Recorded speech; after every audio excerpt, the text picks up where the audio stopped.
sass in every way. Talking fast, not a pause in sight. Leanie's got my head in a spin tonight. Oh, shut up, Leanie, can't you see? You talk so much, it's drowning me. With your white hair and sassy flair, just give me a breath, let me share. Podcast queen with a wicked smile, running jokes mile after mile. Try to speak, but in she slides. Leanie makes it a wild ride.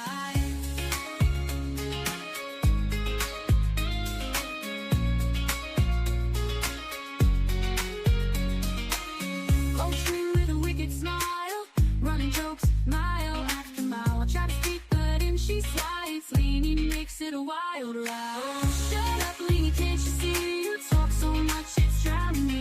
With your white hair and sassy flair, just give me a breath, let me share. Oh, Leanie, don't get me wrong, can't imagine life without your song. But girl, you've gotta let me in.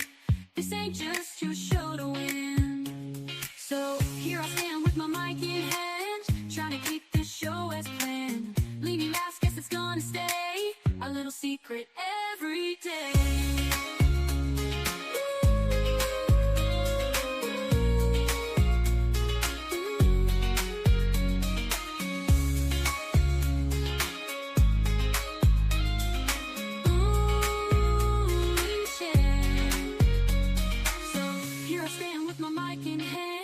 Trying to keep this show as planned. Leanie laughs, guess it's gonna stay a little secret every day. Oh, shut up, Leanie, can't you see? You talk so much, it's drowning me. With your white hair and sassy flair, just give me a breath, let me share. Let me share. Oh, Leanie, don't get me wrong, can't imagine life without your song. But girl, you've gotta let me. This ain't just your show to win. Oh, shut up, Leanie, can't you see? You talk so much, it's drowning me. With your white hair and sassy flair, just give me a breath, let me share. Oh, Leanie, don't get me wrong, can't imagine life without your song.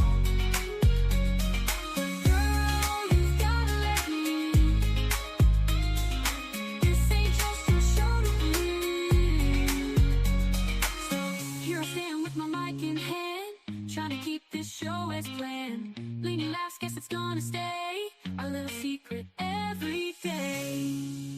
So here I stand with my mic in hand, trying to keep this show as planned. Leanie laughs, guess it's gonna stay a little secret every day.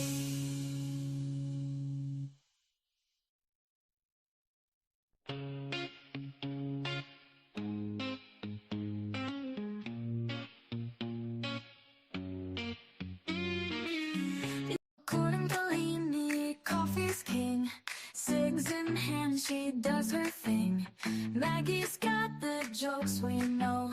Together we are ready for the show. Chat's on fire, the crowd goes wild. Maggie's quips just drive me wild. Leanie's love for Java steams. We're living out our crazy dreams. On a chorus, Leanie, life's no lie.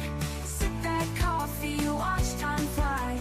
With Maggie by her side, it's clear the best damn show around is here.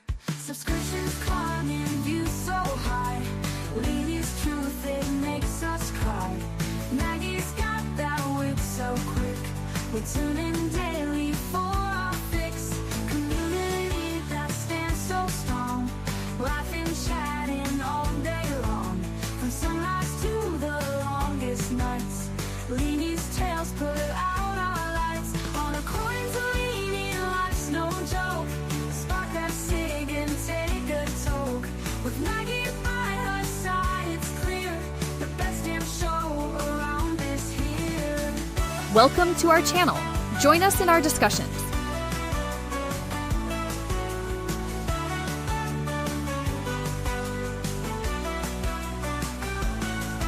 Subscriptions climbing, views so high. Leanie's truth, it makes us cry. With Maggie by her side, it's clear the best damn show is always near. On a chorus, Leanie,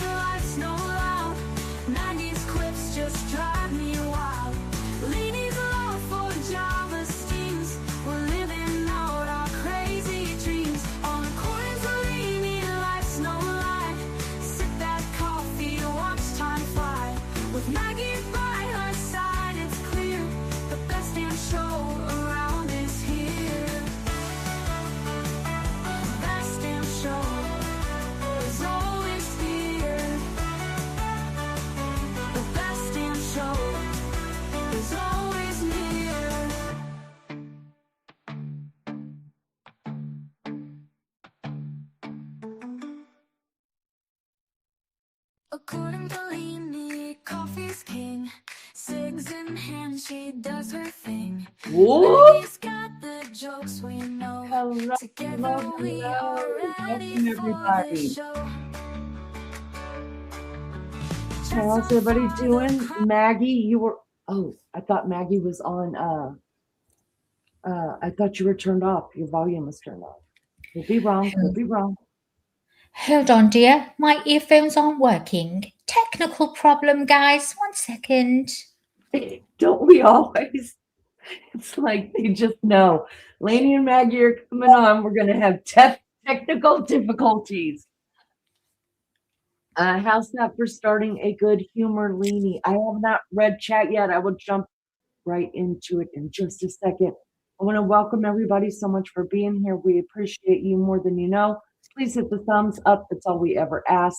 And welcome to the show. Maggie, how you doing, love bug? What's shaking? Tell me something good. I'm okay, Gail. Well, nothing's good to tell you. Do you know what I mean? That's just shit day. It's just a normal day for me, like. I'm trying to think about anything good. I've been watching Maps Australia. Huh? That's really good. Is anyone Maps? else? Maps. Married at First Sight Australia. Oh, Come so on, you Lee, guys- get with Oh, it. isn't that nice how you guys got this cute little name for it? We don't. We just say the We whole damn do. thing. Everyone does. Lizzo, tell her, don't we? Maps is Maps UK, Maps Australia, Maps fucking Germany, Maps US? USA. Oh, you shut up. You shut up. You get it right. Never come here to fight, but you know what? If you're going to bring it on, bring it on. All right, let's. How about all these new people coming in are going to be thinking, I know. You know what? We're gonna have to. Let's take roll call. best you Yeah, get. the new people aren't used to hearing us fight. It's the best part of the show, you guys. We're just letting you know right now. Maggie and I are joined at the hip, and when you're that close to someone, it doesn't always go as planned. She wants to go left. I want to go right. I want to go to the bathroom. She wants to go to bed. It's just the way it goes. So good morning, good evening, good day to everybody. Those that don't know, this is Maggie. She is my co-host and really the star of the show. She's the peanut butter to my jelly. I'm a peanut butter. Hello, Detour. Detour's in the house and says, Leanie, fun fact about Sheriff Nanos. He has served for 50 years. His career started in El Paso, Texas at the age of 20, won officer award after saving his partner. Here's the dirt on he's had 26 internal complaints and has been suspended 8 times for excessive force, insubordination, and gambling. There you have it. Well, we've got a little bit of news on, Sheriff I don't know. That's what I call him.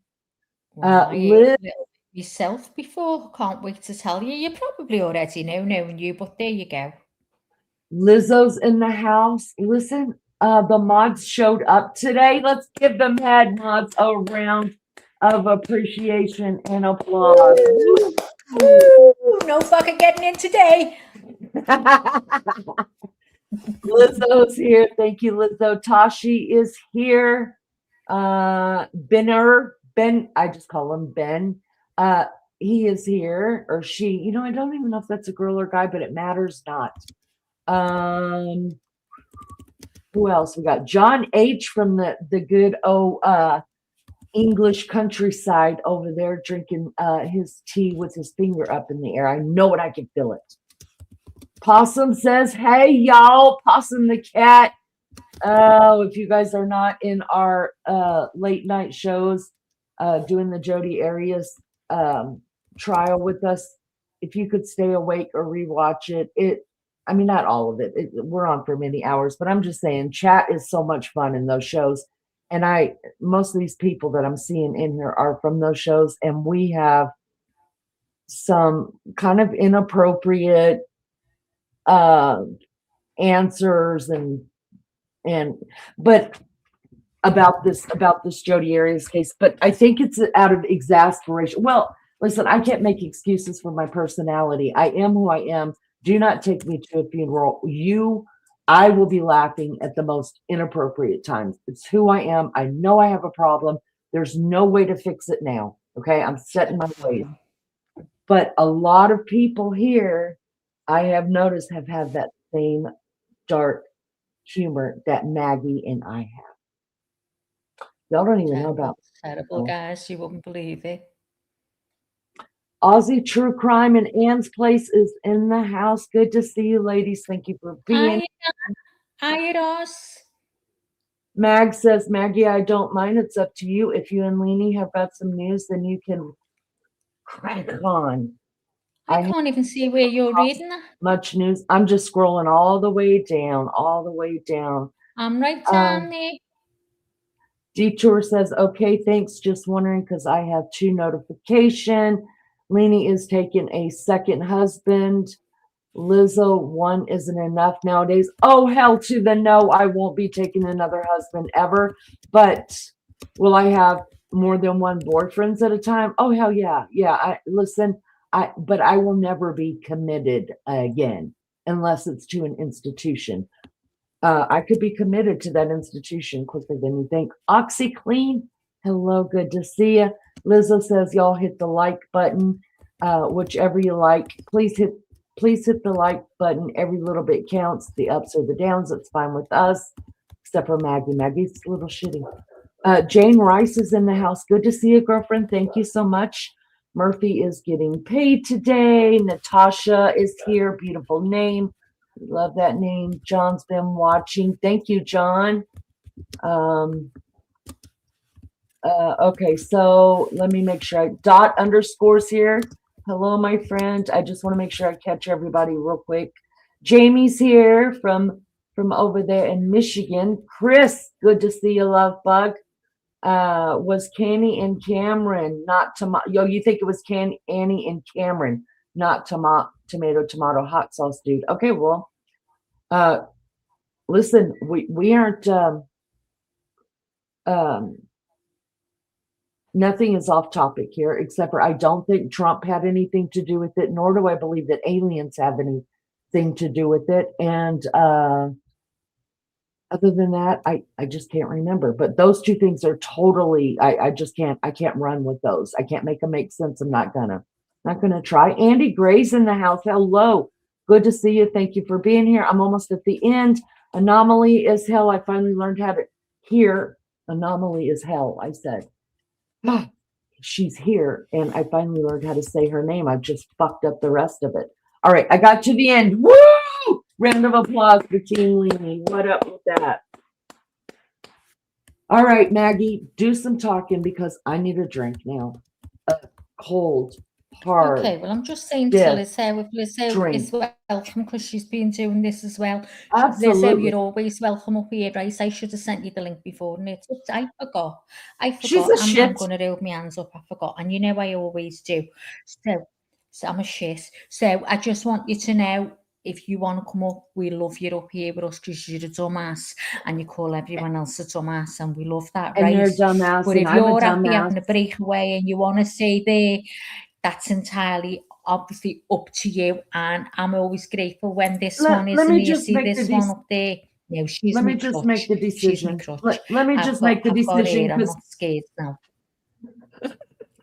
Let me just make the decision for you. Drop the link. Oh, shut up, hey, go on. It's coming for Liz only, you guys, because she's been covering this case with us. But those two sit there. I didn't want to push you. I didn't want to force you, Liz. Listen, it is Liz, what it is. I didn't want to force you. She will. I was being dead nice in case she thought. I know. You guys are nicer than me. We already all know this. I was giving her the truth. I know. You guys, I have to explain. And then she was being dead nice, going, if you want me up there or I'll stay here. Oh, I thought, so I can't hold me on. She sent you a message. Liz sent you a message. Drop the link, Thomas. Hang on. So, don't fucking drop the link, Thomas. That's because that was what you were doing. You were I'll drop it handling for that. you, girl. Karen is in. She says, Annie and Cameron were at the house today. Problem with the alarm. The only thing I don't get, I've been told, they only had one car. Annie is not driving car that FBI had. Just saying. Well, I didn't even know about what kind of car that was that Annie was driving when supposedly Cameron came out of the garage. People in chat, when I was showing it in chat, told me what kind of car it is. I had to look it up. I'd never even heard of one. $100,000 car. Tasha was saying, Alini, all the Kardashians drive one of those. How the hell did she get a car like that to drive? Then I want to know too. She is. I want to know too. Here's my girl. Hi, Liz. Hello. Oh. Welcome to work, Liz. You know, if You're she a little wanted late, to but I play out forgive you. and didn't want to come up here, Leanie, I'm gonna kick you, dumbass, Leanie. Okay. Listen, Lizzo would tell us, she would be like, fuck off, I'm taking the day off. I feel it in my bones. Would you, Liz? Would you really? Yeah, I would. To us too? Oh, Okay, then. hell yeah. Okay, then. I'll just send you the link and you can go. Yeah. Oh, no, hell we should- yes. Liz She's would from to day me one. I love having her up here. in Just a feel terrible heartbeat. asking her. All right. So Lee. what had happened was I had closed out my live this morning doing the Jodi Arias thing. I literally went straight out and got a cigarette because I haven't smoked in a couple of hours. I sat in the chair. This is no lie. And I am not psychic. I am not clairvoyant. I'm zero. Yeah. And neither do I want to be at all. I sat down. I smoked about 1/3 of a cigarette, which you guys know, the ones that know me know that that's exactly 2 hits. Okay. Because I'm a professional smoker. And it hit me. I don't know. I wasn't even thinking about it. It just came like a ton of bricks. The car. You guys remember the video of the cars passing by that house, the neighbor's house at nighttime. And I think Liz and Maggie are the ones that showed it on y'all's live about how many cars had passed by. And then we were making fun of Sheriff. I don't know, because he said, we're viewing tens of thousands of cars, you guys, that pass by that time of night. And we're all like, wait, what? What do you mean 10? There was 12. Tens of thousands, yeah. Yeah. So automatically, we're all thinking he's full of shit. He's hiding something from us. But anyways, I smoked about 1/3 of a cigarette and it all hit me. Remember in the beginning when they brought out the video as well, and I said to you guys, the video is spliced. And I can see it spliced in 3 places. We would expect it to be spliced, of course, unless they're splicing the video to hide things that we're not supposed to see. Ever wonder why nobody's talking about the car other than the tens of thousands that would come through that night? Why isn't anybody out looking for the car? How many times we asked that question? Why didn't they do like Kohberger, put a Kia between this year and this year? We know they know how to do it. And they put everybody out on alert for the Kia, got 20,000 million hits on it. And some officer over on Washington State campus that went through his and said, oh, bingo, there it is. So we've all been asking since we saw the video of the cars driving by the neighbor's house. They know, they already said kind of what car it is. So why not put it out to the public and have us help, right?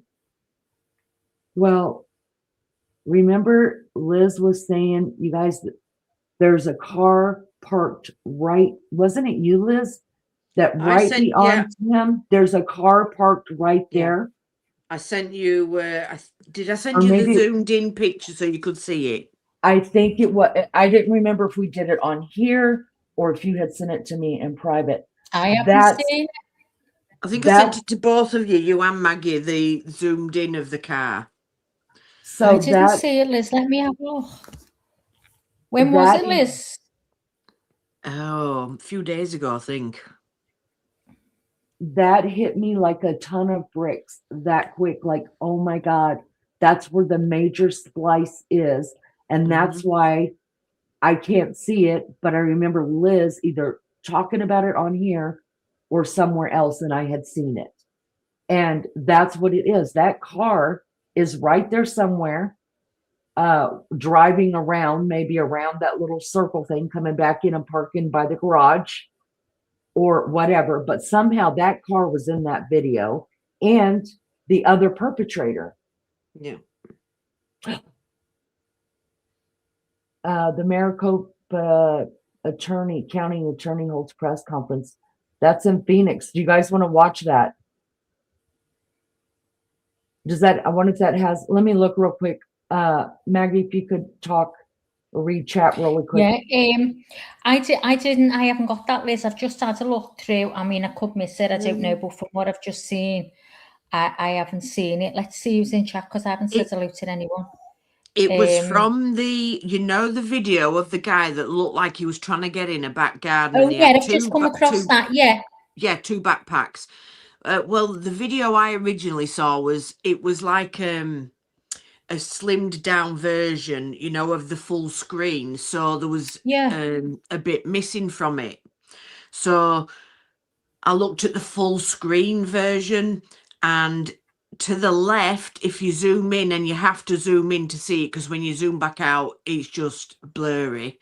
But if you zoom right in, there's a Kia Soul parked waiting with in the background. Oh, let me try and have a look to see if I can find what's it called, and I'll bring it up. So the one which shows the guy with the backpack, it says Kidnapping, no mask, and then there's one underneath it called says shocking new discovery, what we all missed. Breaking news, new evidence for Nancy Guthrie. Oh geez, I've got pictures from you that I didn't know I had. A neighbour, it says, and then there's a white car on it. There's, I could have there's a sworn I couple sent. of vehicles together, and it says a neighbour. It says what's that? A neighbour, it says. Siri says, I don't know what that is. 16th. If you listen to what the sheriff said, he was talking about the 10,000 on traffic cams at the main intersections by the shopping plaza, not 10,000 on Nancy's street. I'm just being facetious when I say that. Yeah, I think literal. Yeah.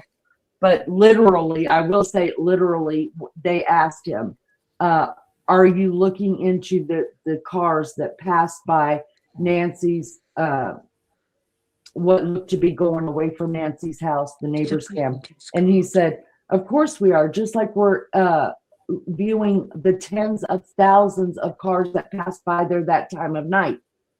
Listen, you take that for whatever you mean. Right away, I took it to mean like we're not even talking about. I feel like Juan Martinez. Sir, did I ask you about the cars that passed by there? No, we're just asking about the cars on the street. So he was being facetious. I'm being pretty facetious with it. You just got to know my humor. So welcome. Anyways, I didn't watch none of that, you guys. I don't know if anybody else has reported on it. I'm just telling you that's something that came to me just popped into my head about the car, because there's so many questions. If you guys don't know what that sound is, that is Maggie's little I'm trying to cover the mic. I'm trying to cover the mic. That'll be made up. I'm trying to cover the mic. That's Maggie's little baby, and she is snoring on her right by her. So there you go. So what we wanted to do was we are going to go back over, and I don't want to bore those that may be here and already know this information, have already figured this information out for yourself, or have seen it on other channels. Listen, I don't go to other channels to find my content. This is all brain work from all of us that are on panel and the girls that are over in Discord together. If we think about something, we shoot it out there and we're like, let's go with it for a while and see how it can work in here. But before we do that, we want to let you guys know that today's show released this morning. They released a teaser, I would call it a teaser. Yeah. And I want to go ahead and I want to go ahead and play that first and get that out of the way for those of you that just may be on break from work or have something else you need to do. I'm going to go ahead and just play the teaser for you. That way, if anybody comes in, mods, during our live and asks if there's any update, tell them to go to the teaser on the Today Show. So, girls, let's do that, and then we'll jump right back into this. Okay. Nope, not that. Okay.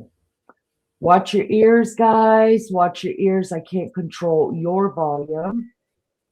All right. Our source, y'all, is the Today Show. And Maggie, can you run banner, or are you doing something? Yeah, I'm just getting it now. Okay, thank you. A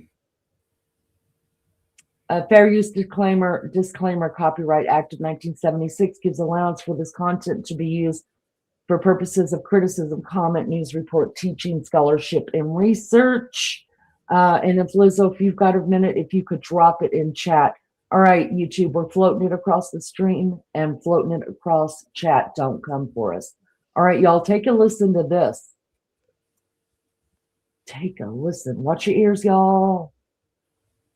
But we're going to start with something that is very personal. It has now been 53 days since Nancy Guthrie was taken from her home in the middle of the night. And Hoda, yesterday, you got the chance to spend some time with that girl. You sat down with Savannah, her first interview since her mother's disappearance. Yeah, Craig, Al, and Carson, as you can imagine, it was a really emotional conversation. We're going to have the whole thing for you tomorrow and Friday. But first, we did want to bring you one of the moments from the interview where Savannah shared a message to anybody who may have information about Nancy. Someone needs to do the right thing. We are in agony. Yeah. We are in agony. It is unbearable.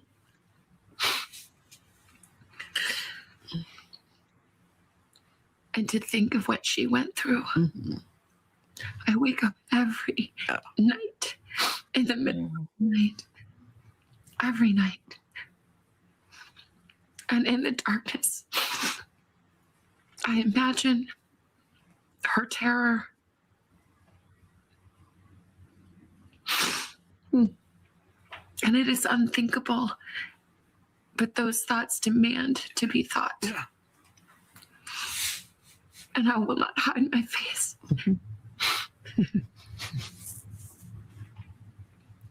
That she needs to come home now. Yes. Oh, man. I mean, How are you? Oh, I'm okay. I mean, there is a desperation and also a steeliness about Savannah. I mean, she's hoping that somebody, whoever this person is, will see something and say something. And as you'll see in the coming days, she talks about so many things. She talks about the investigation. She talks about her faith. And she talks about how she's getting through. That was one portion there. And in the next portion, you'll see how she talks about how God's holding her hand. So and she also will describe what's been happening here. But I was sort of marveling that she was able to sit there with an outfit on, have a conversation, and also have just direct thoughts about what she sees going forward. So gut-wrenching to watch somebody you love so much be post 50 days of this tragic event in this tortured limbo state. that's exactly where it is. Yet to still show so much resilience and grace among it all. Yeah. But And she will, I mean, she explains too, and you'll hear tomorrow, it's like no one's stealing her joy. So you'll see both sides of that. So knowing that her faith is so strong, that's got to be. That's what sustained her out. Her through. I mean, that's but it. no closer to closure. It's been so long to see our friends still so tortured this far after this horrible event. And her brother and sister too. Yeah. But to her point, you know, our only hope right now is that someone who is watching, someone who is listening, does the right thing, picks up the phone. I mean, picks up the phone. Yeah. I mean, you're going to hear a lot more from Savannah in her own words tomorrow and Friday right here on Today.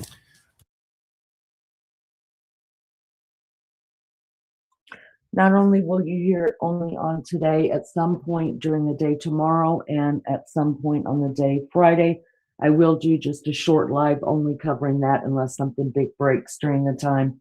I want to say this before I have a discussion with Lizzo and Maggie a little bit over what we just saw. I'm here to say that and so is Liz, I think I could speak for all three of us on this topic right here. None of us are doing these lives or giving you our opinion or the way that we research these things. We're not trying to change any of your minds about what you believe to have happened. And you are welcome to your own belief. You're not going to hear any bashing. We're not going to bash you because you don't believe the way that we believe or I believe or any of us. You're welcome to your own opinion. I think, men fought and died in this country for us to have an opinion. The only thing that I ask ever is that we be adults and we put it, and if you're going to have a discussion with someone, even in the chat about your differences of opinion, please keep it to a healthy adult level. Sometimes I won't lie, even I struggle with that. Sometimes something will come out of my mouth and I'm like, I got to break it off. Not the time nor the place. So keep it at a healthy level. I think a good debate is wonderful. I love debates. So like I said, we're not here to change your mind. We're just here to give you our take on it, what we come up with, which a lot of times us three up here, there's certain things about this case we probably won't agree on until we see it in court, and we'll be like, okay, yeah, I get it. And we're quite okay with that because we're adults. We know how to handle it. So PJG, Justice for Magnolia, and that's where I'm going to leave that right there because right now that's not the topic, but I appreciate you coming in and saying that and having a view about that, but I'm just going to leave it right there. U2I version, I have no clues, but I think images were all the same day. Okay. John says, I still feeling it's one or two family members.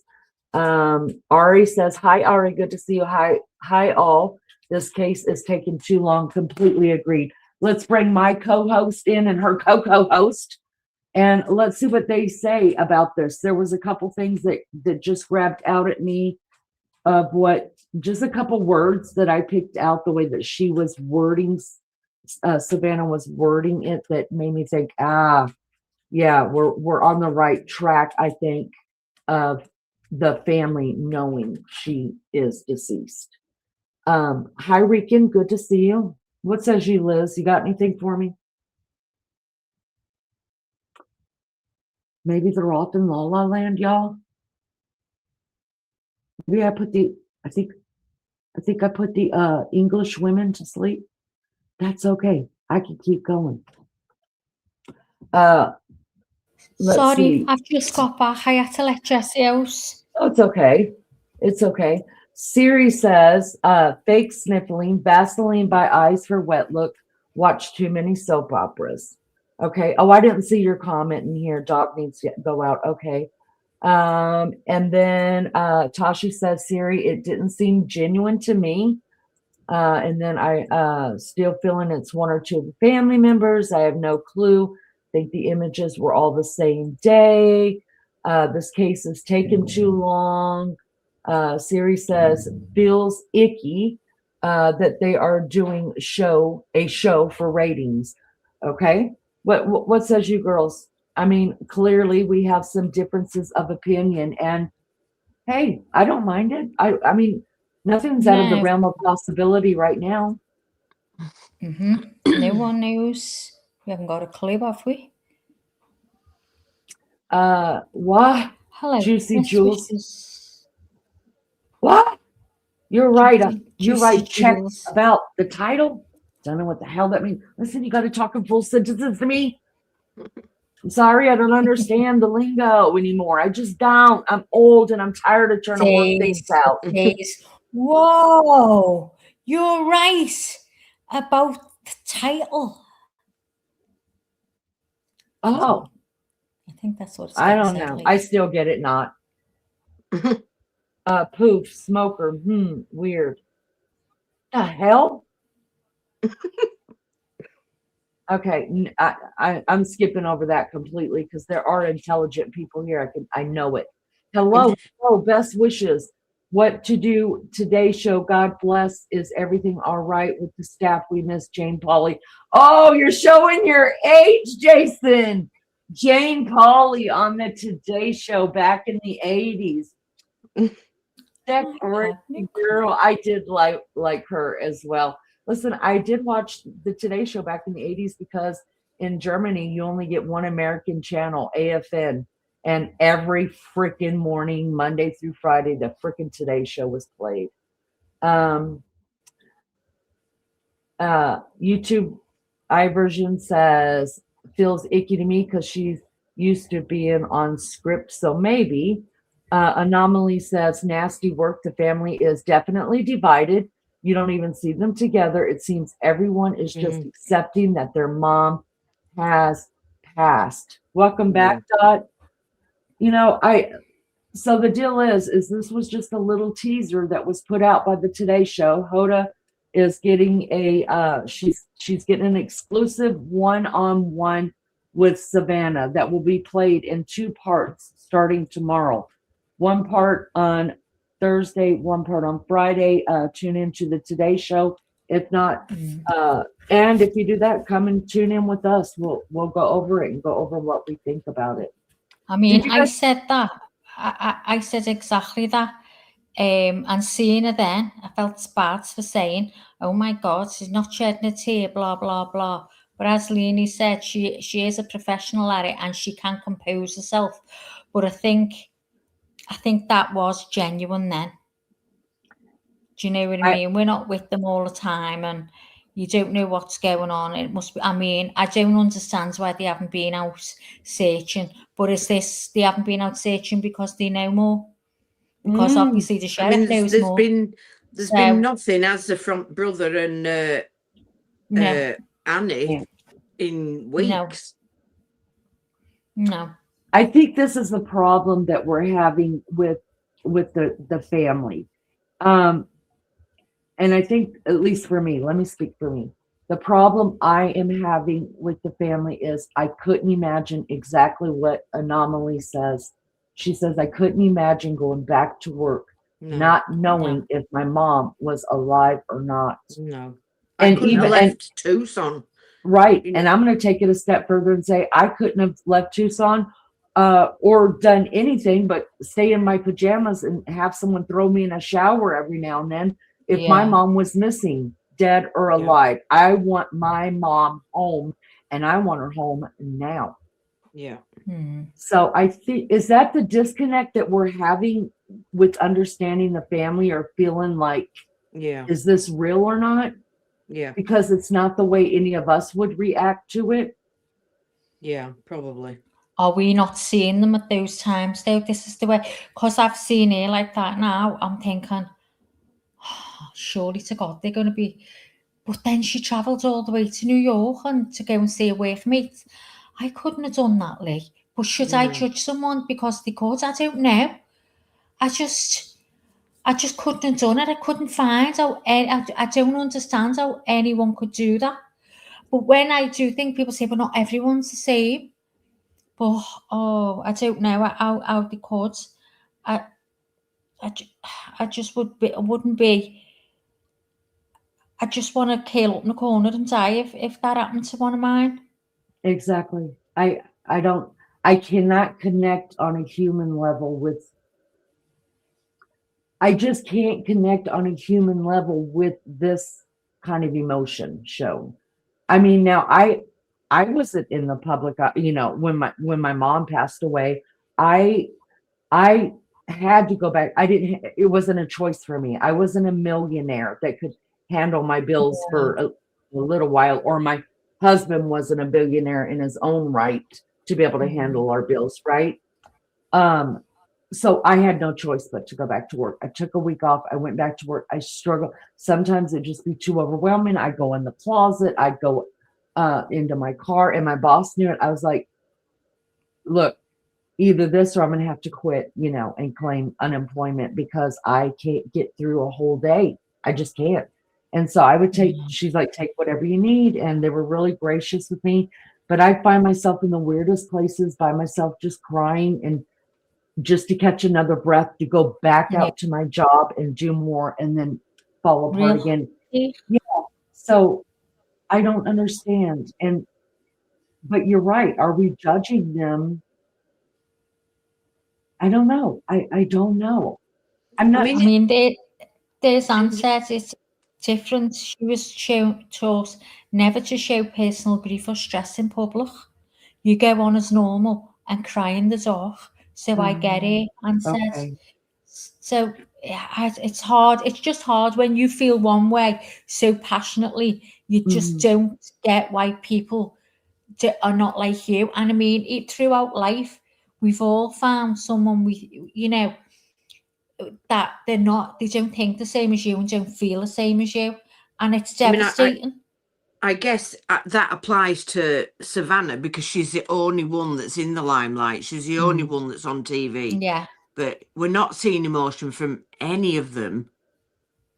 No brother, grandchildren, no brother, no daughter, no niece. And we're not seeing any of them searching. They're asking for help, but That's they're what doing I don't understand. nothing at all.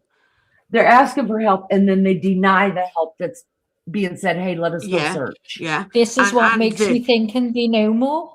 And they're shitting all over the YouTubers who are the only people that are doing anything at the moment. Yeah. The ones that are down there, they're going out leafleting. They put money in for leaflets that they're going out and giving out. Yeah. They're doing nothing, and she's got money, so she could afford to employ a whole search party to be doing all of that. And because of who she is, they would do it for free. Let's jump in chat, see what chat says to say. Roll it really quick, and then we'll keep talking.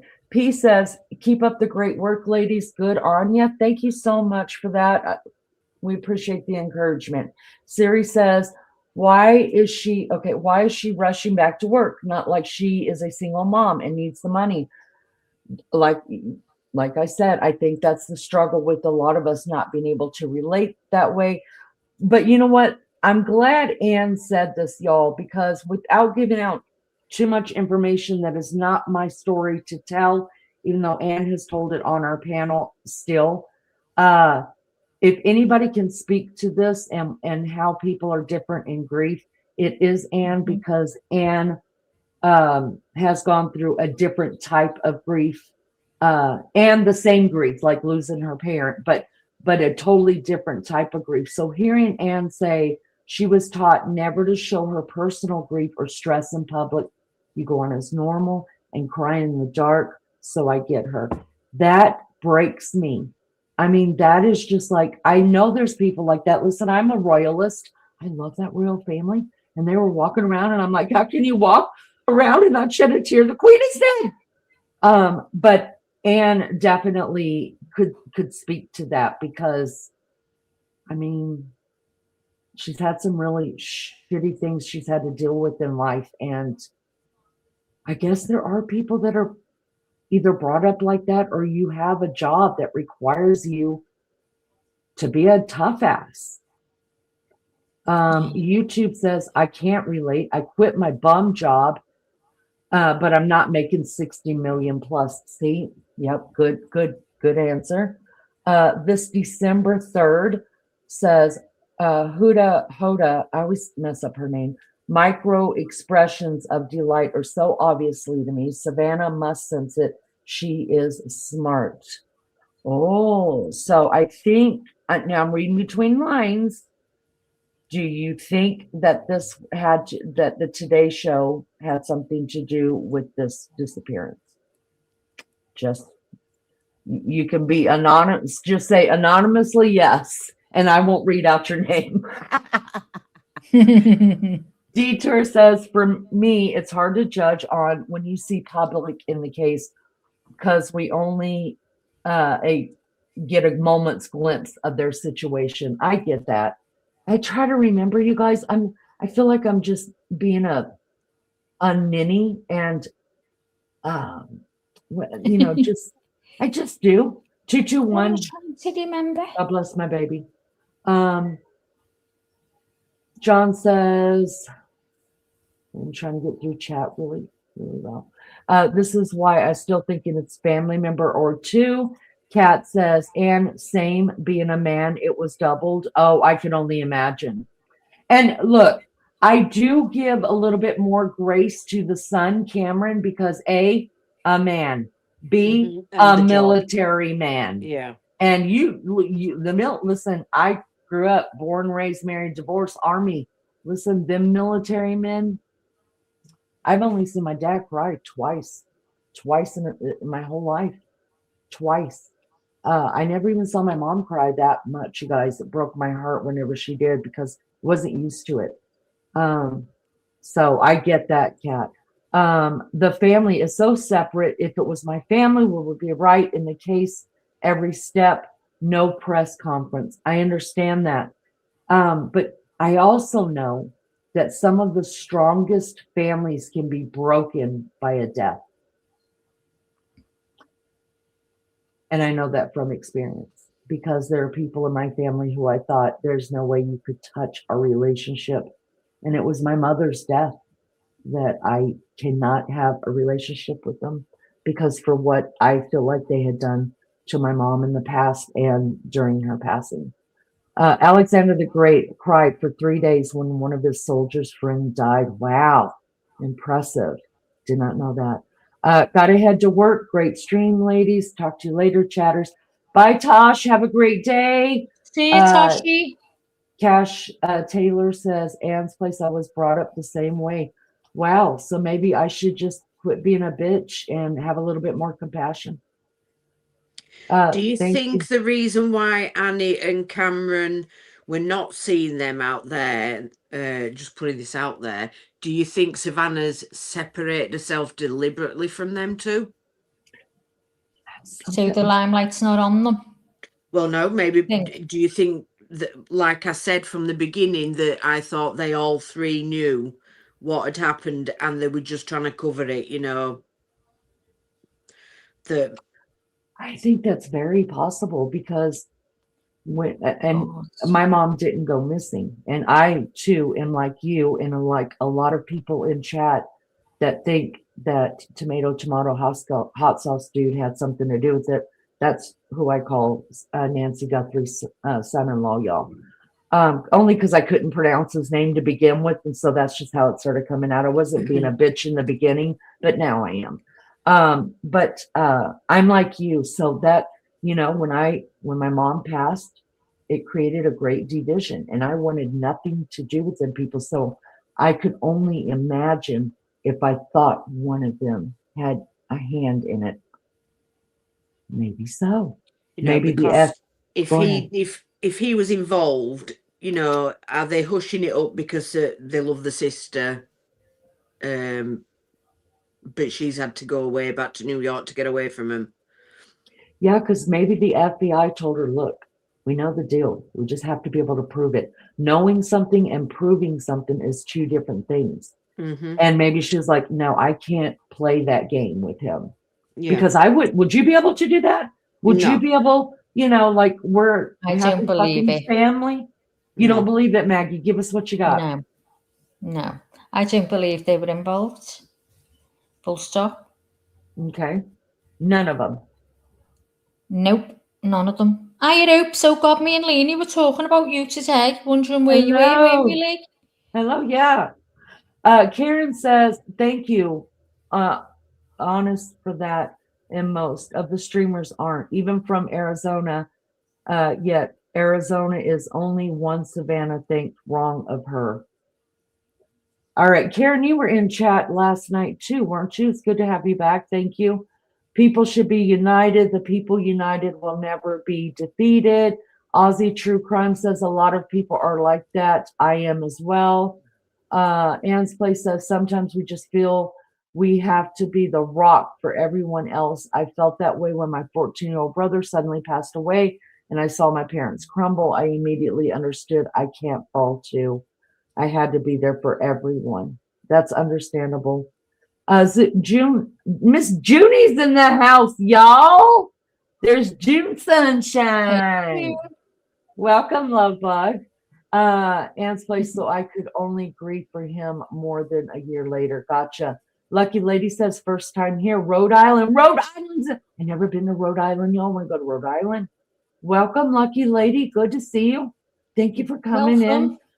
YouTube iVersion says first time too. Oh, y'all were so excited. Dot says, I wonder if because many of us now put ourselves out on social media, there's a huge difference between the people who are used to being in public and people who are more private. Wow. But I mean, I'm a private person, but I would still be out there looking for my mother no matter what. That bit I do agree. I would be. That would be me all over. I'd be ill. I would be ill. Yeah. I couldn't just go back to normality, you know, as if nothing's happened, and you know, I just couldn't do that. Hi, Swift. Do you think for the time they'd be? Sorry, Lee. No, go ahead.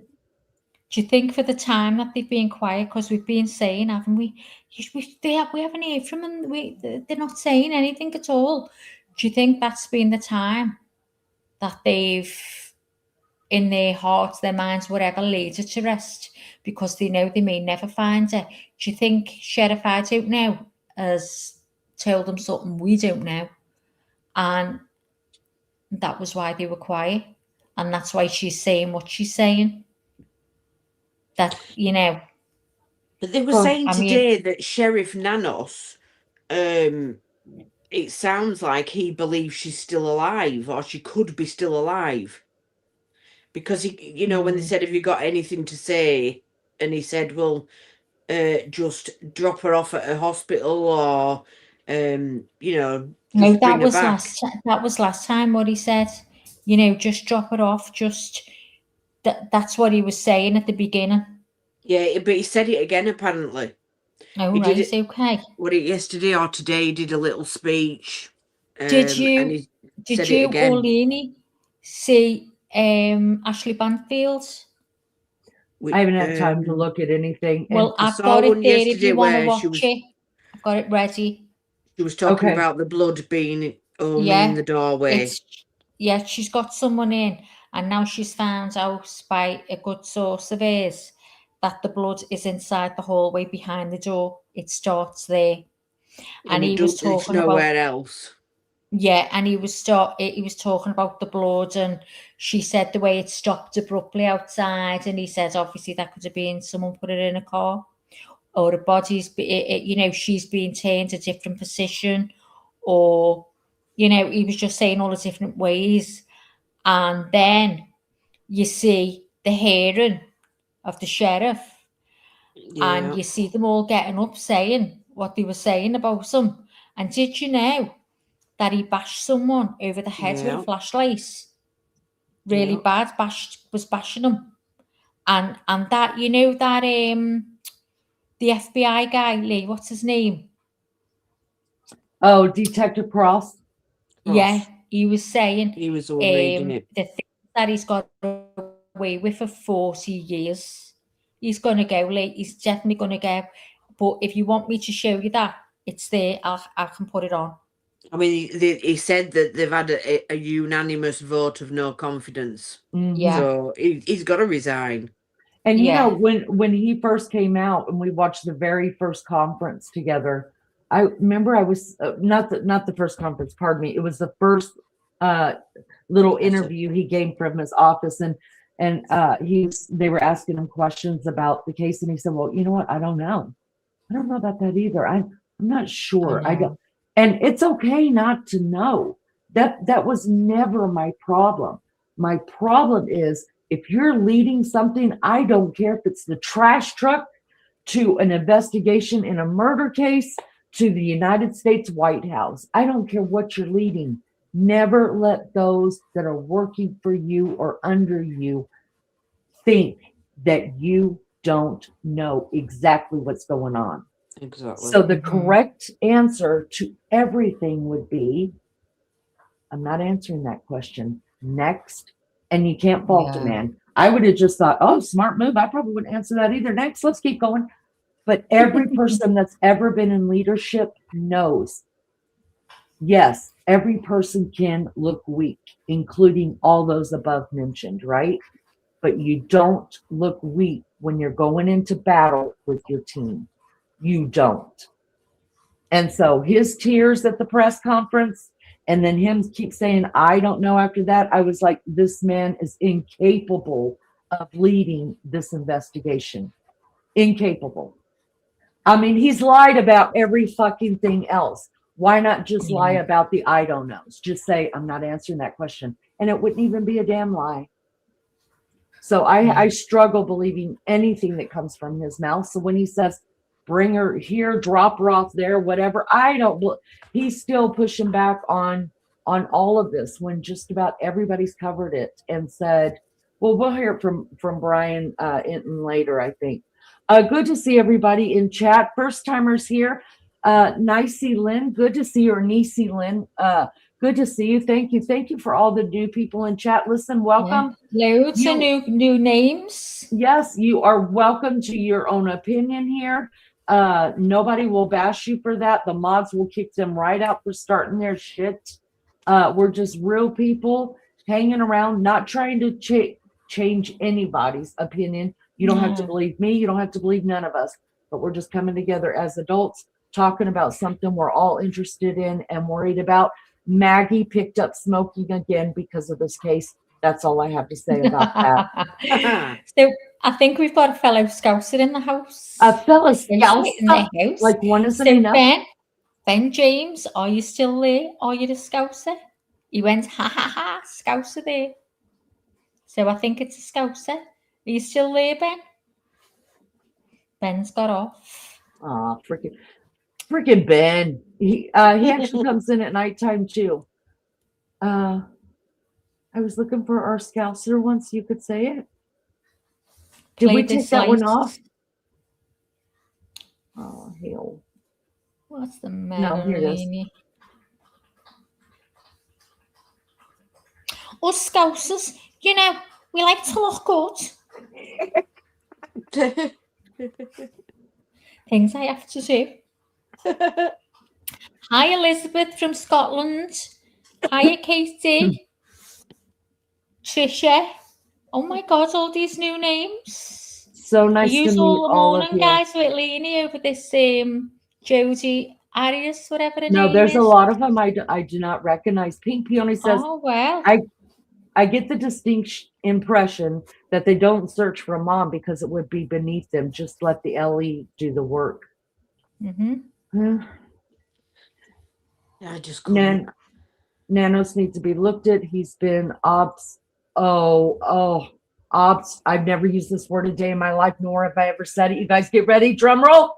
Obstructionist.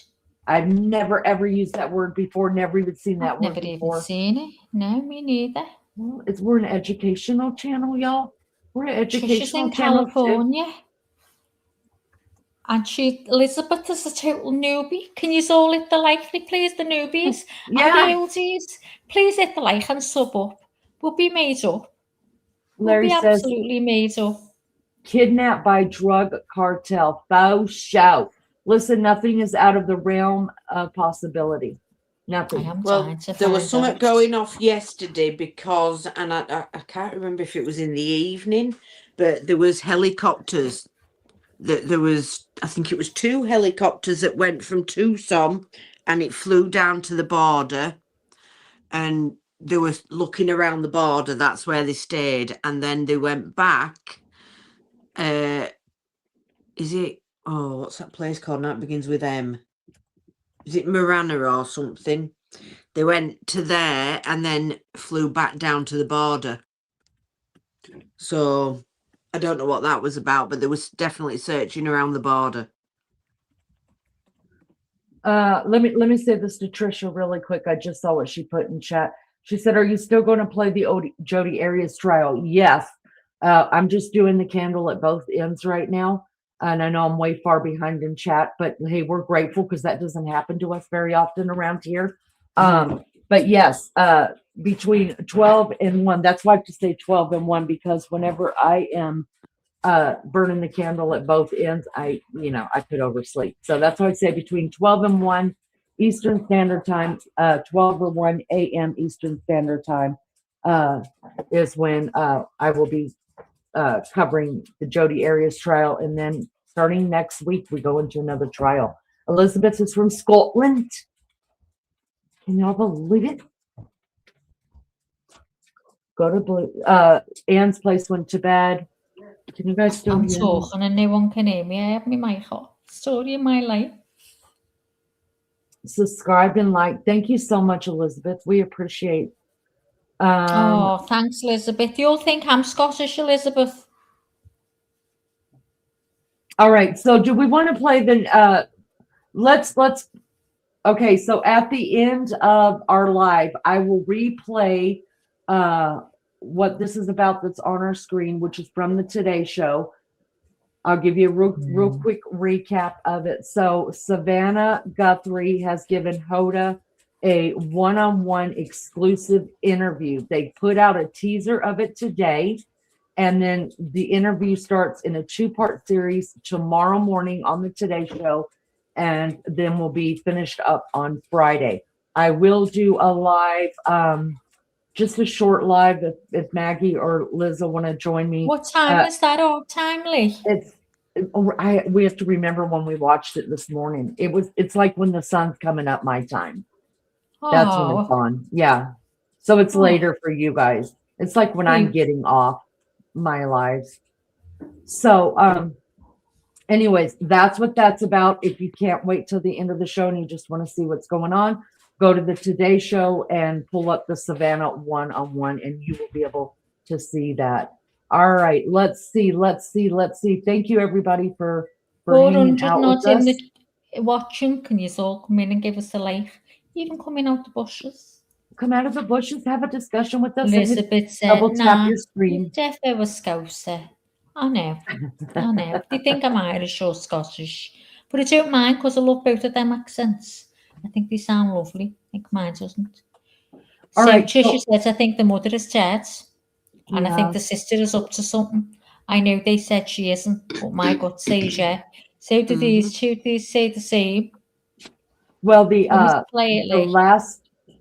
last 2 interviews or messages that Savannah put out, including this little teaser right here. I mean, she does everything but say my mother died. She's asking her to be brought home so they could celebrate her life with her, or put her to rest is the last thing she said. But they can't do that without her coming home. That was the last thing she said, y'all. So we were like, oh, what? And then on here, just this teaser, what did she say? I just want to bring it home later to rest. Yeah, something like that. So we will replay this. Right now, let's get to what Maggie... Max, do you want to go ahead and play? What did you say you had? I'll just bring it up. Oh, they love your accent, Maggie. Well, Maggie's Scouser, but Lizzo is the real English person. And just so y'all know, see what she says. She says I'm not English because I'm a Scouser. She's not English. She's Scouser. Not true Brit.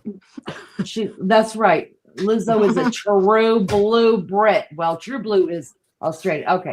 Anyways, she is wearing an Indiana University sweatshirt. Just letting you guys know that because I'm living in Indiana right now. All right, go ahead, Max. Let's go ahead and play this. Let's find out what she's talking about. Cheer. Can you make it bigger? Yeah, can you? Yeah, I'll make it bigger now. Just hi, Dawn. With me. Good to see everybody in the chat. Thank you guys so much for being here. We need some volume. I'm gone. Already? I'm not very professional. This is the thing right there, the little guy, and it's easy and it's fun and it's free and it's cute and it doesn't cost you a penny, and then you're subscribed and I get you all the information you need and you never miss an episode. And if you're a member, that's the join thing down there. Thank you as well for being a member. I appreciate it. I have a video coming out for you very soon, by the way. So I have Lou? Hi, Lou. 52.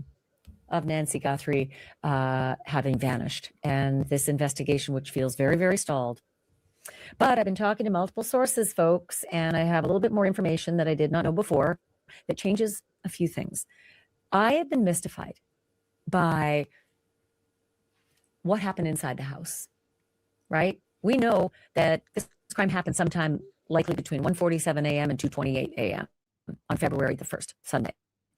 And as Sheriff Nanos explained, Nancy Guthrie had come home, put her garage door down, and presumably went to bed, as we probably all would do around that time. So this perpetrator likely got her out of her bed, because Savannah Guthrie said, my mother disappeared, from her bed in the dark of night. So I've been wondering, was there a struggle? Was there something that happened in the bedroom? Was there a struggle out in the family room? Was there a struggle out in the front hall? The kitchen?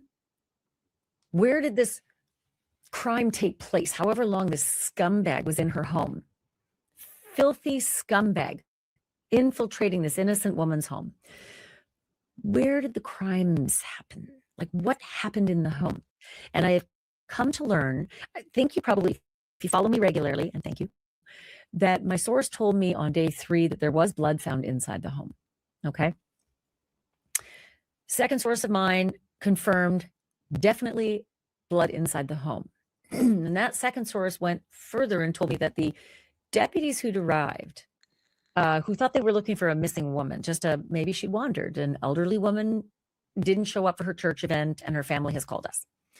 When the more skilled investigators arrived, they saw evidence that indicated they needed to call in a more skilled and experienced team, like the homicide investigators, right? They saw, according to my source, the back door was wide open. My first source had told me that the back door was wide open. My second source told me back door is wide open. My episode yesterday, if you haven't seen it, told you which door we think it may have been, based on many data points that I have sort of amassed, and that she regularly left her back doors, plural, unlocked.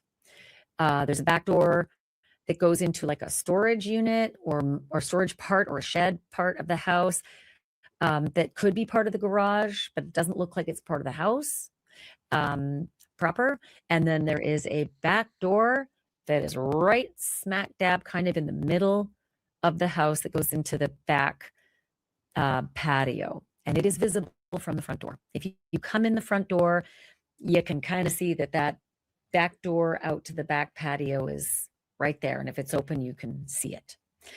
And we were told there was blood in the house, but I could never find out where. Where did those investigators see it so that they knew there was something so dire that they had to bring in homicide investigators? And now I know. Now I know where the blood is inside the house. And it is a fascinating piece of data because it is right in the front entrance of the home.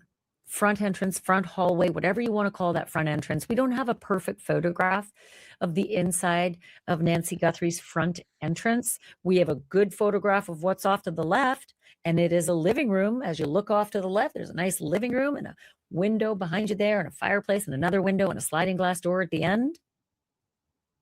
But if you're standing at the front entrance, you're looking to the left down the living room, and you're looking pretty much straight ahead to the sort of family room area with a fireplace and a nice big long window out the back of the home. And then off to the left of that, a door that is more than likely the door that the investigator saw open, because that's what you would see. Could you also see the sliders open way down the left in the living room? If those doors were left open, my source said back doors were routinely left open, not side sliders. Ethel. Sliders that exist on the side of the house. Let me just point out right here, if you guys remember in the early days, 700 in chat, guys, please can we get to 100 likes? Please, we guys double tap your screen for me. I appreciate that so much.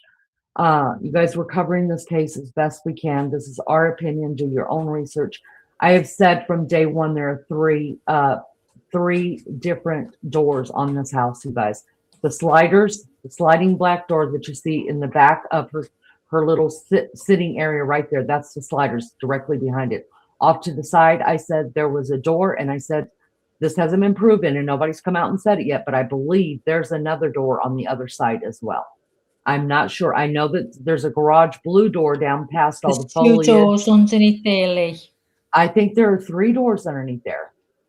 There's the one in the middle is a window, I'm sure. That's the window. The middle one's the window, and to the it's a right slider, there's a girls. door. So I the think sliders. it's a slider at that. I'm telling you, there's no way that look at the windows on her house. They're not all the way to the ground. That slider goes all the way to the ground. Zoom in. We did, you know, we did zoom in and it definitely looked like a window. Did you?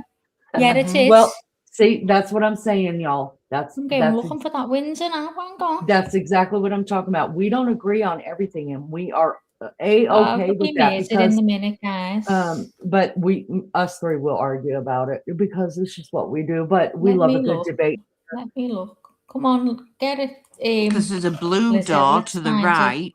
Yes, there's a blue door to the right. Past all that foliage, right? Mm-hmm. And then that is a slider right behind the couch, the seating area, and then straight to the right. If we're looking at it to the right of that, you can actually see the door. It looks like it's going straight up. It's like a little white area right there, but I always thought the door was attached to the part of the building that's being protruded. I think that where the building is protruded, you guys can't see my cursor, but where it comes out on the sides right there, I always thought the doors were on both sides of that going into the house. I'm telling you, that's a slider right there, you guys. What do you guys think in chat? Do you guys think that's a slider? Kat says we need the CSI lady from the Jodi Arias trial. She will touch everything for real. And Storm says, welcome, Storm. Storm Team CBS says, listen, they're telling us right now, y'all, that the family member is the culprit, a family member. I think that's a slider, you guys. The windows would match. You would not put, at least I wouldn't. I showed you guys where I believe this house was I added wouldn't myself. onto. I would put sliders there, but from what I seen, it did look like a window.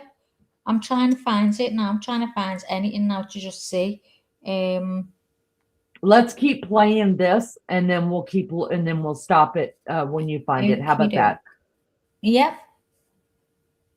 House, right? You walk in the front door, look all the way down to the left. There's a sliding glass door out to a little patio, and then there's another sliding glass door that goes into another room, presumably the master. Oh, okay. She's just said it. No, she's on about to the left of the front door.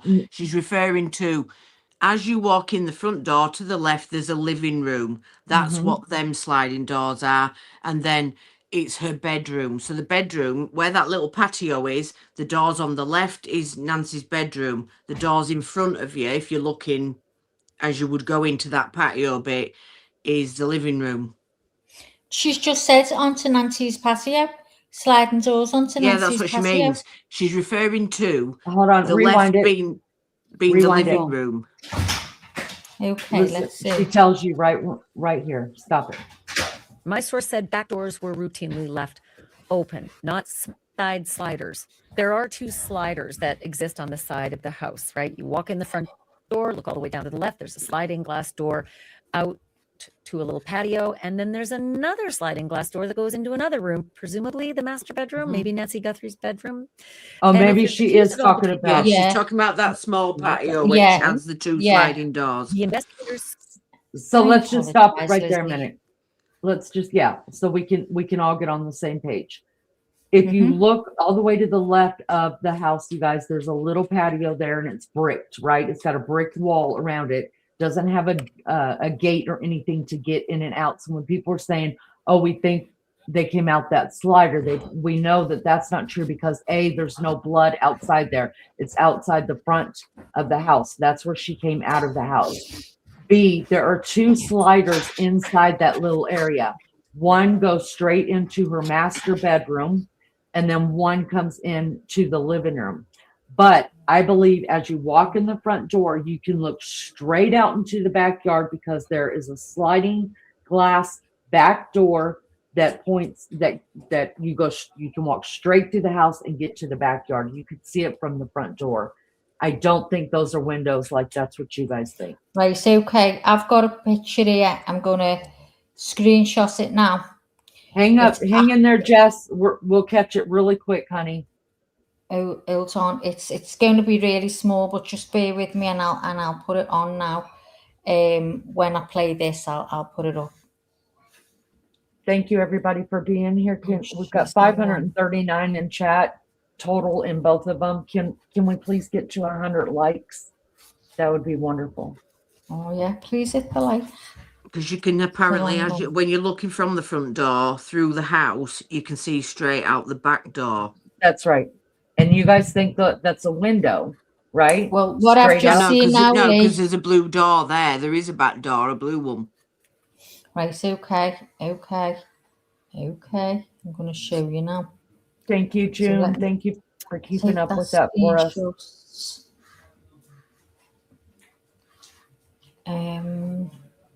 You can just see it on the left, Lee, and you can see underneath it is brick.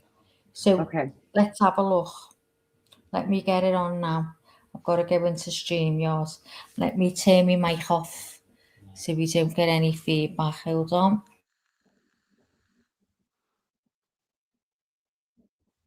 Welcome, everybody. Thank you so much for being here. 445 in chat total. You guys do me a favor, hit the like, you guys.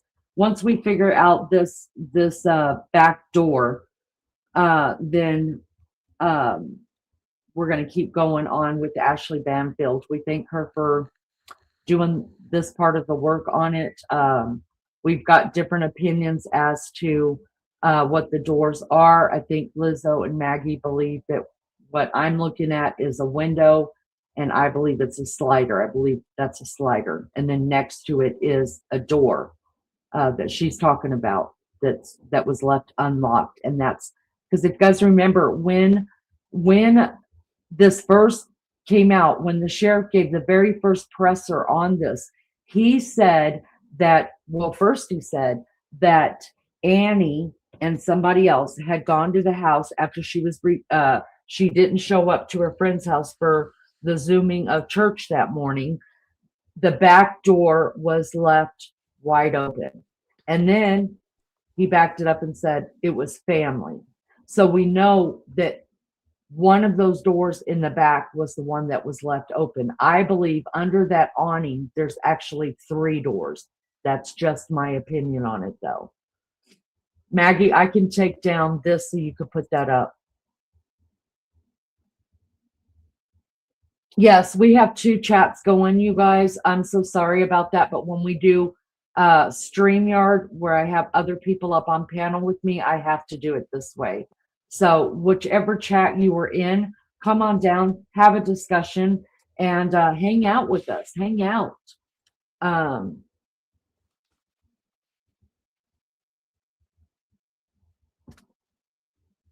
Sorry to say to us, yesterday it really looked like blood. Close up of the mat or drone footage that I watched, the mat looks bad. Just saying, yeah. And I'm still shitty that the mat is still there. I will never understand not taking that mat into evidence. He walked all over it. He could have spit on that mat. Anything. Is that person referring to the drone footage from, I believe it was Mark the Shark yesterday? He was droning around Nancy's house, and he zoomed right down on the mat outside the patio, and there was like this huge mark, like a red old stain on the patio mat. It was big, but it can't be blood because they've confirmed that there was blood was found in the entrance, and that's the only place it was. Karen says, no, hun, this one was actually at the back. Okay. And that's what Lizzo said, that they've confirmed that it wasn't? Well, I'm just going by what Ashley Banfield said, that it's been confirmed that the only place they found blood in the house was in the doorway as you go in. Doorway, yeah. Okay. And we'll continue listening to that. Maggie, were you able to get the picture? Okay, now this is the only picture I can get. So it's to the left, top left, and you'll see underneath is brick. You see, Lee? Oh, behind the couch. Mhm. Behind Yeah. that couch, you can There's a see door that's a here. long Can you see window. my cursor? The blue door, yeah. That blue door's the back There's door. window, and then there's another door. I stand corrected. You guys are completely right. Completely right. You can Wow, see the I big always corner thought under that it. was a slider. And Always. she Yeah, I mean, you always would put a leaves that slider blue there, door wouldn't you? unlocked. Yeah. Apparently, she leaves that blue door Anyway, you can unlocked see all it the better time. on this one. No, just the same, isn't it? Wow. Thank you for that. I always thought that doesn't make any sense to me, but okay. No, Yeah, me we were neither. surprised because we thought it was a slider until we actually got that picture and we All right, guys. realized. So now we know that is definitely a window. Do you want me to add back to stage Ashley for you, Maggie? What, love? June Yeah, I says know the I blood put it was on now. June says the blood was also in the bedroom or behind the door, and it was a No. lot of blood to see in the pictures. It was very shocking. I don't know how she got the pictures of the blood splatter. Mm. Or are you talking about when they were? Ashley Banfield seen all that as well. Looked ahead, seen a door, looked to the fireplace, seen a sitting room. How does Ashley Banfield see all that? Okay, so here's what we know. Okay, it's so funny that we've been doing this since when it first broke. Right, the very next day we all just were like, "Let's go, we got to do this." So what we're finding out through this, and we're not saying we're any smarter than Ashley Banfield or anybody else out here, even you. We're not smarter than you, okay? But what I am saying is a lot of what you see on Ashley Banfield, a lot of what you see on even Nancy Grace, because we joke around here that Nancy's watching us. Y'all, we have already figured it out by the time they're putting it on there. And it's because we're doing it all the time, and we're not relying on sources to tell us. We're doing our own work, and so we already see it, so we were already able to talk about it. So here's my point to saying that is that maybe it may be true that there is blood still in the bedroom area, Maggie, because we know that they were outside of that porch area going in through that slider. If you listen to this guy that Ashley Banfield brings up in a minute, he you know the way you hear things and you start thinking differently. So he says to us, so just listen to it. It doesn't mean because that's where the blood started, that's where the attack happened. You have clothes on and blood will seep into clothes. So the clothes take the most of it. So by the time she could have been brought from the bedroom to the front door, that's when it started dripping. Okay. That's what could have happened. So you'll hear them now when you're ready. Right. But it also could mean that her sources have not verified that there was also blood in the bedroom. Because remember a little bit earlier on, she reported that her sources were telling her that there was a lot of blood in the bedroom. Yeah, and it wasn't true. Well, And there's no. It may not have been true, but it may have been true. Yeah. And this guy just doesn't know that. He's just another source. No, he's just someone that's she's putting it to him. She's describing it. He hasn't seen it. She's just describing, and he says so she's saying to him, you know, I wonder what happened behind that door.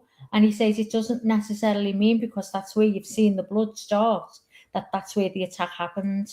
Right, because I have always said that if you see blood outside, you're going to see blood inside. Yeah. And I think it started in the bedroom. I just do. I think it started in the bedroom. In this guy, yeah. And it makes sense. You know, if you're bleeding, you've got clothes on. And what if she, and Do you think she was wearing the same clothes walking out the door that she was wearing in her bed? Yeah, I think she's, well, maybe a robe. She's added a robe. They put a robe on it. Who knows? Maybe they haven't let her because it's not So worth even it. even if they put a robe on her and something happened in the bedroom, that robe would cover that blood. And then if she had another blow or she was hit again or something right there at the door, that would start that I wound. think he blood. said within 10 or 15 minutes it would start dripping. Okay. If it So was, let's, you know. Ian, all speculation, move Are on. you, Suck Ian? it. Shut Hold up, on, Ian. Maggie. Suck it, Ian. Yeah, Ian, go on. All of it Suck is speculation. We haven't been to court yet, and the police haven't told us shit. You see me right here, Ian. I have the clothes. All right. I am an investigator on YouTube. Crikey. Suck it. Allegedly. Stalker alert. Nobody cares, Ian. Nobody gives a damn here. Ian, this one's for you. Nobody cares. Suck it. Okay. All right, Max, let's keep going. I don't know who the hell Ian thinks he is telling me to move on. Don't tell a woman to move on. You're just pissing me off. The hell you think you are? Can't tell a woman to move on. You obviously don't have a woman in your life because no woman takes that shit. All right, keep going, Maggie, because I could roast him all day, every day over that. Eyes open, Jada. Bitches are crazy. That's right. Hey, we don't hide our crazy here. I'm going to tell you that right now. Do you want to talk, Lee? No, go ahead. Yeah. Can you? Solo's even asking, can we move on? Oh, here we go. I'm trying to be fucking for professional. the love of God. I'm trying to be professional. Well, luckily Solo put a funny little tag behind it, so I think Solo's trying to be funny. But I'm telling you, I will roast the hell out of Ian. He will wish he never. Ian, don't piss me off. Don't piss me off, because I may not be Scouser, but I know what the hell you're saying. Oh, she is a bit of a Scouse in it, Ian. You will piss me off real fast saying shit like that. Can you come up and tell your story? You was convicted of murder in France. No, don't tell me your story. That should have kept you. Kept going. Keep going. What did he say to upset your milk? Hold on. Nothing. Just keep going. Oldie Moldy. Hello. I love your name. Hi, Raymond. Hi, Reg. Oh, God. Y'all, I just decided I don't like Ian anymore. Keep going, please, because you get on my nerves. Oh, Ian, I need to know what you've said, and if she oh my God, I'll play it. Left her back doors unlocked. So those are the difference between unlocked and wide open. As far as sliding glass doors go, they are towards the side of the house, and I was told. Hey, Maggie, can you catch it up, because she's talking. Her voice isn't matching her mouth, and that makes me a little bit crazy. What do you want me to do? Just you go ahead and start it, and then push the little red line up to. Do you know what I'm talking about? So push start. No, hang on. To the. What do you want me? Tell me what you want me to do. Do you see right above the play button? It's got the little red. Yeah, the line. Yeah, push it all the way to wherever the white part is. Okay. So we catch up with her mouth. There we go. Now push play. Blood dripping continues in the same pattern out to now the front entrance outside the home and the pathway that goes down the front walk towards the driveway. First, though, quick note for my sponsors: being on camera means that having the right kind of makeup to keep my skin happy is very, very important to me, and I think it is to you as well, because I have shimmer face oil on your first purchase when you use the code didn't know where. I now know it is on the outside of that front door inside the home. That's where that blood is, in the front entrance of Nancy Guthrie's home. If you were to walk through the front door and say hello, that's where the blood pattern is. And so I wondered, well, then what happened there? You know, what happened? And I have reached out to somebody who is really good at this and a lot better than I am, Dr. Peter Valentin. And I'm so glad that he joined me on this, because I really needed someone to sort of tell me not only about this new information about where the blood now is, crossing over the threshold of that front door, but also the shape of all the blood drops and the verticalness of them, and that thing that everybody thinks is an expiration pattern. And he's so much better at this than me and a whole bunch of folks on the internet, because he's got other theories about that expiration-like stain. Don't get too caught up on it being an expiring kind of stain. He's an associate professor. He's got a long title, so I have to read it. Sorry. Dr. Peter Valentin is an associate professor and a department chair of forensic science at University of New Haven. He's testified in 7 states. He's also testified in federal court as a blood stain, blood spatter expert. He's also a forensics expert. So not just blood pattern, but he's very, very good with the blood patterns. And so I asked him a lot about what this new information tells us, and also to give me his, expertise on the blood pictures that we've seen outside. He's got a lot to say. Don't go anywhere. You have to hear this, because it's not what I thought. A lot of it is not what I thought. Like, I've had to rejig my thinking about what might have happened to Mrs. Guthrie based on what Dr. Valentin has said. Also, just a few things in the news today regarding who, Sheriff Nanos. He seems to make all the news, don't he? So he's given a new interview, not to us. Nope. Those news conference ended months ago, and now he just cherry picks. So this is a new interview that he's given with News 4 Tucson, and Fox News has released this, and he's defending his department's handling of the investigation. Look, he read a lot of his press because he knew exactly stuff that Brian Enton had reported. He went head to head with a lot of us, right? He knew a lot of stuff that I reported. Boy, did he ever chew me out. Not by name, but it was when I broke all that news on day 3 that he got real mad, and actually took it out on his department too, who all said that he just tightened the noose around them as soon as I had reported from my sources.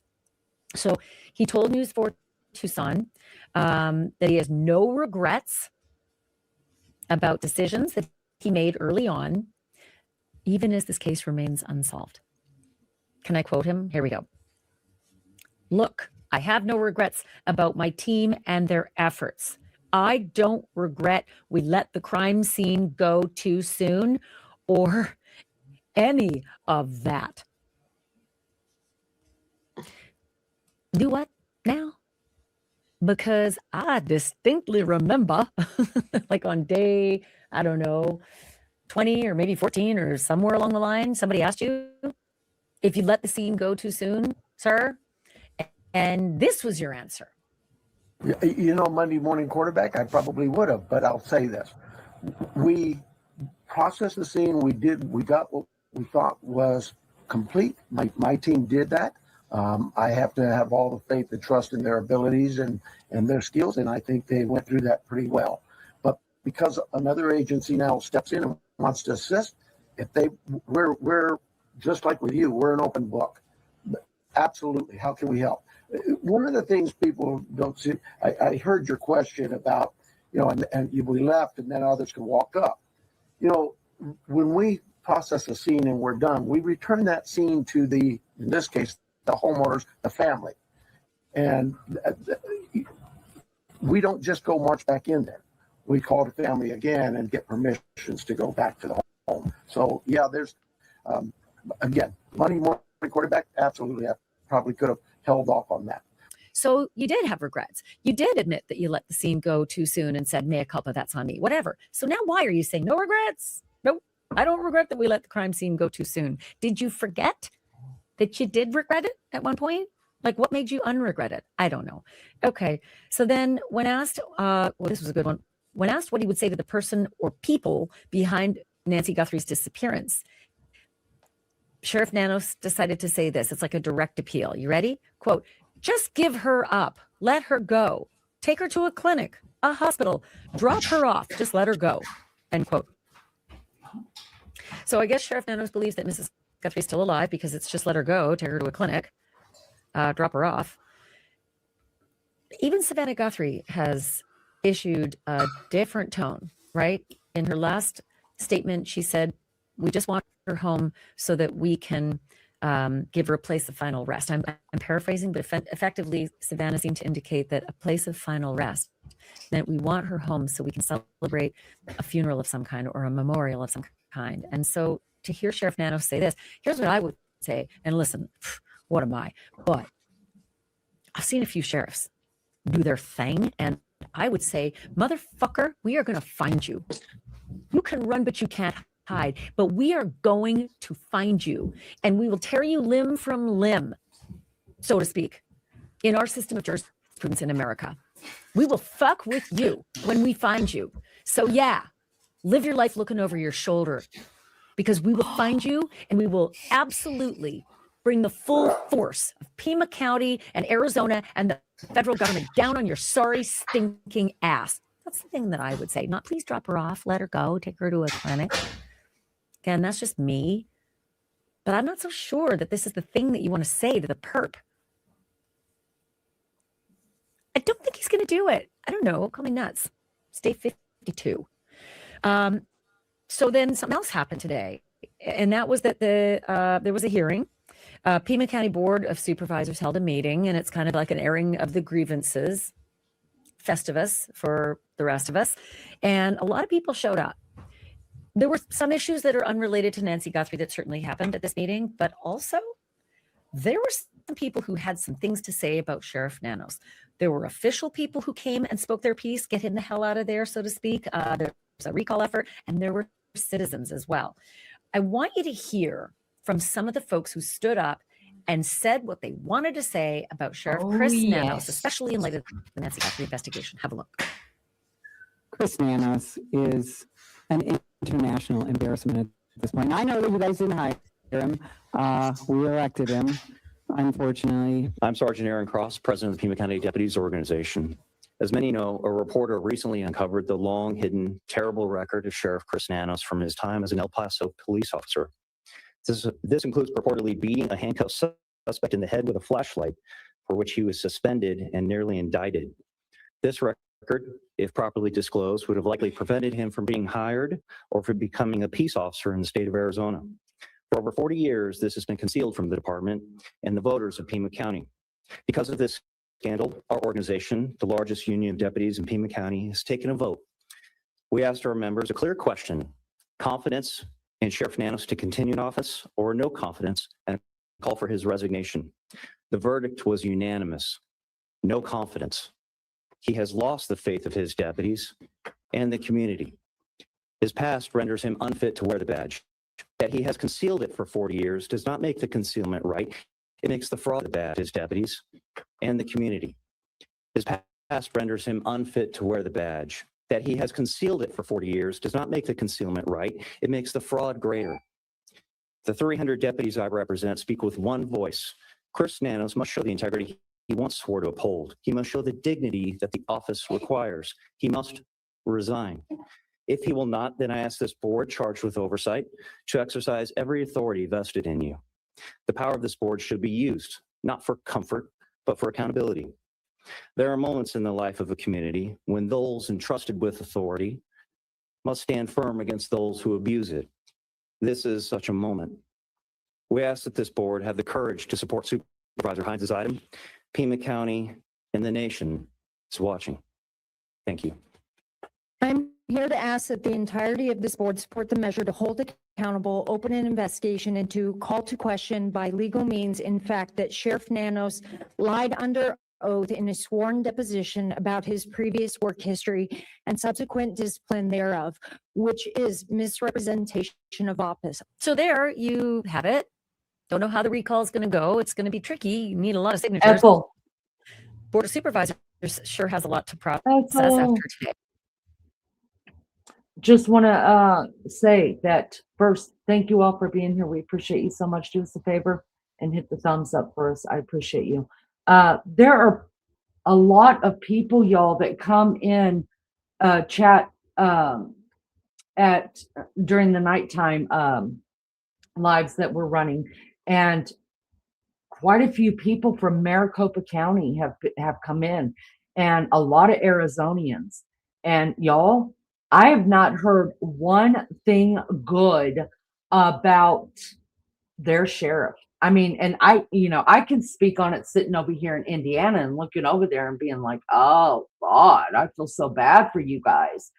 That's one thing, but to have your own people come in and say, y'all, we got to get the sheriff out of office, like he is just, and it's not even a, I think the Nancy Guthrie case is when the pimple popped, in a roundabout way of speaking. But I think other things have gone on in their community with the sheriff, that his people are just, his people that voted for him are like, we're done. What can we do to get this man out of office? Nobody likes him. Why is that? What do they know that we don't know? And she's right, or he's right. I love what's his title? His last name is Cross. Is it? It's not deputy, is it? It's detective, I think. I love what he said. You know, had everything been disclosed to Maricopa County that put him in office, because a sheriff's position is voted upon, and had all those voters known back in El Paso, Texas, all the abuse that he did to people in handcuffs and do what? Can you guys hear me? You went robotic then. Oh, I'm sorry. Yeah, you're fine now. I think he's completely right. If that was disclosed, all the shit that he did in El Paso, Texas, that he probably would not have got elected to this office. It's Pima County. I'm so sorry, Detour. I'm so. Do what? Could he have fixed the count? You know, the way he was supposedly elected. Oh, sure. I mean, we do it in our presidential elections all the time. I would think that it wouldn't be that difficult. He's got in because with all them people that are against him, is this only because since the Nancy Guthrie case? But he didn't disclose any of that. He didn't own up to it. That's why they had no idea of his previous record. Yeah.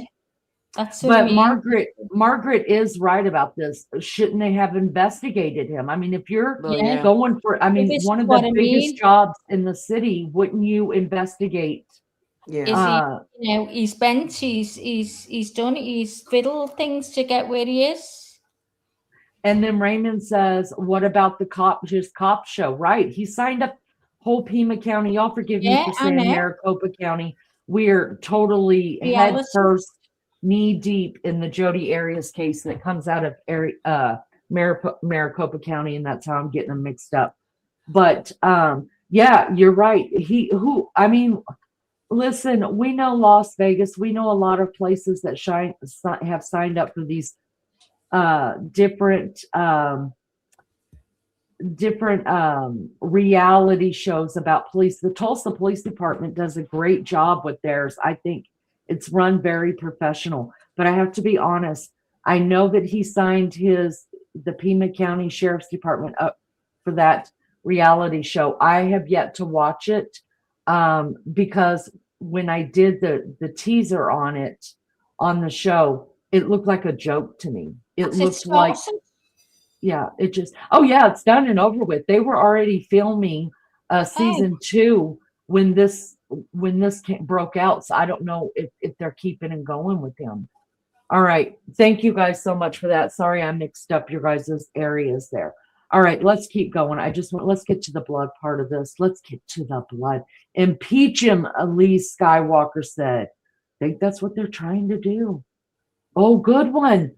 Seth says, how many other cases has he fumbled and got away with because the case didn't hit the headlines? Yeah. We might need to dig deeper and find out what. Yeah, I think. What? All right, let's keep going. So let me get you to the meat of the reporting that I got today, that my sources got, and that is that the blood continues inside the house at that front entrance inside the front entrance, not just outside the front entrance of her home, over the threshold of her front door and into the front entrance of Nancy Guthrie's home, and what that story might tell us, but also what the blood drops that we can see, which both Michael Ruiz and Brian Enton, Michael Ruiz from Fox Digital and Brian Enton from News Nation, were able to videotape with their own eyes. You know, I think 38, 48 hours after the crime scene was just let go, right? And actually, crime scene was let go 30 hours or so after the disappearance. By the time that Brian Enton and Michael Ruiz were able to videotape, I think it was like Tuesday. So, you know, 2 to 3 days after Mrs. Guthrie disappeared and the crime scene was released, the reporters were able to at least witness the blood pattern, the blood spatter pattern at the front door, but we don't see it inside the house. So I spoke to Dr. Peter Valentin, again, of the University of New Haven, who's an expert in blood spatter, about what the blood tells us that he can see and what the information tells us that my source has told us about the blood inside and what it tells us about the crime. And what he has to say is fascinating.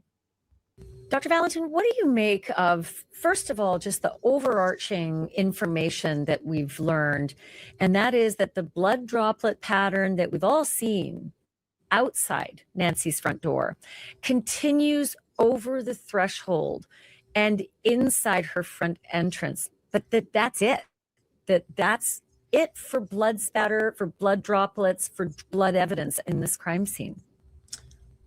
So what's interesting about those blood droplets is that they're what we refer to in blood stain pattern analysis as drip stains. And drip stains are probably the most common stains that we see, and they are what they sound like. They are blood dropping from an object and landing on a surface. And they have no energy associated with them. It's simply gravity pulling blood down and blood falling onto a surface. And notice I didn't say it means that somebody's bleeding, although very often that is what's happening. What could be happening here is that, and we're all assuming that is Nancy Guthrie's blood. No, we know that. Yeah. We do know that. The sheriff confirmed it's hers. Okay, right, because otherwise we'd be doing forensic genetic genealogy on that unknown blood. But what it means is that an object, most likely Nancy Guthrie, is the source of blood outside the threshold, right? So outside the door. But where it stops can mean one of two or even more things. One is that she is put into a vehicle. It is she or somebody sees that she's bleeding and then stops it, right? Puts a towel, puts a hand, does something to stop the bleeding. The other thing it can be is that she is repositioned. And the repositioning changes the blood flow. Well, that would be really critical if we had a continuation, but we don't. My sources tell me that what you see is what you get, except for the stuff inside that I broke, in this podcast.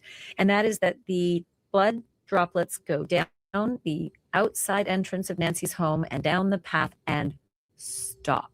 No gap and then restart. So it just seems logical that that's where a car could easily park and that's where she could have been taken away. Yes. And so now I was a detective with the Connecticut State Police in addition to being a forensic scientist. So here's where I get to combine those two skill sets. And so imagine what I just told you, that, we have the repositioning of the source of the blood, right? So we'll assume for a moment it's Nancy's, maybe it's her chin, maybe it's her arm, wherever it happens to be. And then, along with that, you have a waiting vehicle, right? So the blood stops because there's a repositioning. And then why doesn't the pattern continue? Because she's put into a vehicle, which is certainly what makes sense given the location. Now, investigatively, what do I want to do with that information? Of course, there's been a tremendous amount of investigative effort put into finding the vehicles that were in the location that night. And of course, as it should be. Now, what do I care about as a forensic, scientist and a blood stain pattern, expert, and really as a forensic scientist trying to find traces of blood? There's blood in that vehicle. even when you know that you're trying to clean an area to remove blood, it is exceedingly difficult because most people, when they clean a place where they think blood is, they only clean until the color red is gone. But the chemical components of blood stay there. And we have a whole, cache of reagents that are called latent development reagents. And what they're specifically meant to do is help us find blood that we otherwise can't see. So in the event that a vehicle is recovered that is believed to be the vehicle that transported Nancy from that house, the first thing that we'd be doing or should be doing is looking for that latent blood, because I'd highly doubt that it would be visible at this point in time, because it's the critical piece of information that puts that vehicle at the house at the time that she's bleeding, because blood doesn't stay liquid for very long. And we so hope that we'll get there. But I mean, we're starting to feel as though we may not. We may not get to a vehicle. Let me just go back to the source of the bleeding, because this is what's new to this. This is new to me, and I believe it's new to everybody. I haven't seen anybody else report it. My source gave me this information, that the bleeding begins inside the house, not outside the house. This is not something that happened at the door. The bleeding didn't begin at the front door outside. It began inside. And I had imagined that anyway, because a source had told me there was blood found inside. We just couldn't tell where. Mm-hmm. We know she was in her bed because Savannah has said she was taken from her bed in the dark of night. Those are her words, taken from her bed in the dark of night. So you would assume then perhaps there'd be some kind of a struggle in the bedroom where she would see for the first time this intruder. But my source says that is not where blood is found. Blood is only found inside the home, at the front door, inside that front hallway. It's where the dripping begins, and it continues over that threshold. So if you're that Connecticut state cop again, what are you imagining happened inside that house? Okay, so this is great information, and finding blood on the inside of the threshold doesn't mean she wasn't first attacked in the bedroom. I think everybody can remember a time that they were injured when it took some period of time for blood to accumulate for it to begin dripping. And a common mistake a lot of investigators make is they hyper focus on the place where they first see the blood, and they think this is where the attack occurred. And that is almost, I wouldn't say almost always incorrect, because in shooting scenes, you can have the immediate production of blood where it does fall, or you get spatter stains where it memorializes where the shooting occurred. But not even in shooting scenes all the time. You can have somebody wearing a winter coat or a shirt, and if that bullet enters and hits that person, what's first going to happen? The blood is going to soak into the clothing before it then begins to drip or then otherwise present itself outside of that. So finding blood in one room doesn't mean that that's the room where the attack occurred or the incident occurred. You have to go back and you need to look for other potential items or artifacts to give you indications of what might have happened. Now, what you can do is you can look at the type of blood stains potentially, and then look for other sources of evidence and put those two together to say, do the blood stains and the artifacts within the space help me understand what happened, and therefore are the blood stains suggestive of the event happening in this space? I know I'm being a little cagey about what we have here. But I'm fascinated with, everything that you're saying.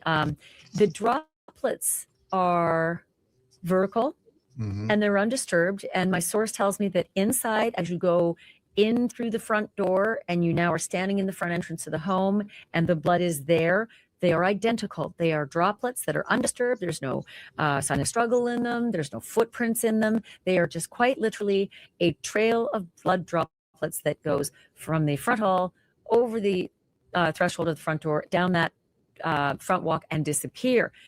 But I get very confused about how that could have happened if she were walking, say at gunpoint, because theoretically the gun would have to be behind her to be moving her along, not dragging her along, from behind, right?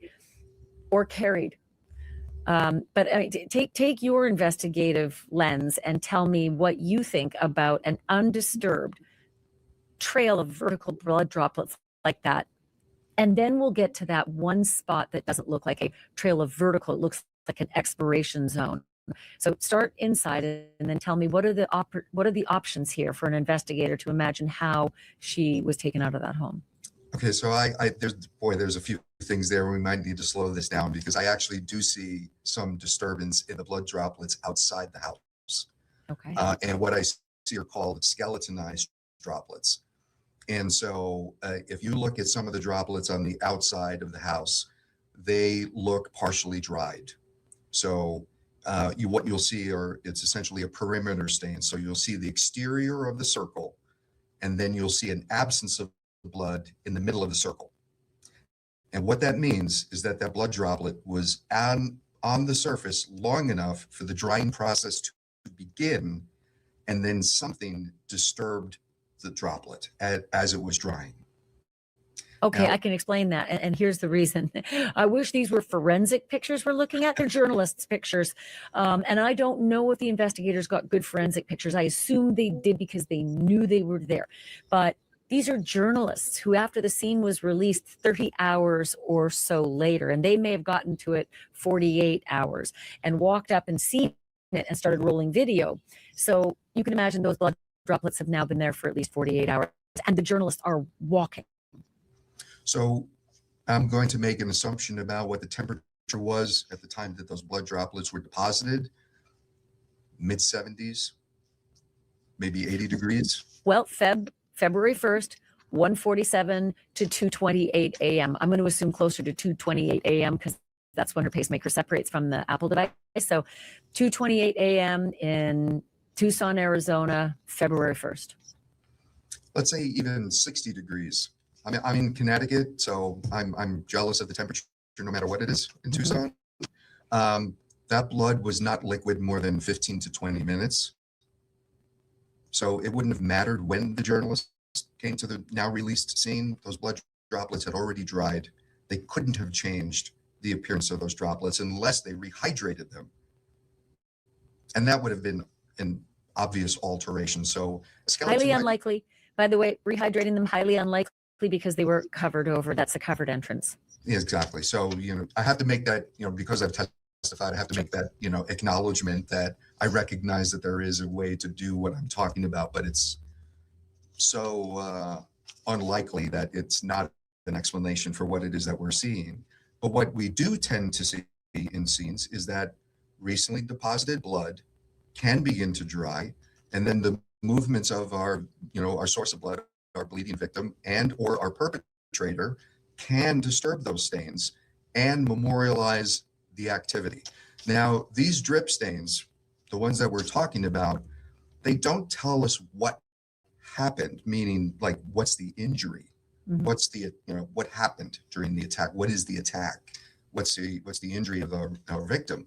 What they do for us investigatively is they tell us what's the movement post-event, post-injury. So in one sense, they're not very helpful in kind of helping us understand the incident itself. But where they do come in handy, if you will, is that they tell us who's going where, right? Who is the DNA profile and where are the stains located? So having Ms. Guthrie's DNA on the inside of the threshold and on the outside of the threshold tells us something that seems fairly obvious, is that she's at the threshold of the house. But what's interesting is that if she's at the inside of the threshold long enough for the blood droplets to accumulate there, and she's also at the outside of the threshold long enough for all those blood droplets to accumulate there, there's an inference that we can draw. And there's a phrase that I use when I write reports and I testify I say it's a not insignificant amount of time. And it's a period of time that's not momentary, but I don't know how long it is. But I know it's not insignificant, right? She's there long enough for that blood to accumulate. I'm glad you said that, because when I have an untrained eye and I saw it and I thought, these are very vertical. They're not moving quickly and coming in on an angle. And there are enough of them that this is a slow moving event. And I have been told by my source that the blood inside is exactly the same pattern as the blood outside. So the slow moving event started, at least where the blood is concerned, in that hallway. And so as the investigator, is this somebody who's struggling to carry her, or she's struggling to walk and is walking slowly? Like, you tell me. So what I can say about the stains on the outside, and it would be hard for me to offer a well-formed opinion, because I would love to see the inside stains too. Wouldn't we all? Yeah, it's like, are they a continuation, or are they two separate patterns? But what I can say about the outside stains is that there's one photograph, there's probably more than one, but there's one that I paid a lot of attention to, that essentially shows droplets falling in the same place. And you're getting this like secondary spatter, and you see a lot of smaller droplets in the same area. And so we tend to see those when you have the source of blood in the same location for, again, a not insignificant period of time. So if the blood is in the same place where it's essentially dripping into itself, you get these tiny droplets that come from the now accumulating pool of blood on that surface. So you get these tiny droplets, appearing around the edge of this now expanding pool. And I say pool because that's what we call it, a pool pattern, but it doesn't necessarily mean it's large. But if you go back to that photograph, you'll see that around some of those drip stains, there's a slightly larger stain that has tiny droplets around it, tiny spatter stains. And what that is, again, preliminary opinion by looking at these photographs quickly, is that that's blood falling into an accumulation of blood that's already on the surface. So she's standing there for a period of time. I would say, I can't say she's standing, but I can say the source of blood, which I think we'll say based on the volume is not an object with her blood on it, but it's her, is stationary. Is she standing? I can't tell you because I don't know where the injury is. I'm glad you, by the way, let me just stop you there, because I'm glad you just mentioned that. It's not an object with Nancy's blood on it. I hadn't contemplated that, but you do have to contemplate that if someone uses a weapon and is carrying the weapon out of the house. This is absolutely, in your opinion, and you tell me if I'm wrong here, this is absolutely not the pattern of an object with Nancy's blood on it. I would say, given the volume that we're seeing here, and given, again, I haven't seen the photographs of the pattern inside, given that there's two patterns, one outside, one inside, it's highly unlikely that it's from an object, because the pattern that comes from an object with somebody's blood decreases over time. Right? There's a limit to how much blood you can have on an object. And so as a function of time, the distance between droplets increases because there simply isn't enough blood, or there isn't more blood to continue dropping. So if a person is walking with an object that has blood on it, the distance between those droplets as the person continues to walk increases. No, that makes perfect sense. Yeah. But so again, you're having to look at the journalist's pictures, not the CSI photographs that you'd prefer. But you're seeing that Nancy was in a position for quite some time. This wasn't a slow moving event out that front door. I would say she was stopped at that threshold for, again, a not insignificant amount of time. Is that 30 seconds? Is that 2 minutes? I can't say, but something's going on at that threshold long enough for that source of blood to create that pattern that I just described, where you have those satellite spatter stains. And now the question is, well, what's the activity? In particular, when you think that she's being restrained in some way, whether or not she's standing and somebody's restraining her, or whether she's being carried, or whatever the thought is, what's happening in that moment while she's being restrained and those blood droplets are landing on that surface. Now, what you also can say is that there has to be a clear path from the source of the blood to the surface. So if, you know, by way of example, if we believe that the blood is coming from her nose and her mouth, well, then there must be a clear path from her face to the ground, right? So it can't be then dripping onto her clothing. It can't be hitting her pants. Or So her that tells you legs as she maybe exactly. is walking. It does. And by the way, to me, it looks as though this is a clear vertical path without a lot of dynamic movement. Yes. So the fact that the stains are circular tells you that the source is directly overhead, because as the source changes its orientation and it no longer is, you know, directly overhead, the shape of the droplets change. So we generally don't need to do this with drip stains, but in other situations you can actually estimate where the blood's coming from based on the shape of the stains. And in this situation, because we recognize them as drip stains and an overall drip pattern, we wouldn't need to do that. But in other situations, the angle of the droplets is critical for us. And in these don't look, distinguishing events. yeah, these don't look like they have angle. No, they don't. They're generally circular. Which means it's a slow moving event, because you can't continue the movement without some kind of an angle. Can we stop it right here just a minute, please? Yeah, can you just bear with me, Yeah, because I don't know what I've done. Sorry. It's okay. I can stop it. It's all right. Let me hold on. Let me just stop it like that. Can you guys hear us? Can you? It's still playing, Lee. Oh, is it? Hold on. Let me stop sharing. Let me stop sharing. Okay. I've Thank clicked you. the screen and something's happened. So give me a minute. Come on. It's okay. There's just a couple of questions in chat that I want to get to. Welcome, everybody. Thank you so much for being here. Do us a favor. I try to get at least 100 likes every time I go live. There's plenty of us here. Double tap your screen. I think we'll get there really quick and we'll be done with it, and I'll shut the hell up as far as that goes. There's a couple things I want to talk about. So the blood,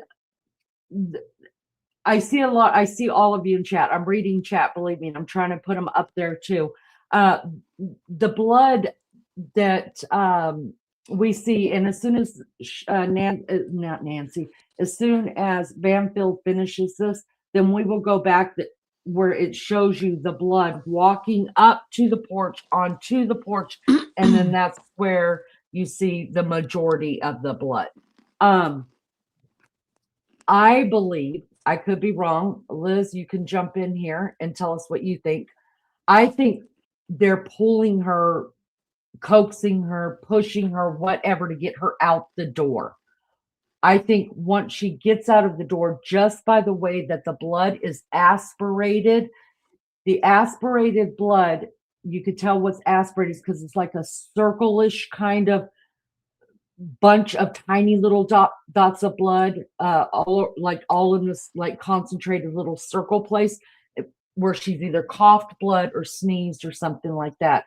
I think once that happens, she's picked up, thrown over their shoulder, and that's where we see the blood being dropped, because now after that part right there is when you actually see it start a pattern of walking away from the door, dripping all the way down to where the handrail is, where you would walk up to the porch. From there, we believe, I think all three of us believe this now, that there actually was a car pulled up at different times. Yeah. Only because if we look at the footage that Kash Patel first put out of this, where the perpetrator is like coming through the portico, which is the oval, the archway to get under the porch, it kind of dips his head a little bit, and then he comes in, and then he's looking around, realizes the camera, blah, blah, blah, blah, and then he walks back out and he grabs the flowers, bends down, grabs the flowers. The very next frame, the very next minimal of a second, he is standing back in front of that camera. You know right there that the video is spliced. And the only reason they would splice a video before they put it out to the public is something they don't want you to see in it. Yeah. So to me, that just equals at that point you can see the car. Now, because now I believe that that another perpetrator is already in that house and getting Nancy ready to go. I don't think this was a robbery. I believe it was a hit. And getting Nancy, and then the other perp who we see on the porch is the one that's going to the porch, waiting to be let in through that door where they will bring Nancy out. That's my belief. I hope I'm wrong. I would really like to be wrong. But everything's leading to that. And because of where the blood drops stop after you walk down those 3 steps and you get to the driveway, there would have had to have been a car right there, or the blood, because the blood would have kept going until you see the droplets further and further and further away from each other, right? They stay at the same consistency all the way down. And the reason why you don't see, I believe, in my belief, the reason why we don't see any footprints or anything like that in the blood, or it's smeared, is because she is over his shoulder. And so he's walking forward. So she's dripping behind him on his back, if that makes sense. Yeah. What says you, Max? Give me what you got on it. Yeah, I agree. I think that as well, because if she was walking on a slow as she's supposed to be on her legs, she'd have been smeared and that through the floor. Mm-hmm. That it'd have been, it'd have been one way or another that it had been disturbed by footprints. But it was not, and it was a clear, like you say, it's like someone's held it up over the floor and she's bled. I also I do think that it's what you said. I also want to say this. Do remember, we're understanding from all the cases that we've seen, that we continue to see, and I think that's why it's good to watch different cases, because one case will teach you something about the next case, right? And so that's why we're covering the Jodi Arias thing, because that's where I did learn a lot about blood from that case. So, and if you notice, when the people that are covering this case right here and that covered the Idaho 4 case, they brought up the Jodi Arias case because there was a lot of blood in different ways that put him in different positions. And especially the coughing up, the aspirating of the blood. That's why it's important to look at those things. But here's what I do want to say. We understand what an aspirated blood looks like. We understand what a big pool of blood would look like. Oh, well, that would mean that right there is where they bled out.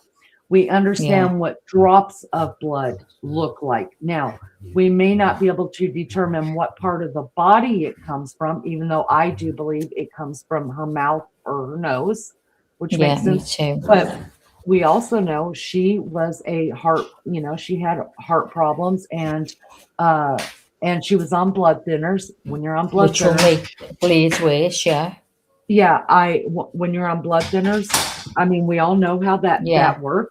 So we've listened to a lot of expert people on blood droplets and things of that sort. And sometimes it sounds like, but you're saying something different than the guy I was listening to last night. Here's the deal, you guys. Even though they hopefully have all gone through the same kind of training, not everything is 100%. So every blood droplet is not going to be a perfectly little round, same size thing. It all depends on how high the blood is dropping from, how fast the body is moving, where the blood is actually coming. So there's lots of variables. But speeds.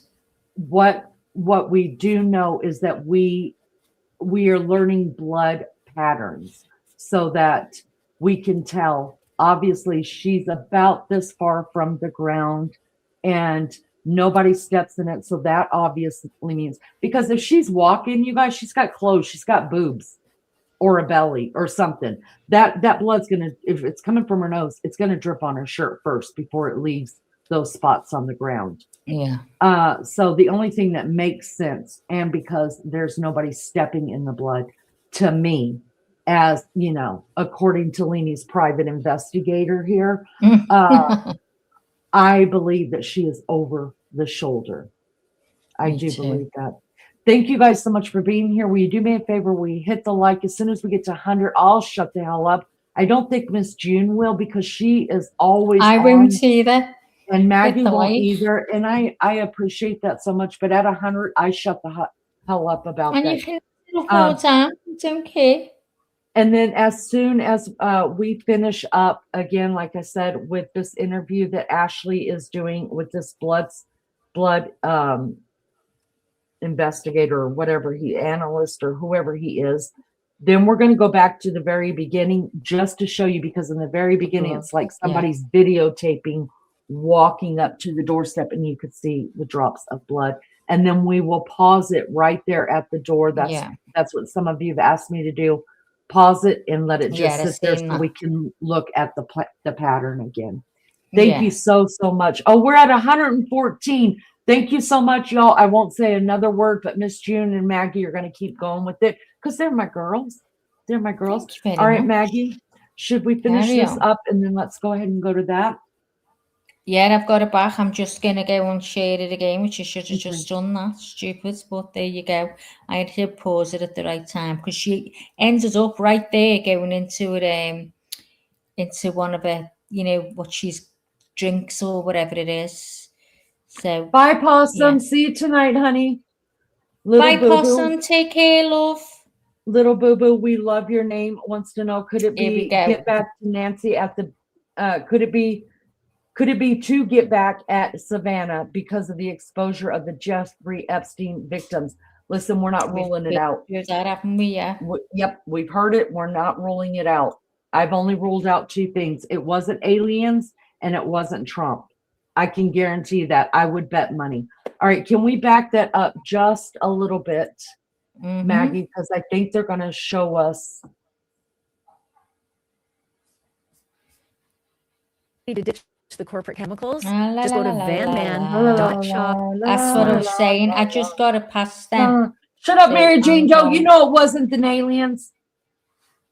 The one area of blood that many people have already discussed, and it looks like this is common parlance, but an expiration. Can you see it? Of some blood. That's what it looks like. It looks like a cough. Right there. So that's what this blood is, what I'm talking about when I talk about aspirated blood. It's kind of like all in one area. It's a bunch of tiny, tiny, tiny, like spit particles. It looks like that's what I mean by aspirated blood, or someone's coughing or sneezing or something like that. But let's go ahead and just continue with this. And then in the very beginning, they actually show the ground where you could see blood beyond the porch. The path. Yeah. What do you see when you see that particular spot that isn't a nice clear drop?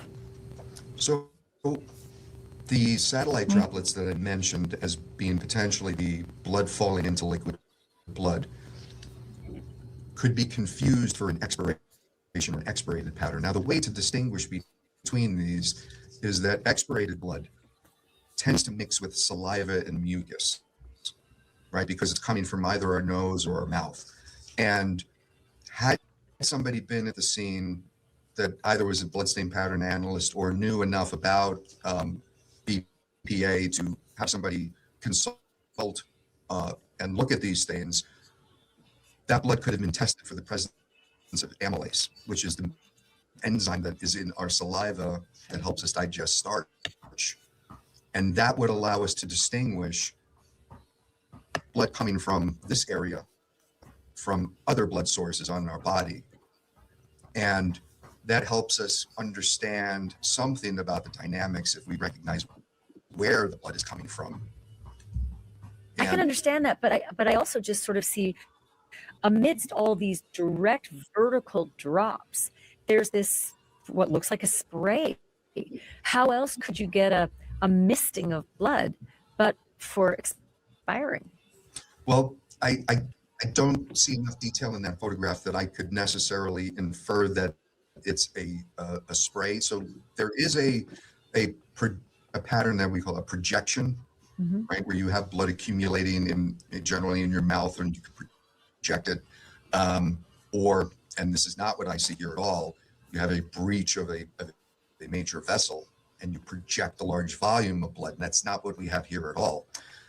So the idea that blood is being sprayed onto the surface is really inconsistent with everything else that we see. Really? Or that I'm seeing from the photograph. And not coughed? It could be. Again, I don't see enough in the photograph to say that looks like a cough, but if it looked like it when I was actually looking at a better quality photograph, the easy way, first off, the other thing that you could do just from the photograph is there's a dilution of the blood because, again, it's mixing with saliva. The other thing that you tend to see is that because there's like a tackiness to saliva and mucus, when blood is mixed with saliva and mucus, little droplets tend to stick together and cluster together. So the way that the blood behaves changes in a way that you can recognize in the resultant droplets. And I didn't really see that in the photographs that we had. I just saw satellite spatter. But again, you know, if what we needed to do was really interpret, hey, is there a difference between these two patterns and does it have value for us to interpret them?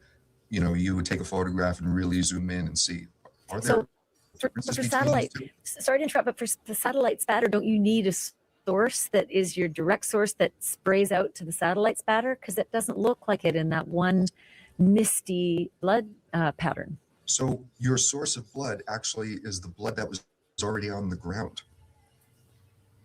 So if you drop 3 or 4 droplets of blood on the ground, and then you have a 5th droplet hit those 4 droplets that are already there, it creates its own spatter. Okay. And if you see that is a possibility in that particular spot. Like, 'cause to me, I would have thought you'd need a concentration in the middle to even have the satellite spatter from another blood drop. Yes, you don't need a lot. Okay. Yeah, so I think if anybody in your audience has ever had a leaky faucet, and if you have 1 or 2 droplets of water land in your faucet, and that 3rd droplet hits, you see water droplets from the water that's already accumulated in the sink, and it's the same concept. And is that what you see there? Like, you don't see it as a cough or an expiration. You see it as blood droplets that hit other blood droplets and cause that spray? I say between the two options, the one that seems more plausible to me is the satellite spatter. But I'm an evidence-based analyst, and so if I look at that and the stains look diluted and there's artifacts to suggest that you have blood mixed with saliva and or mucus, then I'm thinking it's an expiration pattern. Can I ask you, because my theory, and it's based on, you know, just my work as a journalist, and certainly not having any, I haven't seen any evidence that CSI investigators have collected, let's put it that way, is that she was carried out and that he had her over his shoulder and that she may have been bleeding behind him and leaving that pattern behind him that he's not stepping in, and nor is she. But that when he struggles to get through that big heavy door, and maybe there's some time that it takes him to get those doors open and those doors closed, and he's turning around with her, is it possible he may have moved and shifted so that her diaphragm, which might have been over his shoulder, would have gone, huh, and that might have been that source of that blood? I think it's as plausible as anything else I've heard up to this point. The one part of it that I think is valuable is that it gives us a reason to think that Ms. Guthrie's blood would be on the clothing of the perpetrator, right? And most importantly, on their back. And in a lot of cases, when people don't think to look at their back as a potential source of bloodstains, they always worry about what's on the front of them. You know, they look at the front of their pants, the front of their shoes, the front of their shirt, and they don't ever think about the back, especially in situations where they're using objects. And well, let's hope. I mean, again, this is down the road. If we catch the guy and we can go through his closet and we can find something on the back of a jacket that looks like he was wearing, or did he change clothes that were in the backpack? We don't know. But Can I ask you also just the height of the blood droplets? I mean, it would seem to me that if you're dropping blood droplets from somebody who's over your shoulder, that's, a solid 4 feet that feels like it wouldn't drop in a nice, beautiful, round spot. It would spray completely out. What's your thought about the height of where those droplets came from? So there's a relationship between how far blood falls and the size of the stains.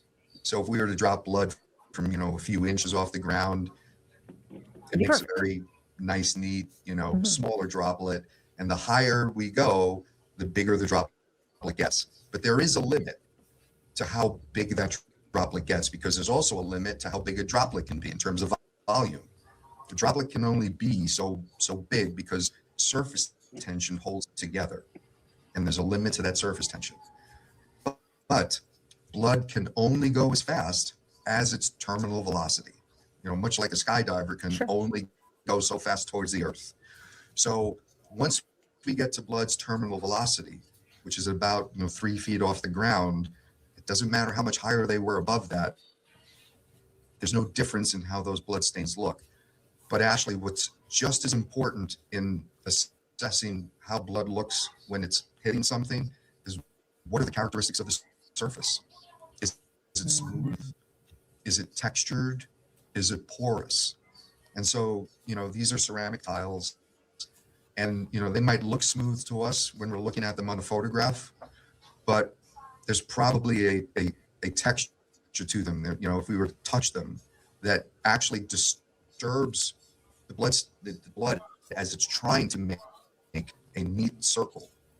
And so you'll actually get some satellite droplets potentially from that. But what you'll also get is you'll get like an irregular border. So it won't actually look like a neat circle.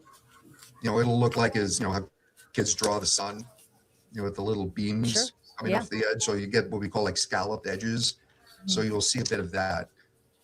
But you don't want to mistake that for anything other than what it is. But it's just it's A in surface reference pattern. to the surface. Yeah. Yeah, well, I hadn't thought of that, but it makes perfect sense. I also wanted to ask you how much you know about the difference between somebody who's my age, and I'm 58, the way I bleed and the way my skin, how tough it is to get me to bleed compared to someone who's 84 on blood thinners. Do you look at your science differently based on the person who's bleeding, or is blood no matter what? So, the idea that somebody might be on a blood thinner doesn't mean that the viscosity of somebody's blood changes. It's more in reference to how their blood behaves. I'll say chemically, for lack of a better way of describing it. So it doesn't manifest any differently in the way that it appears at the scene. So I don't really need to consider it. Now, there are some disease processes that will have a marked appearance or a marked difference in how blood appears at the scene. This is not one of them. So if she was on blood thinners, or if there were, or if somebody has high cholesterol, there is no appreciable difference in how the blood stains appear. And I don't need to take that into consideration when interpreting them. And the normal variation in the viscosity of human blood is something that always sort of factors into the variance. Like, I don't calculate angles to 3 significant figures. There's always a very sort of wide range that I'm working with. So even if we calculate angles when we're looking at angles of impact, the only way that I'll describe them is, was the person standing? Were they at some lower height that was not standing, or were they near the ground? We won't say, oh, they were 2 feet 7 inches off the ground. So there's an appreciation for all the variables that could exist here, and we don't get too specific. And that's the key to staying within the the limits of our science. Do you see that those blood spots came from 3 feet and below or above 3 feet? Could you tell based on just, the journalist's photographs? I wouldn't want to speculate based on the journalist's photographs alone. I would say this, actually.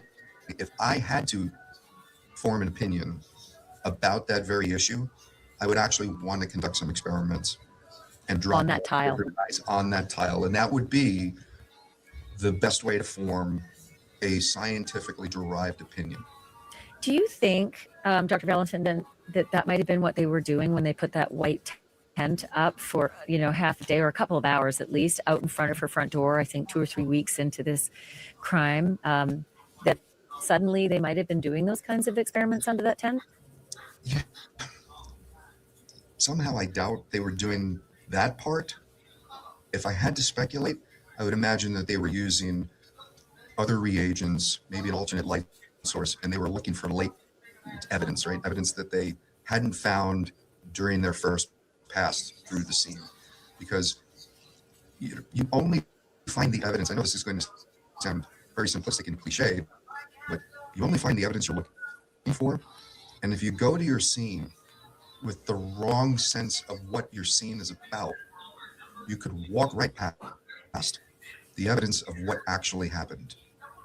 And in the days and weeks since this happened, has their understanding of this event changed, right? And if it had, and now they're aware of a new bit of information, right? Would that have made them go back to the scene to look for something that they had no idea was relevant the first time they were there?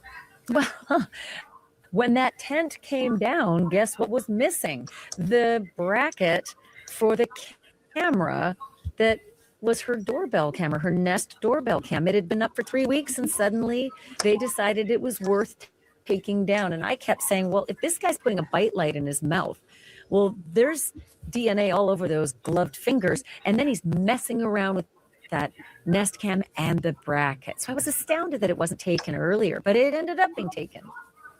I can't believe that wasn't seized the first time either.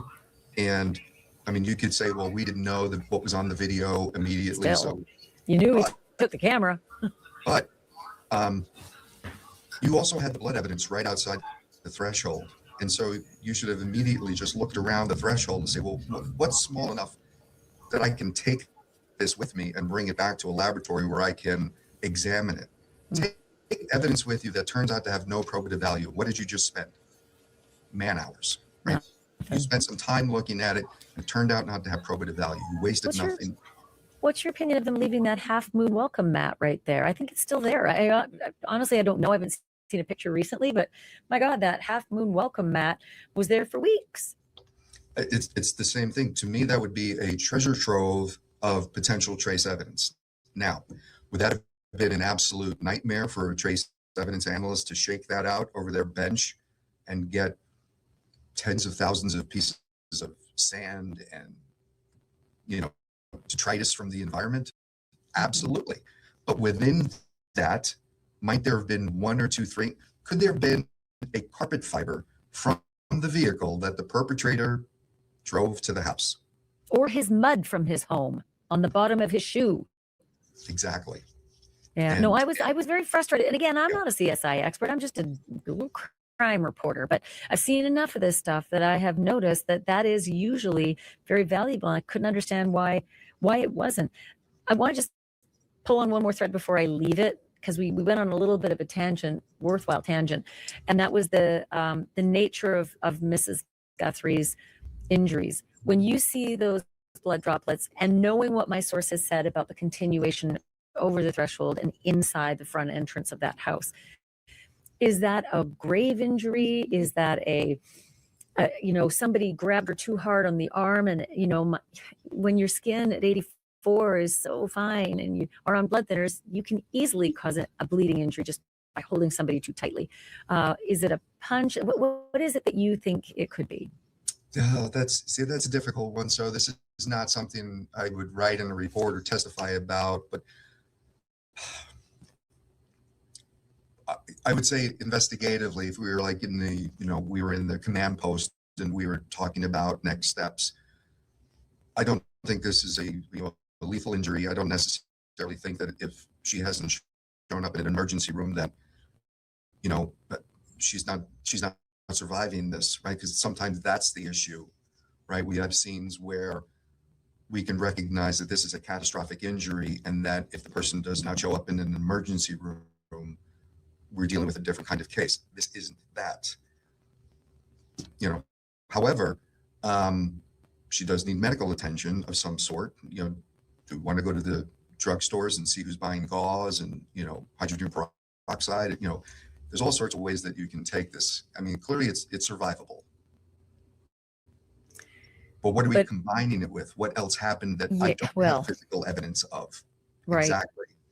The other question is, and I think it's always hard to ask these questions because we've all hoped that Mrs. Guthrie would be found alive. Even Savannah is intimating that she wants her mother home for a final resting place at this point. So there's a lot of reality that's coming, into focus. There's still optimism. The sheriff certainly seems optimistic. He wants the perpetrator to drop her off somewhere. I'm not sure where that comes from, but is that the kind of bleeding that comes from a dead person or a live person?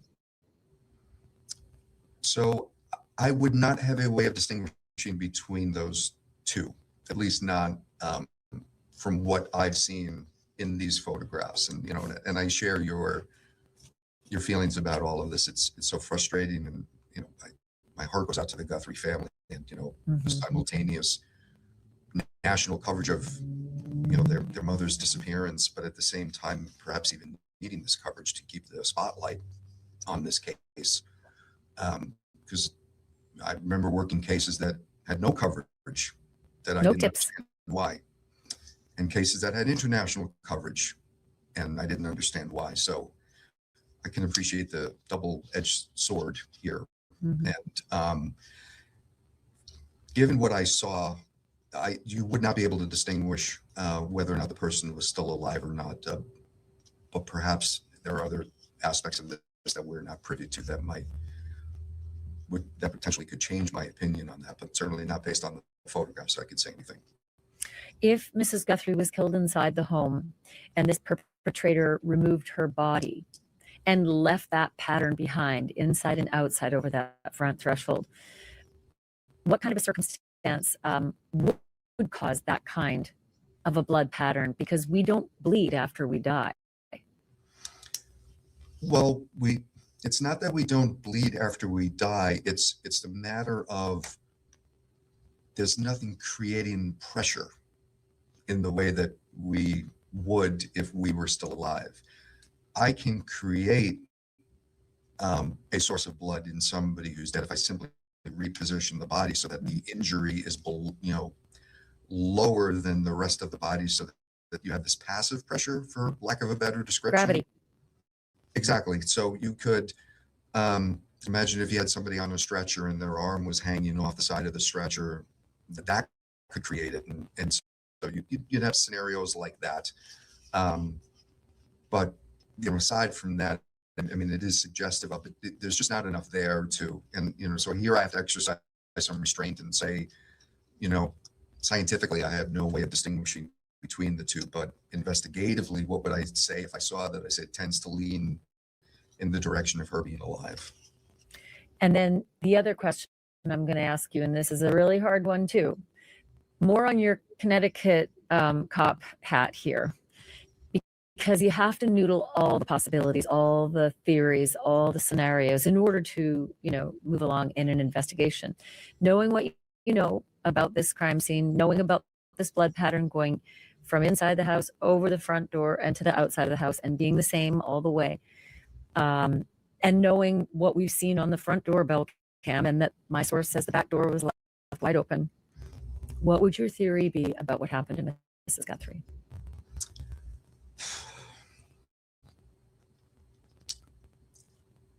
I don't know enough to say what happened in the house.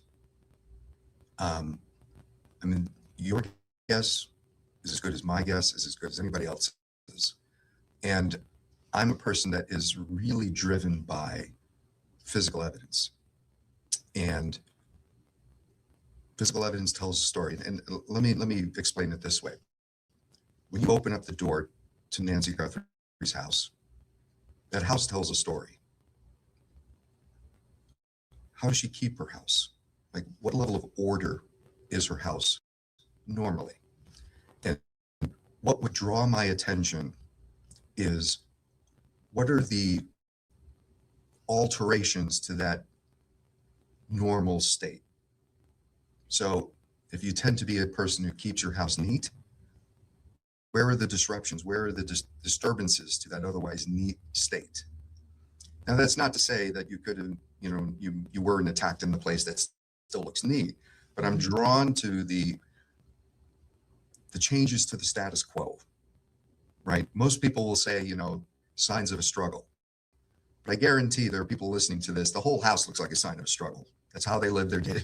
No, So my kids' bedrooms. Yes. yeah, exactly. That's what I usually joke around, because I'm here at a university, and most dorm rooms look like a sign of struggle all the time.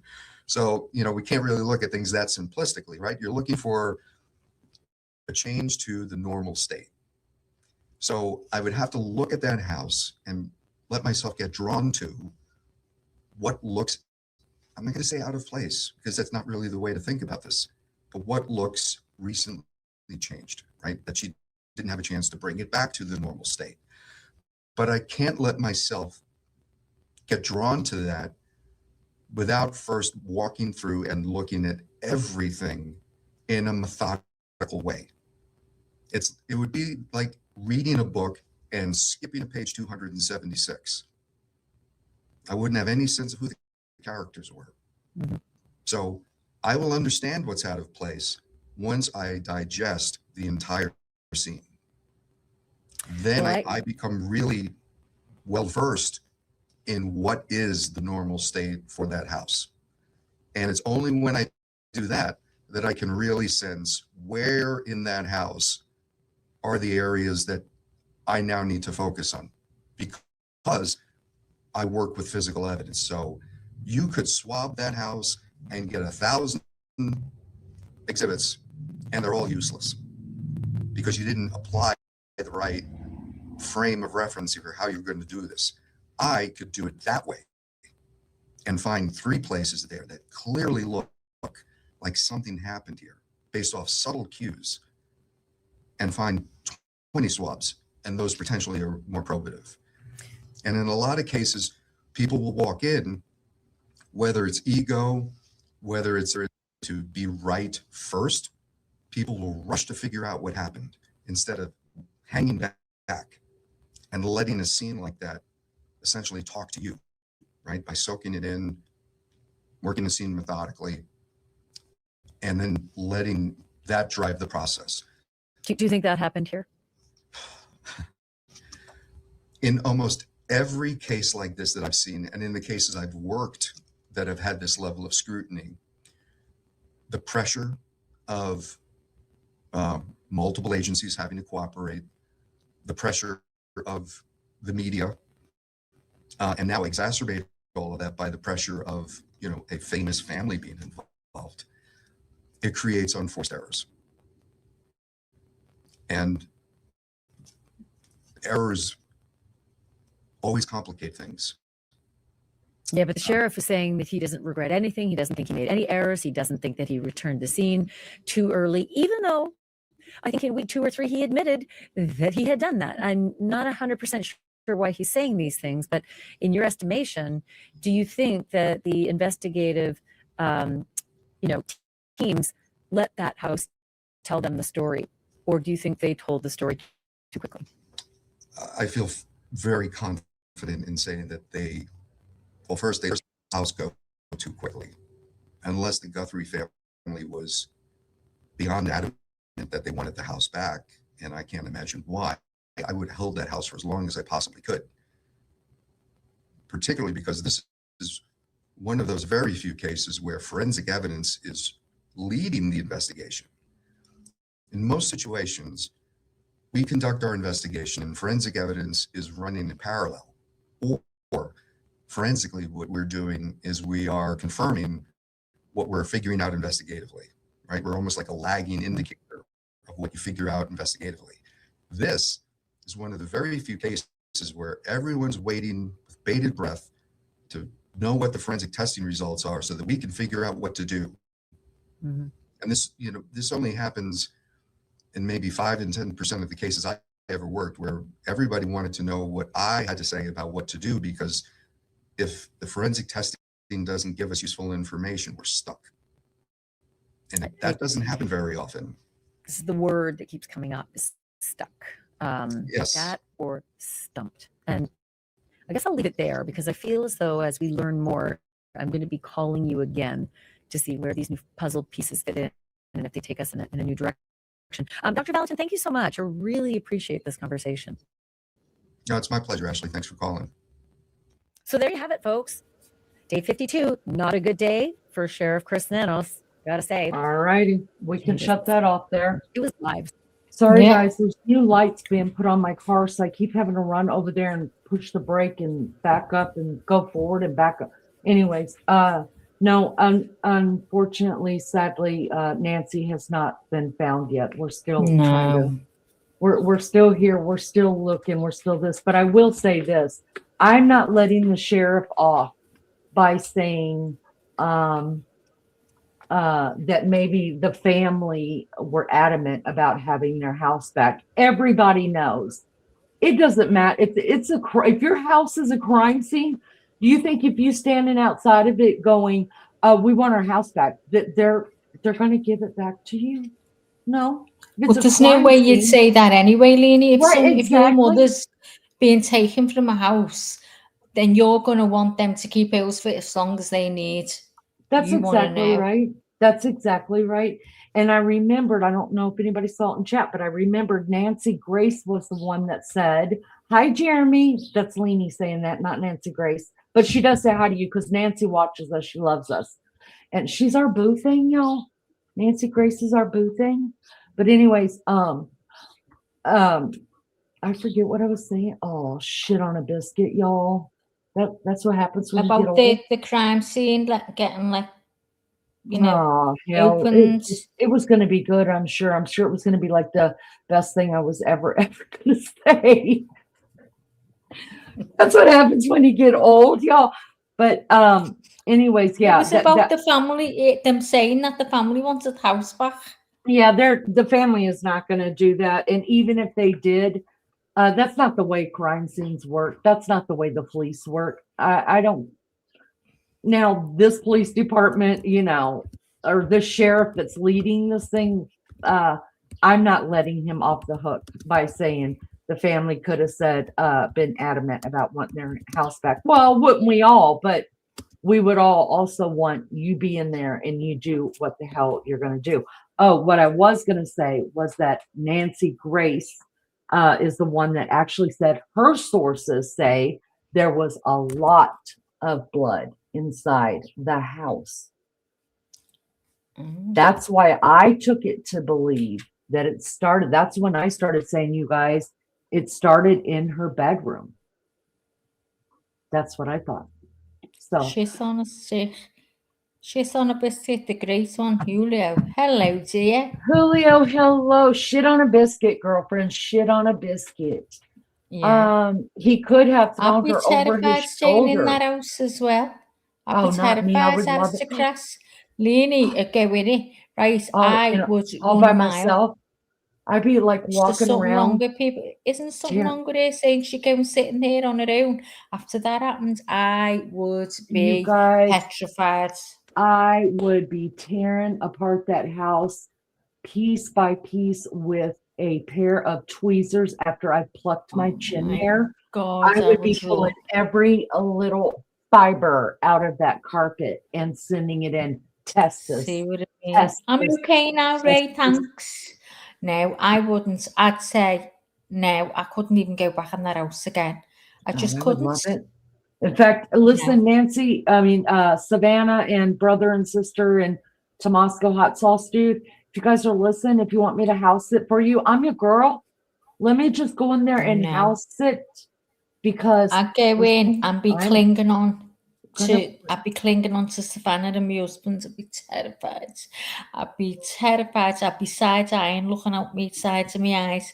Honestly, I would. I'd be like, put it up for sale because I'm never going to go back in it. Mary Jane Doe says, I mean, if we're taking Savannah's words literally, she was taken out of her bed. But what if she wasn't being literal? What if her mom snuck up on the perpetrators downstairs? Well, this was a one-story house. And I do take it literally because of when that information came out. And we have to believe that everything she is saying, that when it comes to this case, is being helped written by somebody who does this every day, right? Negotiates with abductors. So I believe that was put in there on purpose, and it was the truth. GSX says, are you going to write a prescription for my fucking medication or what? Listen, nobody held your hand and made you stay here. Go get your own damn medication. What do I look like? I only play a doctor on the tube, but I don't write medications. I just tell you you're fucked up and get to a doctor. Don't blame me for your problems, dude. I got enough of my own. You don't hear me up here complaining. What is the update? The update is the Today Show gave a teaser this morning, a one-on-one interview with Savannah Guthrie, hosted by Hoda Kotb. That's going to be in a two-part series starting tomorrow morning, Thursday, and then Friday morning. And so there's that update. Also, just in the teaser from what Savannah says, again, I am just reminded that, picking out of her words, that she does believe her mother is dead. And also that we wanted to come on here and talk about the video that was released. The first video that came out of the perpetrator coming up on the porch and then messing with the camera, walking backwards to grab the, well, let's just bring it up, shall we? Go on. All right, let's stop that screen. Share the screen. Nope. Yep. All right, so can you see it, Mags? Yeah, just make it bigger if you can, love. Okay, I'm gonna try, because I am getting this from Instagram. Y'all, you could find this video all over the damn place. But everybody slices it up, so it's really hard to find the video all put together, or at least in the time frame that I had.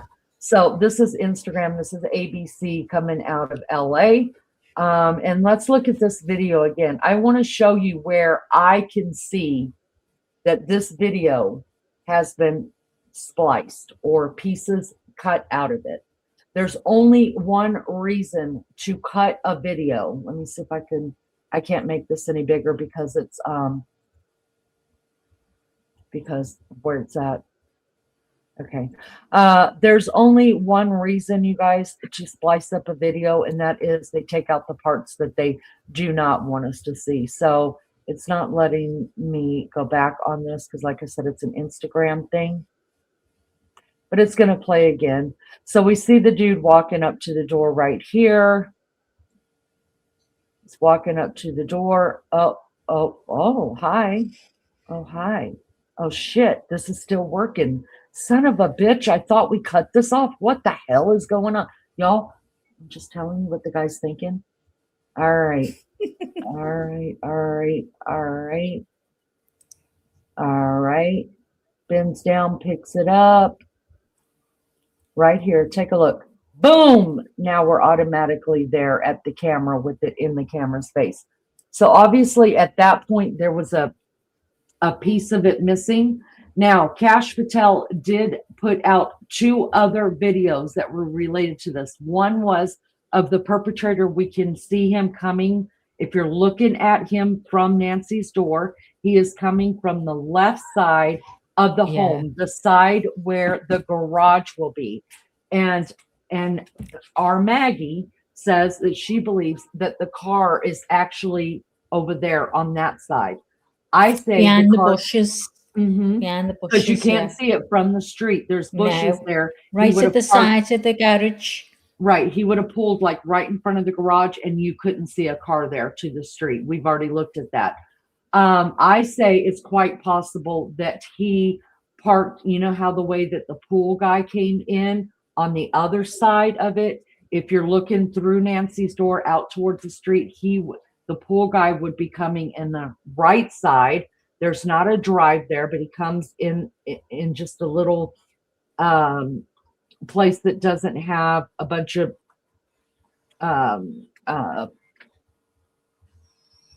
plants, trees, shit like that. It's just a little trail, right, that he could pull into, get back there by the pool and do the pool thing.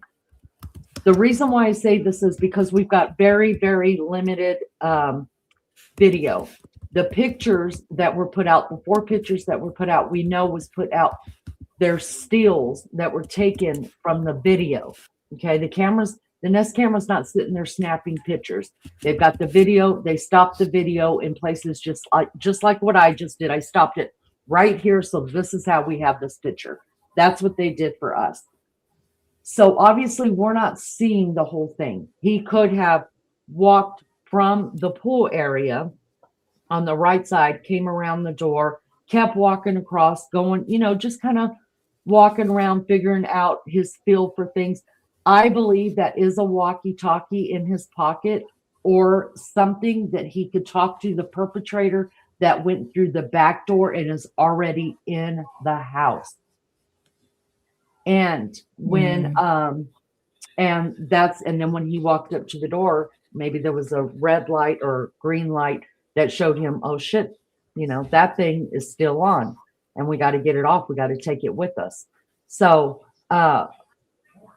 where it's spliced at right before you see the very next frame of this foliage that he went down and picked, the very next frame we see is he's already at the door cam. What happened inside that picture frame or inside the video frame that the police didn't want us to see, that they had to cut that part out? Here's what I think. I think it's the car. I think now, I've always thought there were 2 people, possibly 3. I really honestly think now there are 3 people. I think there is a driver. And I think what they cut out was the car, because Nancy's driveway is kind of a circle. It's a half moon around the front of her house. But if you come in to the garage side, to the guest house side, you can go straight past the half moon area and come back to the side of her house and park in the garage or right there at the guest house, right? I think whoever was in the car is just doing loops. Maybe they don't have a walkie-talkie, so they're just gonna do loops and then pull up when it's time. Be right there when they're bringing Nancy out. That's what I think. I could be wrong. I hope I'm wrong in mostly every bit of everything that I think, for real. So let's just take one more look at this and then I'll turn it off. This is what we were talking about. Can I just tell you what someone else noticed about this bit? I don't know whether you have. I think it'd be hard to see on this, it's only small, but it's the part where you see his other hand going to what I thought was the handle, but it's not. I think he's trying to get the camera off. It says if you've just got to keep stopping and starting it dead quick, and you see another person standing as if they're holding the light. What's that like? Yes, somebody did say that. I don't and you believe see the ceiling lit up. So we can take a look at that as well through here, because if you look at the ground, you can actually see whenever he's walking around, there's all kind of shadows. That is why I think, and I think Lizzo thinks, I don't know if Maggie thinks, but that is why the other still picture of a perpetrator without the gun and without the backpack, we believe it to be a different night, because there is no shadowing around that picture, nor can you see as far out here. This goes so far out, you guys, you could see the house across the street and the lights. So let's continue playing this.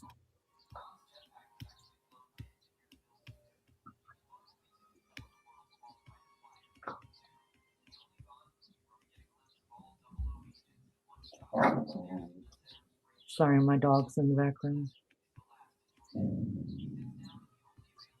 So you can see a shadow on the ground. Yeah. And then watch, it cuts. I think he's looking at someone right there, and it cuts to this. He's already back at the door. So we missed the whole walking back up. Did the guy cut? Jumps, doesn't it? So whenever he picks up the foliage out of the ground and then looks back over towards the pool area, is someone actually talking to him? Did they actually walk up into the frame and say something to him? And that's where the police cut that out. We don't know. Yeah. Did the car actually drive around here? We don't know.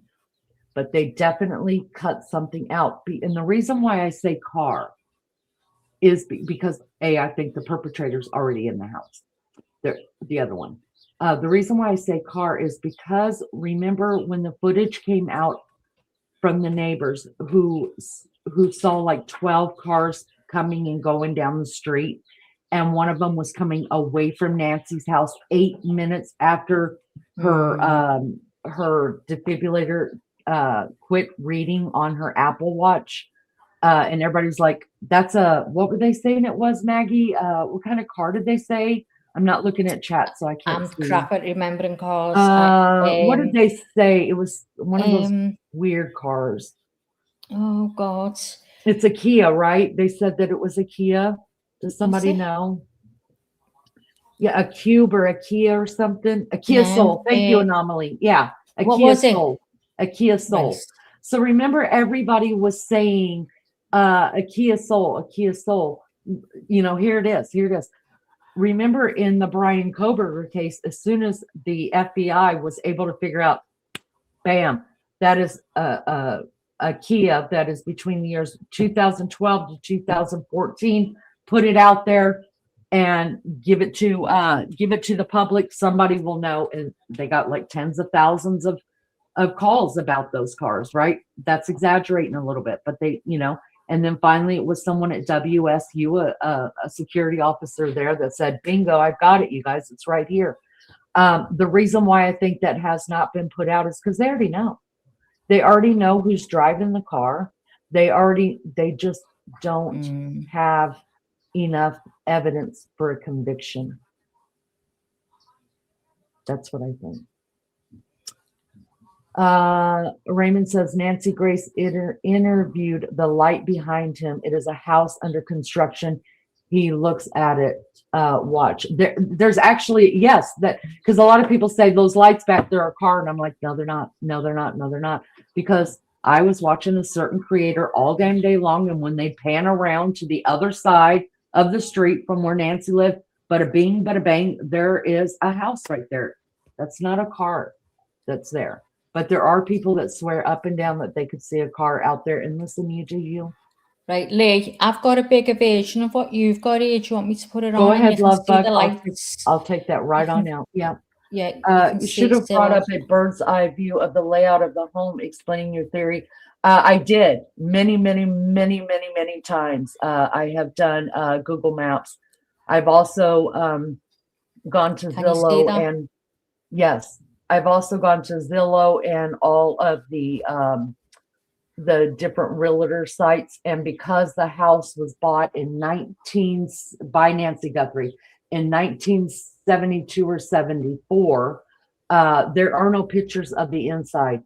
There wasn't even a Zillow or any there wasn't an internet, a home internet. So there are no pictures of it. That's why I went to go and find it. That's when I found out how much she paid for it, how much it's worth today.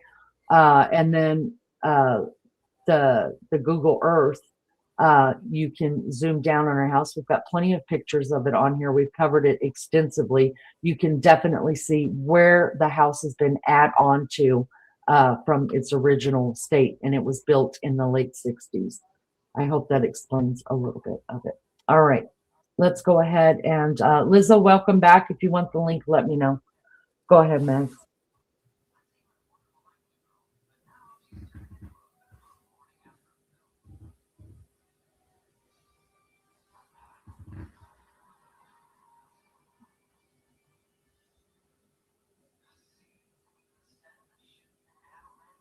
So this, what they're talking about, I think is, I think what they're talking about.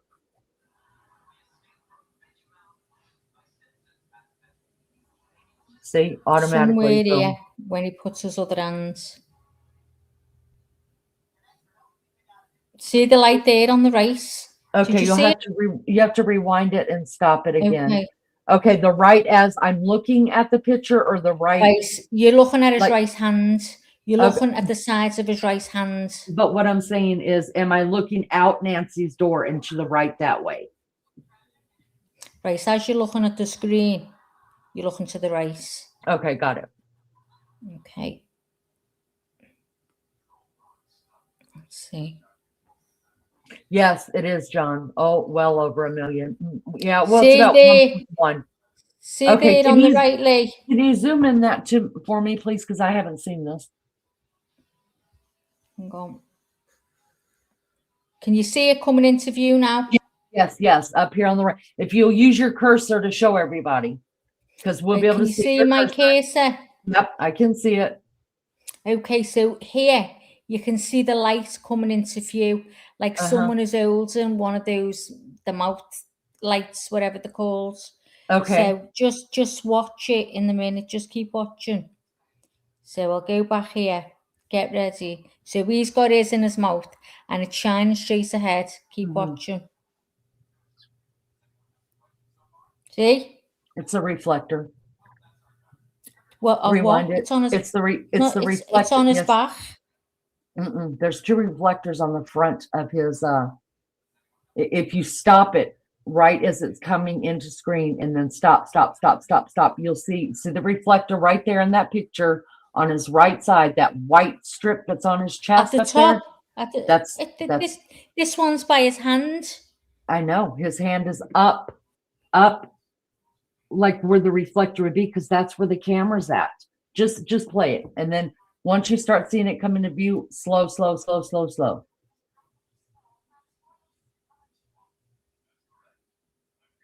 the reflector? It's behind his hand now.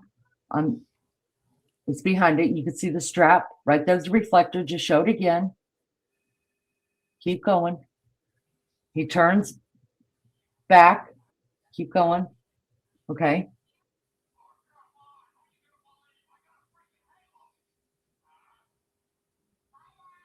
I've got to run it back. No, it's okay. It's going to be right here where he comes back up with the foliage.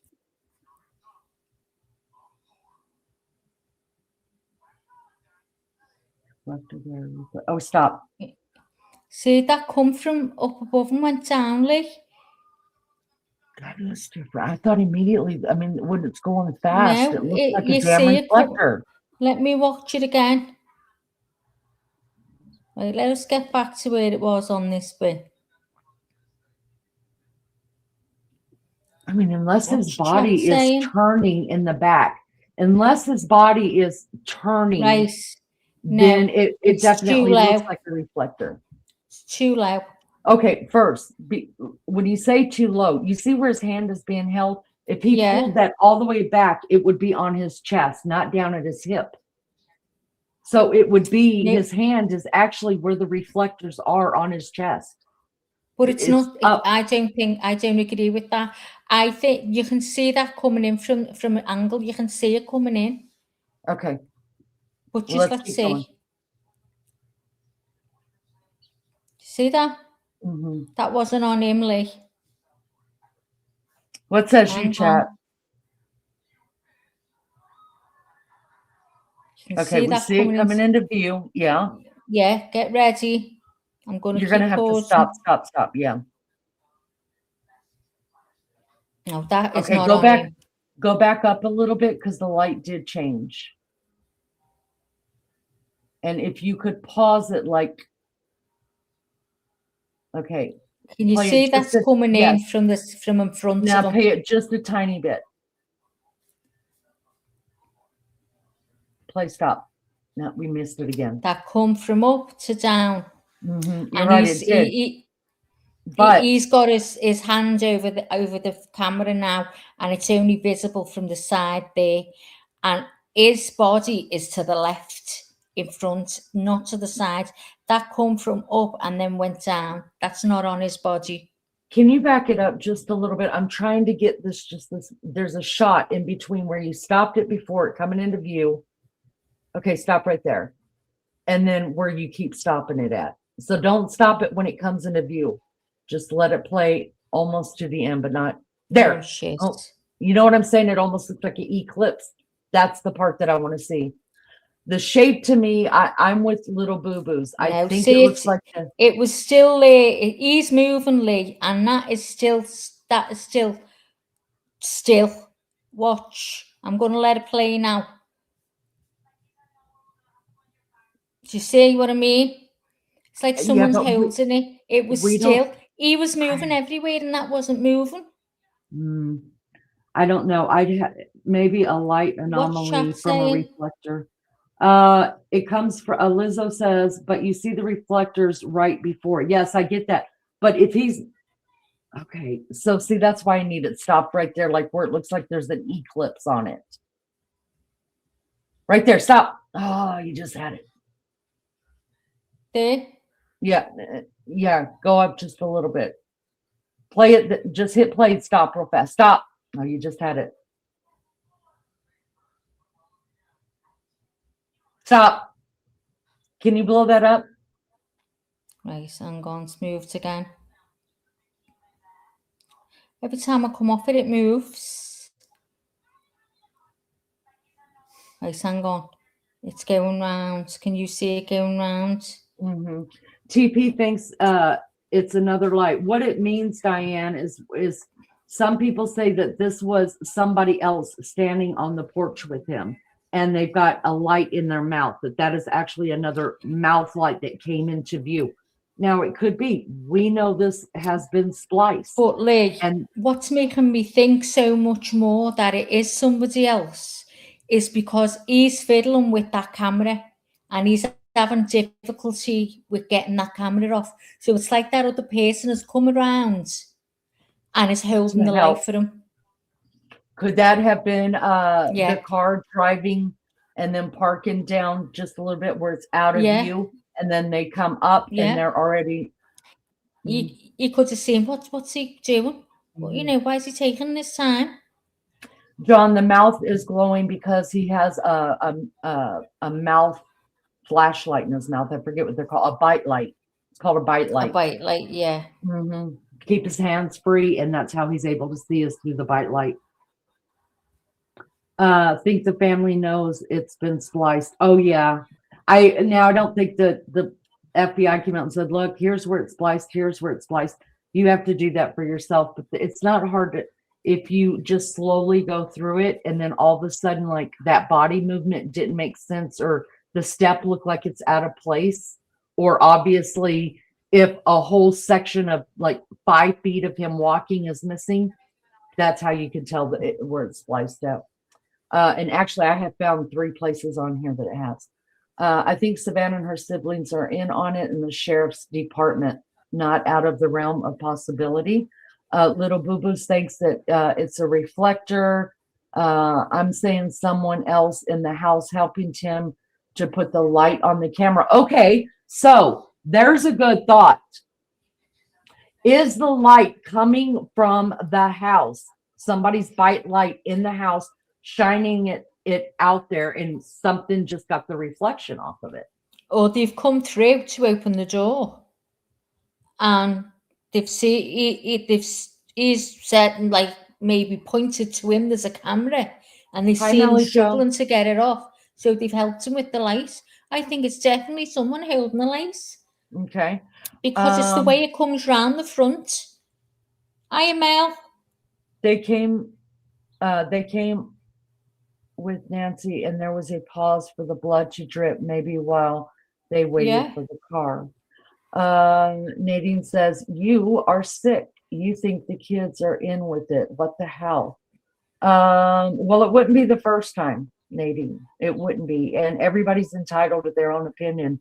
You're welcome to have a debate, a discussion, but calling people sick because of their own opinion, that's childish, and I don't like it. You can have a debate, but do it kindly. Seriously, stop. Well, no, we're not gonna. If you want to have an adult conversation and you don't dig this jam, stage right, find another place. I just called the kids. Well, they could be. Damn. And they're not kids. Guess what? They're grown ass adults that had some fucking problems. Now, if you got a fucking problem and you can't have an adult conversation, don't piss me off. Leave the fucking chat. People are welcome to their own opinions without you calling them a fucking name. Stage right, bitch. Out. Don't piss me off. They're not kids, for God's sake. They're older. They're as old as I am. Savannah Guthrie's older than I am, so fuck off. You can't call names, but I can call. You damn right I can. I pay the damn bills around here. It's my channel. And I politely asked you to stop.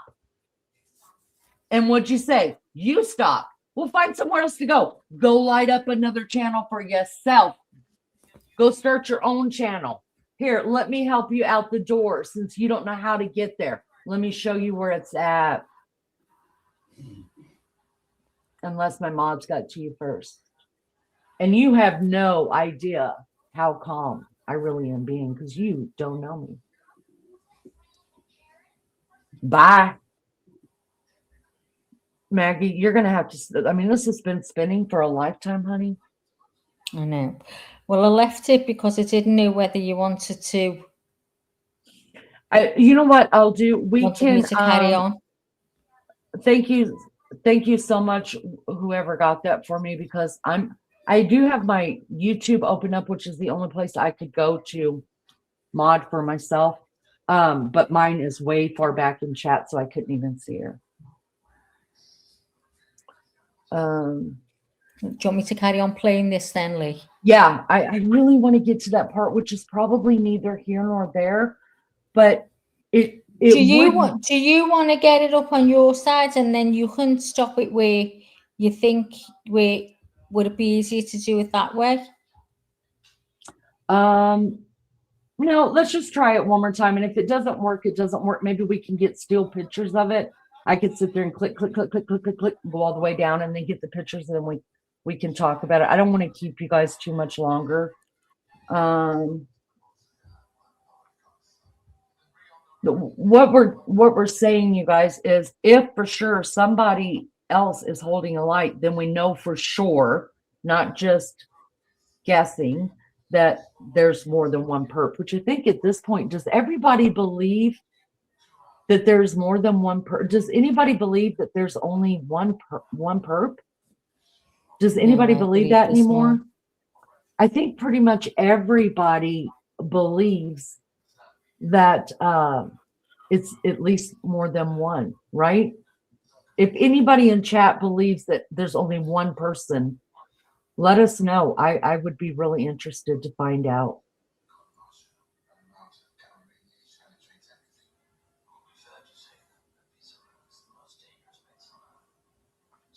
So more than one perp. Okay, that's what I thought. So this could absolutely, because there are people who say no, it's just one. It's just now one. I'm looking there at this bottom. Sorry, Lee. It's okay. I'm Go watching ahead. there at the bottom of the screen. That's flickering. So that's the first time I've seen that.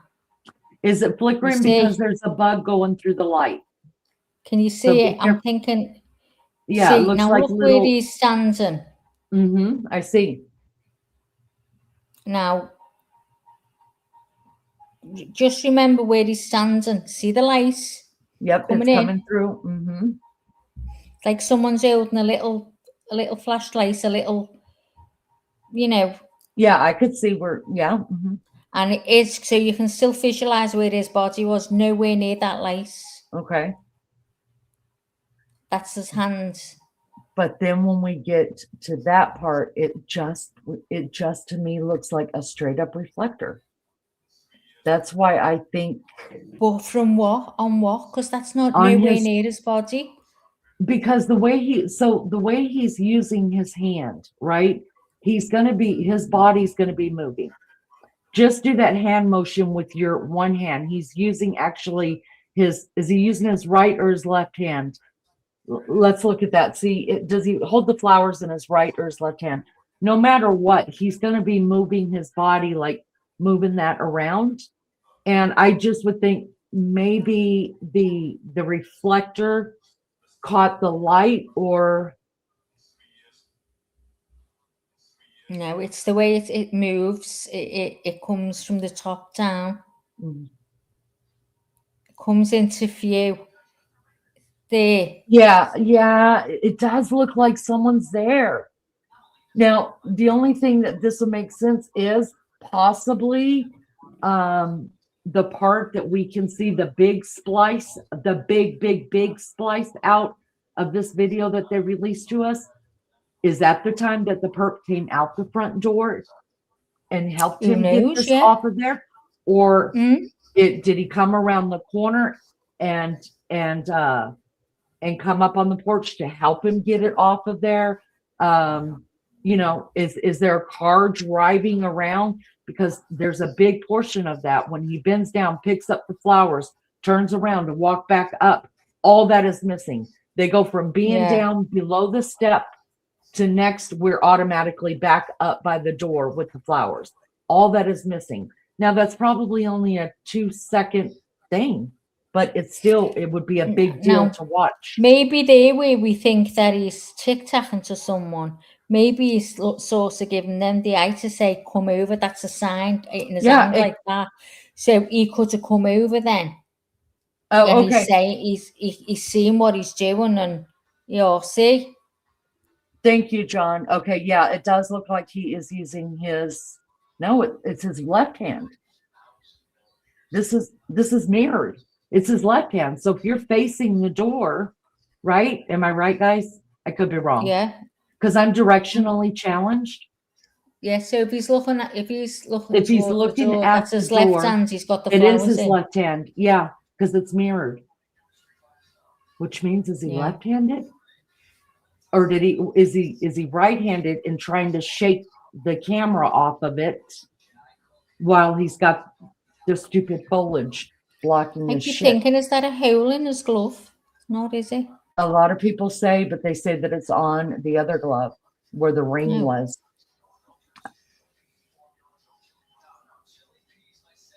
Oh, I can't stop looking at that because it just looks like they're holding it right by the lights.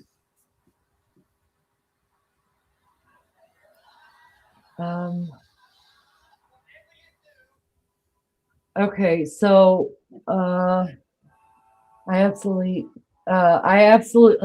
says, I absolutely believe that Annie is telling husband instructions to get in the house. That's right, because you believe there's a female in this too, right?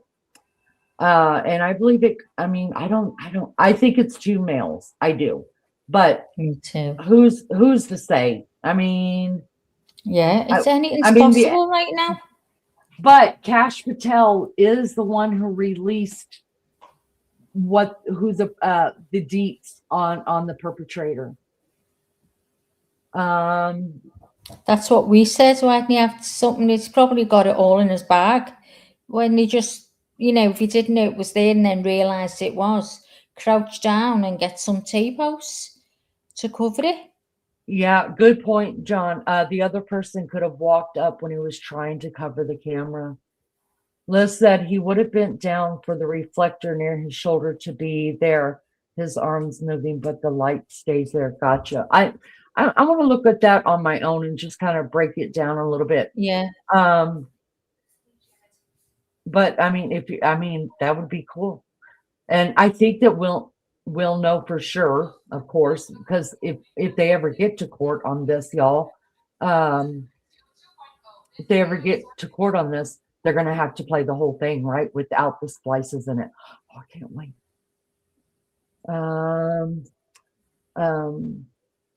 Name says detour, not necessarily if coercive control is involved. Wonder Why says, to me, you lost credibility when you lost your cool and called Nadine a bitch. It showed you are overly invested emotionally, which tends to cloud judgment. What Nadine said was not nasty or evil. To each their own. I'm just going to leave it there because to each their own. I don't give a shit about credibility. I'm not earning any money on this at all. I'm not a creator that is making money off of other people's hardships and other people's grief. Okay, so credibility, I care not. I'm not asking anybody to be here. If you like how this is done and how we're doing it, I'm so thankful you're here. But, and I've said from the beginning, this is what's bad about people coming in here that's never watched me from the beginning, or at least watched for a day, giving me a day before you judge me, which is what you're doing right there. I have said from day one, you don't have to agree with me and I don't have to agree with you, but we're going to do it adult-like.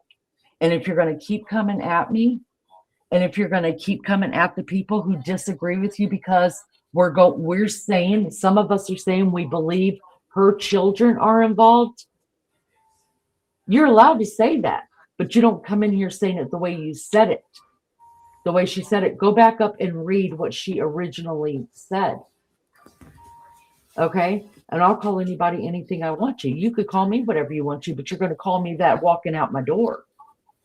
That's why. So I don't need credibility. I don't need anything. This is my channel. And I treat people decently. You could, people that come in here and say the cartel did it. Do you really honestly think that I think the cartel did it? No. They have the right to that belief. And I wouldn't call them idiots for believing that. And how dare I say that? That's all I've asked. Be an adult. And if you guys can't handle that, then go. Go. I'm not asking for anybody to subscribe. Name one time anybody that's been in this chat right now since we've been covering Nancy Grace or anything else since I reached 1,000 subs where I've ever asked any of you to subscribe to me. Never. It's never happened. I've only asked for a like. That's it. And to be nice to people. And I'm going to match energies. If you're going to be a bitch to me, I'm going to be a bitch to you. And I've got better skills at it. Believe you me. Ask around. They'll let you know. Carry on. We've all said that, John. Could it be cartel members? We've been through everything. We just don't know, do we? Everyone's got different ideas and thoughts and theories, and everyone, the more that happens, it becomes more baffling and confusing. And you think if something else, you find something else out, it's going to become clearer. And it doesn't always, does it? I just honestly haven't got a clue. I've stayed the same. I don't think the family are involved. That's the thing that I have said from day one. But there is loads of people. I think there's more think that they are involved than they're not. Oops, sorry. Sorry, my. Seems a little bit clumsy for stereotype of cartel. Yeah. Thanks, little boo-boos. Lulu has asked twice. Sorry, Lulu, I went off on a tangent. I'm so sorry for that, guys. But, I'm human. My buttons get pushed. Lulu says, what's the top pickup? That's just a still shot of the video that Cash Patel put out of the perpetrator coming on Nancy Guthrie's porch. We were trying to figure out if we could see a light that was next to him. If it was a true light, like somebody holding it, or a reflection of a light. Yeah. Hi, new here. I love your life. Oh, that's and would so like nice. to add that the radio in his pocket looks similar to my scanner. See, he could have been listening for police calls. Yeah. Yeah, could have had an earpiece in, couldn't he? You know what I mean? And being listening to that, or someone keeping an eye out for him.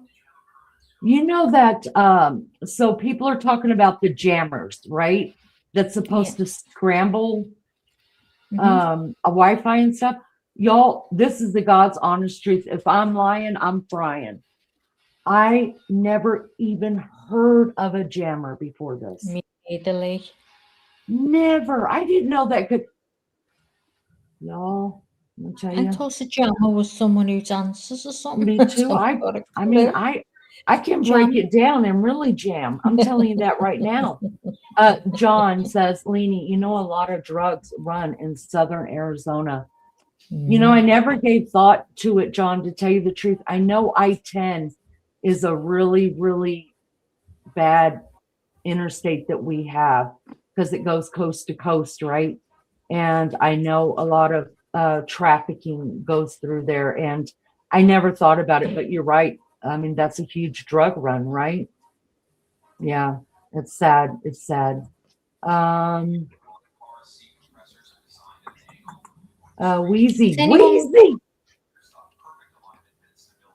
Has anyone got any new theories on why they think it happened? Can you think in any differently? Like, what was it all for? I still think that it is tomato hot sauce dude is the mastermind. I don't think he's the one that we see on camera, but I do think these are croonies of his. I think I'm still with my same exact thoughts. I haven't, I mean, I'm not going to lie. When I hear things like when I watch Nancy Grace or Banfield or Inton or news reports, or I go on the Facebook or the Reddit or the X or this or that or that, or even here in chat, like people will say something and I'm like, oh my God, I didn't even think about that. So then I have to process it through my mind and then also process it through my theory and see if it changes my theory or have I already ruled that part out. So that's just where I'm at. What about you? Are you different? No, I'm between two. I'm thinking because of what I heard, she was involved with trying to rumble, investigating this pharmaceutical thing that was going on that shouldn't have been going on, and it was like millions of dollars. Yeah, it's either that, something to do with that. This is what I'm thinking. Oh God, what was the other one? That it's someone who's to get back at Savannah or something. Yeah, I see, and I don't think Savannah's involved in any way. I say I'm going off that more than being on it now because that was my first initial thought.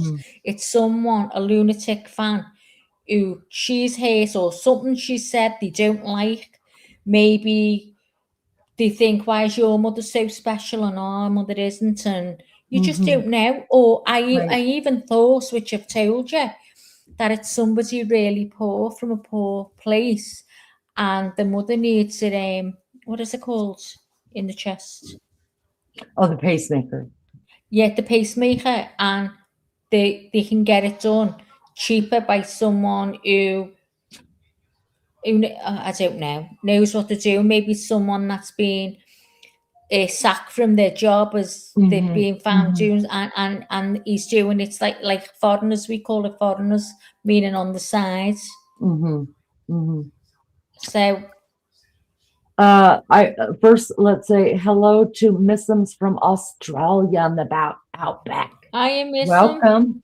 Sasha says Monks Intrigue did a fantastic video on the perp and his gate compared to Moscow. It will change a lot of people's minds, and also Sleuth Intuition has done some amazing videos. Yeah, when was the last time we were on about this? Monday? The last live, Monday, we Maggie actually, it was Maggie or Liz found Monk's Intrigue, and we played it, and we sat here with our mouths dropped open. Yeah, he is fabulous, and y'all, I love me some Sleuth Intuition. He was my go-to. Now I live in Indiana.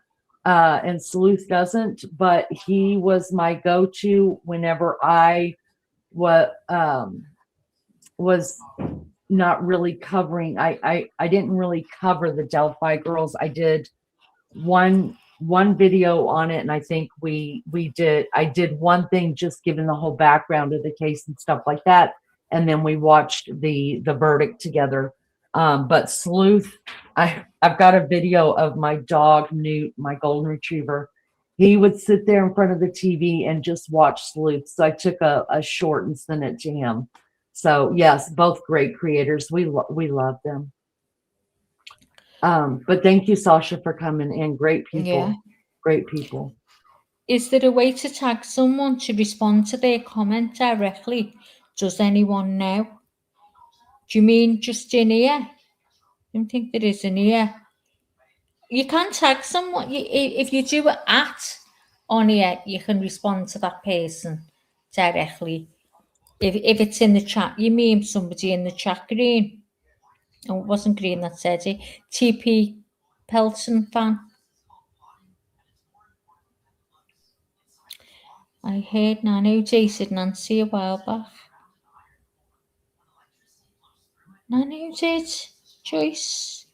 Welcome, Janet. Thank you so much for being here, guys. I'm just trying to jump through chat really quick. Green Eye says, Leanie, what the heck is that picture of? Oh, you did hear what my explanation of it. Okay. Sorry, guys. We didn't mean to leave it there. I just went off kind of crazy. So everything stopped and we went still. Shall I take that off now, Lee? Yeah, you can. You can. I think Nancy noticed money from her account was missing and she confronted Tommaso and Annie and they panicked. Liverpool, I'm from. Sue. Thank you. Anomaly says, can we compare the pic of Annie Guthrie and the perp with the holster? I don't think we have a picture up here of Annie. We'd have to get one. We'd have to get one of Annie walking out and standing in front of the flowers. I think get a good picture of her like that and put her with the perp. I mean, we're already going into 3.5 hours and Maggie is ahead of me by 4 hours. So I don't want to keep her on much longer. But yeah, we can put that on the list. Julio says, for those that don't think it could be familial connection, the statistic for familicide is nearly 40%. That is a very high statistic. John wants to know, can you see blood with a black light? I think you can, can't you? Yeah, because if they tried to clean up the blood, or you could see semen, you could see a lot of bodily fluids if they try to clean it up just with the black light. Y'all, listen, let me tell you, there are just times we have to stay in a hotel room. Don't bring a black light. You'll never stay in a hotel room again. Oh my God, don't. I shouldn't have put that out there, man. Listen, it's my first thought and why I do not sleep on sheets of any kind of anyone's house in any hotel. I take a sleeping bag. Yolanda, you and I are reading from the same book and nearly on the same exact page. I remember that of you. You think she died the next day. I think she died almost immediately. Thank you, Wanda, for coming back in. Me too, Maggie. I definitely think that she was about to expose some stuff. Yeah, Maggie does talk about that a lot. Her and Lizzo, when they were doing one of their lives on it, they brought up, the work that Nancy Guthrie did and how she was going to expose one of the insurance companies for fraud. And she was supposed to be meeting with her lawyer about Tomato Tomasco, that there was an emergency meeting coming up, and she had actually moved it up to the day after her kidnappings. Now that's what has been said. I have no way to prove any of that, you guys. None. But we do know that Nancy did work for something like that, and that there supposedly was all over her table a bunch of paperwork that had somebody was rummaging through her paperwork. To me, I'm just I can't put that in my theory yet because people stage things, right? So let's just go with my theory that tomato hot sauce dude was pissed off over money and had his cronies come in and do that. Did he have those papers staged to make it look like that's who got her. And because I do believe that this was not a kidnapping for ransom. If it was a kidnapping for ransom, it just wouldn't have gone down like this. I just don't believe it. I do not believe it. I think that was just a staged thing too. An American does not hold their gun like that. Right. That's the Mexican theory. If you go in here, we've got a playlist, a full playlist on it from a couple of days later. If you want to watch that, and you can see it from the word go of what happened and what we're covering. It's been all over the news and stuff like that, but there is a playlist on here that you can catch up on it all if you haven't seen it from the beginning. Wild Angel says, and remember they said there was paper shuffled all over the place because she had files that she was working on this stuff on. So someone came in there looking for something and took her out. I do believe it was a hit. And I've said that all along. I don't think it was a kidnapping at all. I think it was a hit. And it was made to look like a kidnapping. And then if all else fails, well, here's another red herring. Let's throw these papers all over the place. That's what I believe. I could be wrong, 100%. So when you say a hit, Lee, what do you mean by a hit? They went in to kill her. The sole purpose, reason? Money. To shut her up?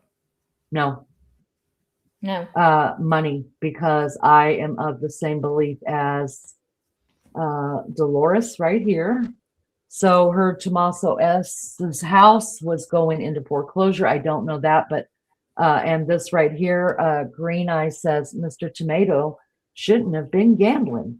I absolutely believe 100% that is why Tomato Hot Sauce Dude is behind it, because Mama may have told him and her, listen, maybe he was fun. I mean, teachers, listen, Tomato Hot Sauce Dude, we know was a teacher, right? Teachers don't make that much money, and it's not like each state pays a huge difference amount. It's pretty much straight across the board in the public school area. They don't make that much. Their Tomato Hot Sauce Dude and Annie are living in a $1 million home. It's just valued right now at right under $1 million. It's a $900,000 home. Do you know how much that payment is a month? A lot. And a teacher's salary is definitely not going to be able to pay the mortgage, much less keep the heat and the air and the phones and the cars and the gas and the insurance and everything else you can think of. That's why I think it's him and the money. And these croonies, I believe he promised them money.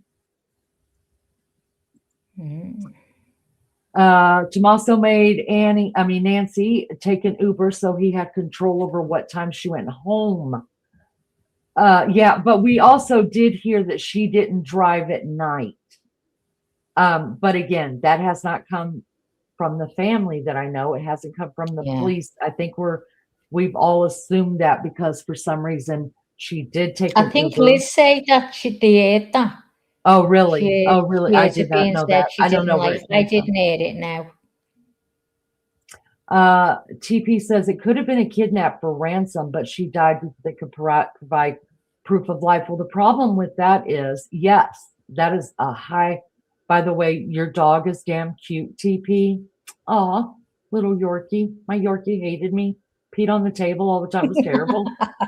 The stories I could tell of me and that Yorkie. Every time she talks about the dog. Anyways, I'm on to golden retrievers now. Yorkies hate me.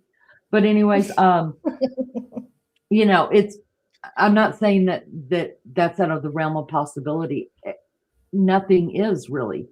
But the thing is, the ransom notes kept coming. And the police and her family said, look, it is imperative.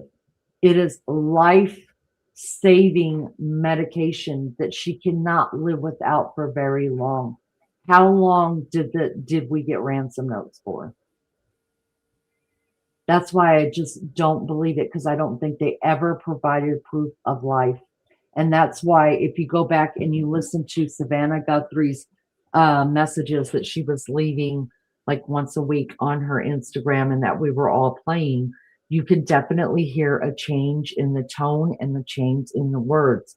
The first one, she's talking directly to the perp and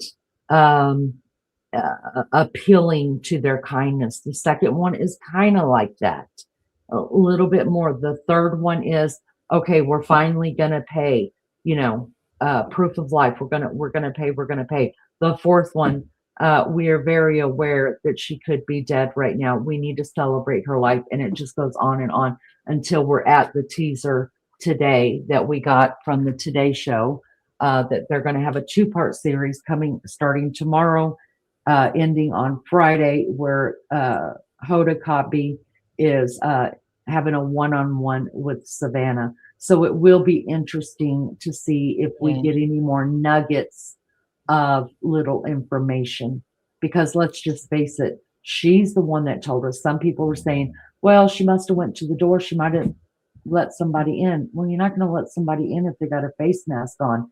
But then again, we know that they came to the back door, and was the back door open, or if she did let him in, maybe at that time that person wasn't wearing a ski mask, had no reason to. So Green, sorry, love. No, go ahead. Now, Green was saying about the note sent to TMC. What kinds of crap is that?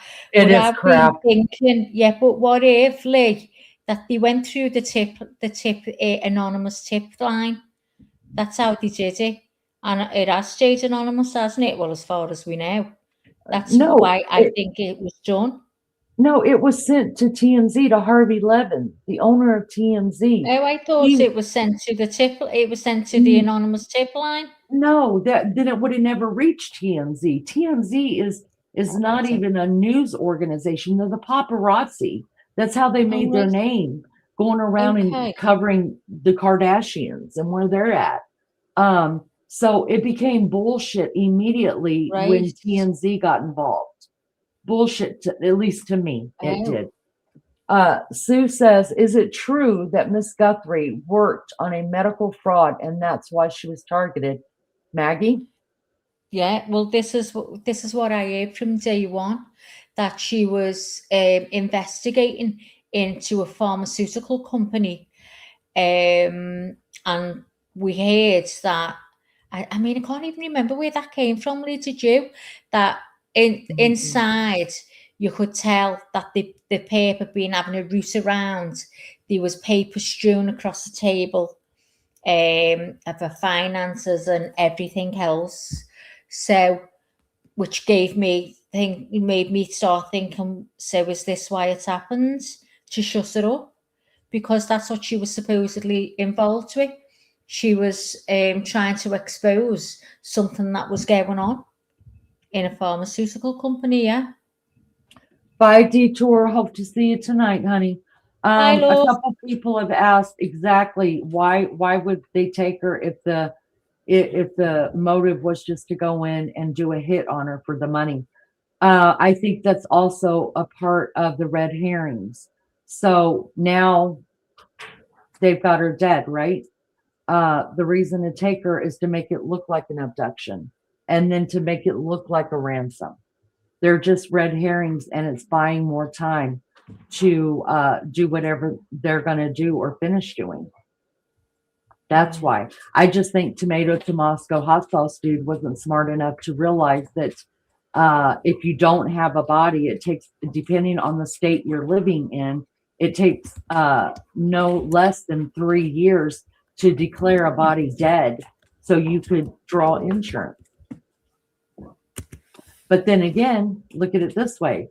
If in fact they are losing their house, if it's going in foreclosure, because I don't know what the status is on that. Nobody's living in Nancy's house right now. And if Savannah and Cameron really agree that nobody in their family had anything to do with it, then yeah, I could see them saying, okay, let the house go. We're going to go stay at mom's now. That's I mean, just my can you opinion. get past as well, Lee? Can you get past that? It was Tommaso. This is the only thing with me, that he was the one who received the phone call. I'm like Julio. I liked what Julio came and told us about that. What did they say? What did she say? Julio was on panel with us, remember? And she said that Oh all God, of them, yeah. they all knew each other. Tomato Tomasco, the guy in that's California nice. who's being Yeah. convicted of wire fraud Yeah, or yeah. whatever. All them Socio, people were in yeah. different bands. They ran in circles. They knew each other. Yeah, Maggie, because- I need to break just a minute. Can you just read through chat really quick? Yeah, go on. Yeah, I mean, if you think about it, if you're not the person you want and you're talking on a phone for 9 seconds, it doesn't sound a lot. But and for what was said as well, that's the only thing that makes me think. But obviously, but then yeah, again, I'm starting to think, is that sheriff? Is he got any involvement in any of it? I mean, it's not that it's never been heard of. It's so crazy. I just don't know. It's got my mind all mixed up. I mean, say I can't sleep with this Nancy Guthrie case. It's doing my head in, and it better not all come out when I'm sleeping, because I'll be fuming. So yeah, let's read the chat. So where am I? Oh my God, the chat's gone miles up there. The chat is stuck. Would be, wouldn't it? Now I'm getting asked to do this. The chat's stuck. Oh, well, anyway, welcome to all the newcomers. Just give me a minute, because it's not letting me drag the bar down, but it's letting me press the little triangle to like scroll it down. So I'm only like a quarter way through, because it's been mad tonight. Oh, we are letting me do it now. So let's see where we are. So we've done the Tomato is a biology teacher. I think we've seen that one. Where is Nancy's car? Yeah, they've got that back now, haven't they? I think it was the son. Is it Cameron? That was he drove that away. That's what I mean. That's what I was thinking about, because when you come out the garage, there's like a bush and like trees that are thick enough that when a car is behind there, because like when the FBI and that were going in and they were parking behind it, you couldn't see. So everyone was sitting, waiting, watching the lives outside the Guthrie's house to see which car was going to come out. So that's why I think the pair parked the car there, right there at the side of the garage, because it can't be seen from the streets, even in the daylight. Then Anna flashy car. Yeah, Leanie told me that. So, I mean, how do you explain that one? That Annie's got a car that is like very, very expensive. And because I said, would she be able to hire it? And she said, no, you couldn't hire a car like that. So, What she means by hire, you guys, is rent a car. I'll rent a car, sorry. It's sorry, I think it's cute. Adele, thank you so much. We appreciate your support. Yeah, and go ahead, Meg. Steve Craig, oh, the accent on that chick. I love being called a chick. Give me a piece of that. Steve, you can have a piece of that if you want. Listen, I like to be called sweetheart. I'm Southern. Because we all know that I'm not a sweetheart, but it's so nice when someone thinks I am. Especially we get called sweethearts all the time here. You'd be made up here. No, chicks well better. Chick any day. Sorry. Listen to the dog. They're having a ball. It wants the puppy to play with them, so he's growling at him. Lady Zelda had 2 phone calls. Who's Lady Zelda? Who's Lady Zelda? Lady Zelda had 2 phone calls from the FBI a couple of days ago, and she gave them her tips, and they were very interested apparently. She's Oh, a wait. very good medium. Oh, Oh, yeah. That's who I thought you were talking about. I don't really listen to mediums. I didn't that- know about that. I'm sure a lot of mediums are calling in, even the lady who We came had on her one the other panel. day up here, didn't we? Yeah. And they're trying to get in touch, but she said, I don't know how true it is, but she said that the FBI doesn't like taking the sheriff and the police will take a statement from a medium or a psychic before the FBI will. So I don't know.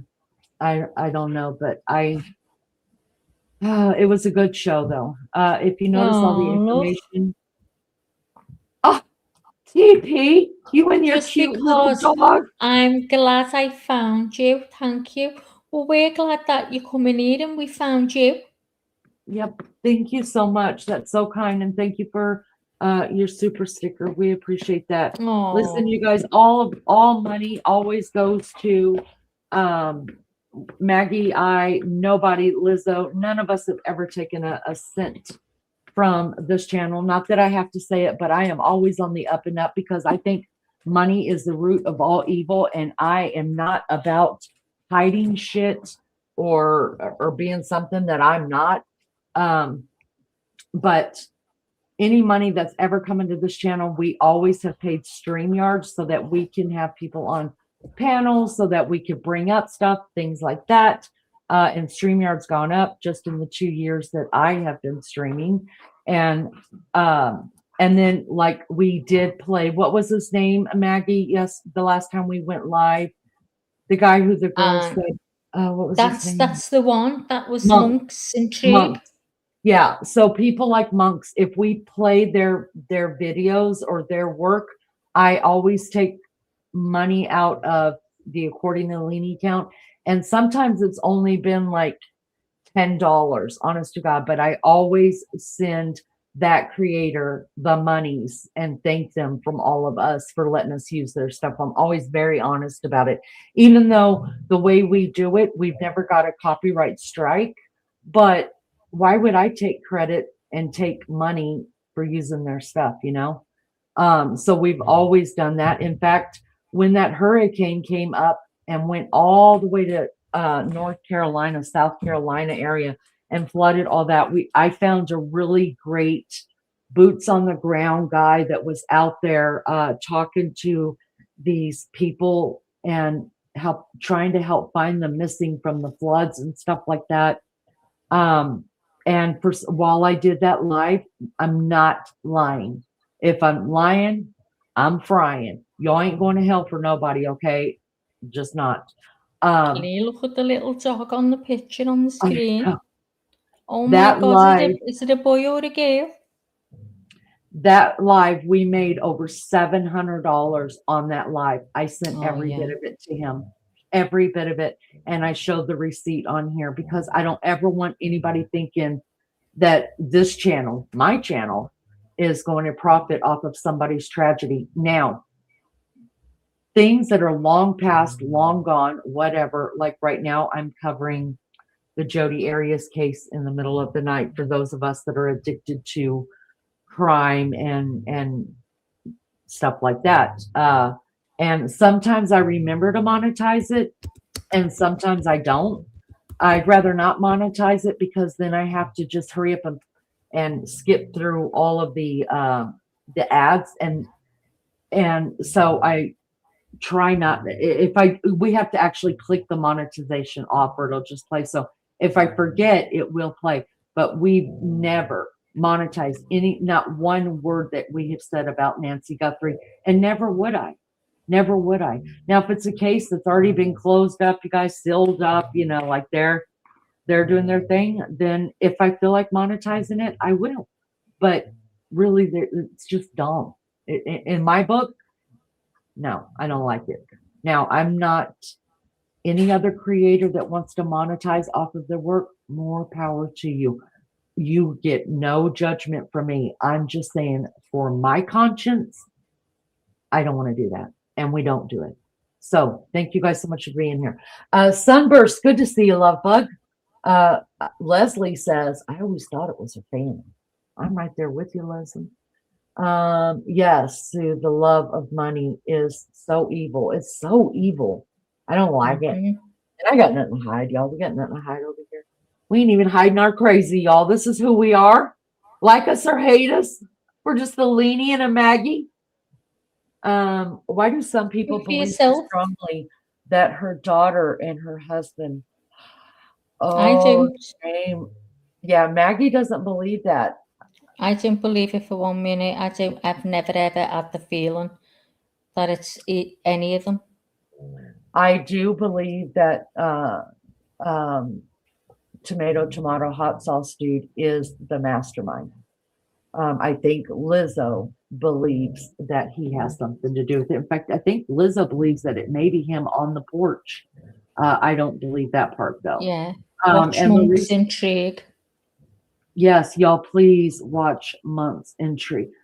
Oh, Maggie, should we just play that part? I was just going to say, can I bring it up? We have to.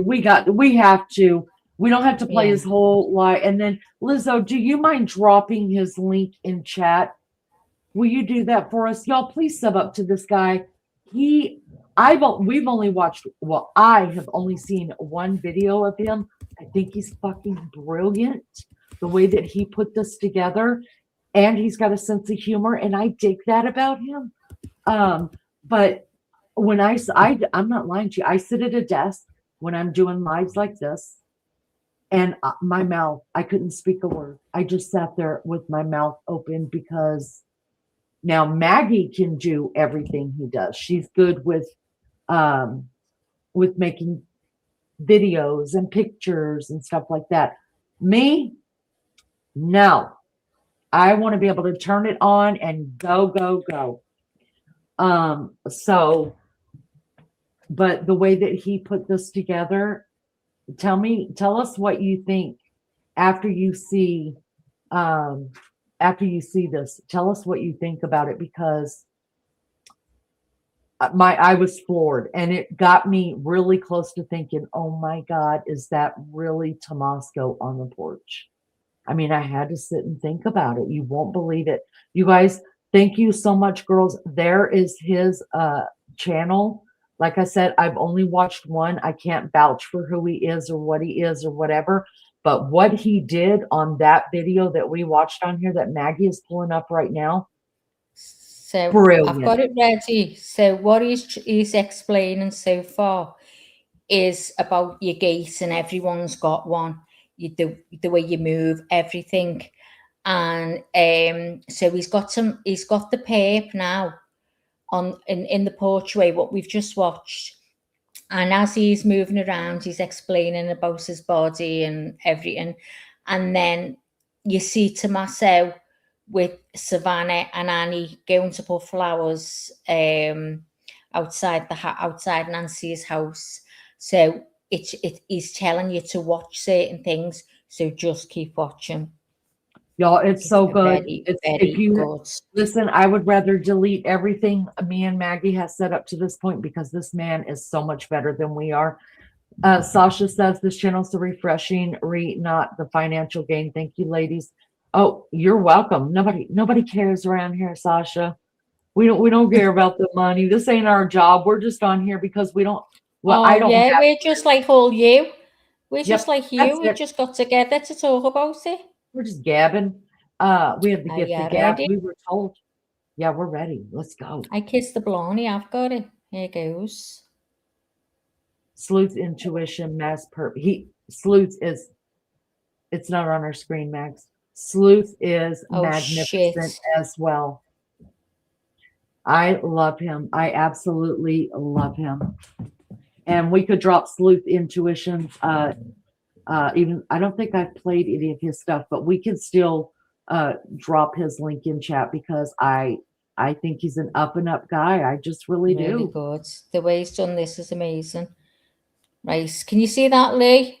Yep, we can see it. I'm going to take this off so we can see it even bigger. Good job. Good job. All right, you guys, this is so fascinating. Yeah. So just watch, listen. Oops. Turn it up. Very similar posture, Tommaso Cioni. He also has duck feet. But monks, come on. The perp looks a lot thicker. Well, first, I want to say that's what she said. And second, it was between 30 to 40 degrees at night, guys. I can almost guarantee you that the perp was wearing double layers. I've been in that cold of weather, even colder, and I would do that double layer, which I will say I'm speaking from firsthand experience, right? Now, because of this, it would also help puff up, the perp a little bit. A fortunate or by design disguise for his body, okay? Now, don't ask me how, but sometimes we remember the most obscure, useless information. So for some reason, I recall somebody saying early on, it was either Banfield, maybe it was Megan Kelly, but when the perp turned around on the Nest camera footage, some lady said, "Now look at his mud butt." Now, I admit, my childish humor thought that was funny. Maybe that's why I remembered it. But I also remember thinking from the very beginning upon seeing, the crotch holster guy, that he had double layers on. In the beginning, that was not even a question for me. Double layered everything. I used to do it myself, and I too would have mud butt because I had a whole pair of sweats underneath whatever pants I was wearing. And it was fascinating that this relatively random thought, in the past actually feels kind of important right now. Just look at his pants. I bet there's a pair of sweats underneath those nondescript loose pants. I know. It's not solid evidence of any sort, and you're still not buying it. Well, luckily for both of us, I ain't selling it, because if I had to convince you of anything, then the evidence was just not good enough, okay? However, while you're at the Monk's shop of working theories, I'd like to show you something before you leave. So in those 2 hours plus of me burning my eyes over the crotch holster guy, my curiosity started to, veer towards other possible videos that I could go over. And so I went over, the Savannah Guthrie, Annie Guthrie, and Tommaso's walk to Nancy's memorial, which was in front of her house, gifted by the community and YouTubers alike. I also noticed something about Tommaso's way of walking as well. He too has a slight hitch in his left leg, just before the leg motions forward. As his leg goes forward, his foot comes up and juts outwardly each and every step. I mean, that's just a part of the way he walks, right? As part of his gait, as all the retired FBI agents tell us, he too has a duck walk. What do you think would happen if I were to put Tommaso and the perp's walk side by side for you? Okay, so have your wallet ready, because you might like this readjusted working theory.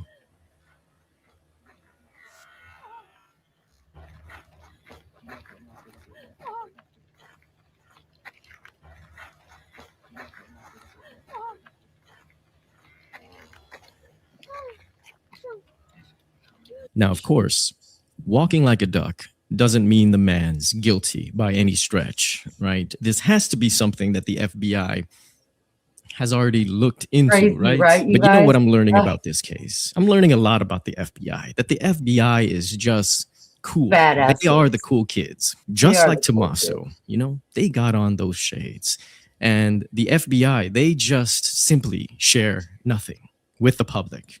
However, unlike Nanos, the FBI will never, ever clear anyone until they are done with their investigation, once the case closes. So how can these two men appear to have a very similar walk and even share the same stance with a very similar bow-leggedness? I mean, is God running out of ideas on how to create Italian men? I mean, not to say the perp is Italian. If you remember in a recent video, I mentioned that while I was doing face overlays, I realized that it just never really felt right or correct. Because as I was doing it, I realized that I basically have to search for a picture that was taken of that person from about, midsection level, the right angle from where that Nest camera was placed. And you would have to take that picture with a wide angle lens. And that is just not happening, right? The closer that you get to this lens, the more distortion that you have. Everything just gets a little bit rounder. Even if the eyes fit, even if the mouth fits, it never felt right. So after a while, I just stopped looking at overlays, okay? But a gate, however, is very compelling. I mean, have we not heard former FBI agent after former FBI agents talk about the perp's gate since the Nest camera footage dropped? So I'm pretty sure that it's important if they think it's important. So how does this affect our working Tommaso theory? Okay, so I will say that his absence from any part of the media might hold a clue. So let's start by saying that Savannah loves her sister and Tommaso is her sister's husband. So I 100% support Savannah for backing her brother-in-law, and I expect her to keep doing so. So that being said, in my opinion, the Brian Enton video where Savannah, Annie, and Tommaso are visiting their mom's house, right? In this updated working theory, we are going to include this event. And because we feel that Tommaso has been avoiding the media, this has to be an event that Tommaso did not want to be a part of. However, I feel Tommaso was caught, in that situation when it happens to do with family, right? You kind of got to go. Because I can't imagine Savannah wanting to go to this memorial alone without her sister, right? She definitely wanted Annie there, right? Her beloved sister. And she definitely wanted her beloved brother-in-law there, Tommaso. Because we also have to imagine the alternative and how bad that would look if Savannah Guthrie visited her mom's little memorial there that was left by the community, had to just stand there alone, mourning her mother, right? That wouldn't look very good for Annie and Tommaso. So yeah, they kind of had to go. Now, I'm sure we've all heard the saying that the eyes are the windows to the soul. So seeing Savannah take off her sunglasses was what we all expected. I'll leave that at that. Now, I've been formulating a theory about a possibility of why he doesn't want to be on camera, but it's still a theory that I need to work on, and it might never even see the light of day. But the picture that you're looking at right here is why this spark of ideas came about. I would also bet that you guys can never guess what this theory is. But if you do, and I see it in the comment section, I would be so surprised. Now, before you guys go and protect the ones that you love, you guys should give the Maura Murray case a try, because I've been working hard on it. And I think you guys would enjoy it. If you enjoy my coverage of Nancy Guthrie with the Maura Murray case, I mean, it's 2 decades old. It's hard not to know about this case. And I will say I am kind of an outsider. I know about the case, but I don't know about the case. Okay, so I went in actively trying to block all the noise that comes with a cold case of this age, right? I'm trying to stick to the facts, just sticking to police reports and timelines. And I think I have a good idea of what happened to Maura that night. Now, you should Maggie, see a can we playlist. back it up? Yeah, I was the just Maura going to Murray do that. case right about Yeah, now. let's back it Give up it a try. and take a look at it. You'll be just surprised. one I more think time. I only have one more video coming out for this case to just wrap. We won't play the whole thing. Obscure. We're just going to play the overlay, the side by side of him walking. It's brilliant. It's brilliant.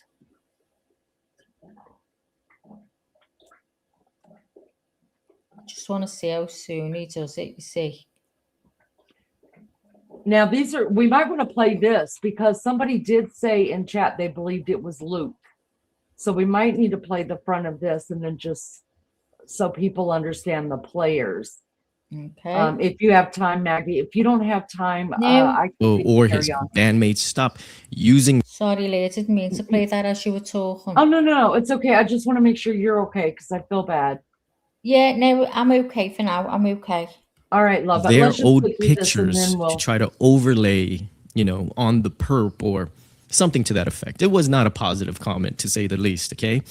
And one that had no merit, at least to me, because the only early Black band member that we ever took an interest in is Tommaso. Dominique Evans, okay? His eyes never really did it for me. Plus, if Tommaso is 5'9" to 5'10", then Evans is a few inches shorter, apparently, okay? So I never really looked his way. How about Walter Gonsalves, right? I mean, he sure has pretty eyes as well, right? Just like the perp does.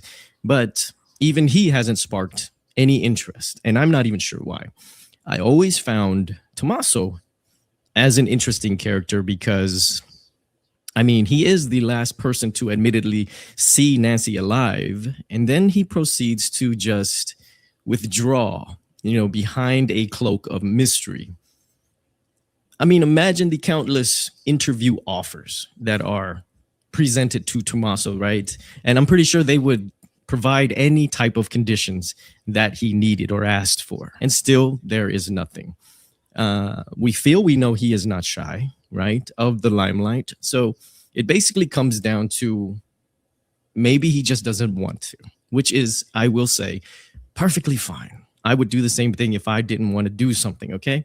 It's his choice. And so we never got to really know Tommaso. We never got an interview. We never even got a story from somebody that knew him, maybe just to give us an inkling of what he is like in real life. So we're left to wonder. And oh wells, right? Let's see if we can be fruitful elsewhere. And so last night, I decided to watch all of the crotch holster guys' videos from that Nest camera, the images, whatnot. I mean, the footage only equates to roughly 40 seconds. And I watched that thing over and over again because honestly, we cannot let the FBI's magical footage that they just put. Was that enough of what you wanted to see there, Lee? I think she's on a ciggy break. Pulled out of the heavens go to waste. So literally, I sat there for approximately 2 hours watching the same 40 seconds of video on loop, pausing it at certain sections, slowing it down, until I noticed something about the crotch holster guy's walk. He appears to have a slight hitch to his step, which I always attributed to cautious night walking. Then I noticed his feet does this funny thing where it juts outwardly once his left leg is extended right here. Now watch his right leg right here. Now, before you kill me for wasting your time, let me show you this photo of the perp standing upright in his natural position, I guess I could say. Now, you could see his feet face outwardly still. So when his legs are straight, his feet point out. I looked this up, and the medical term is called out-toeing. So boring. So we're going to call it what it is. The man has duck feet. I want you. Yeah, I think Leanie was wanting to see, the three of them together, the three fellas together, talk about their eyes because people have been saying that. I'm not sure she wanted to see this again. So that's what I was asking her. But I think we're coming up to that now anyway, where they're going to walk together, Liz. So. You guys to notice this as well. The slight bowing of his legs. Now, some people have straight legs. Some people have knock knees. Our perp appears to have, if only slightly, bow legs. Now, I'm going to warn you. You might get the chills when I show you this because you know who else has a very similar posture? Tommaso Cioni. He also has duck feet. But monks, come on. The perp looks a lot thicker. Well, first, I want to say that's what she said. And second, it was between 30 to 40 degrees that night, guys. I can almost guarantee you that the perp was wearing double layers. I've been in that cold of weather, even colder, and I would do that double layer, which I will say I'm speaking from firsthand experience, right? Now, because of this, it would also help puff up, the perp a little bit. A fortunate or Me by play it design forward a little bit. disguise for his body. Okay. Now,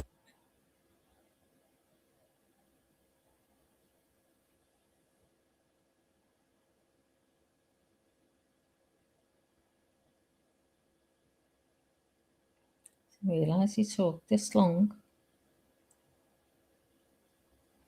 I ain't selling it, because if I had to convince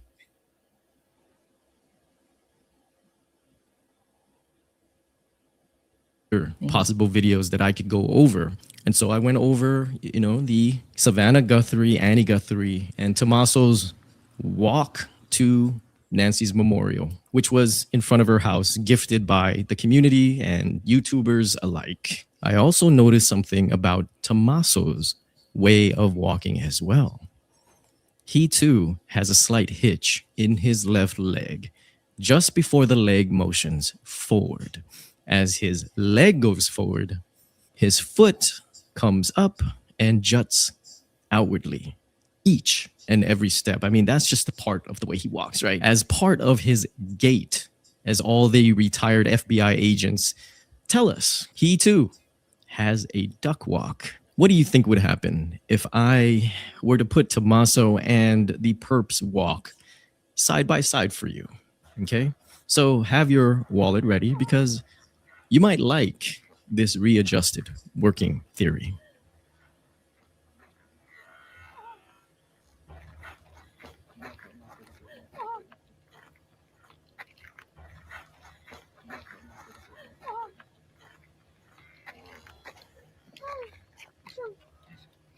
Now, of course, walking like a duck doesn't mean the man's guilty by any stretch, right? This has to be something that the FBI has already looked into.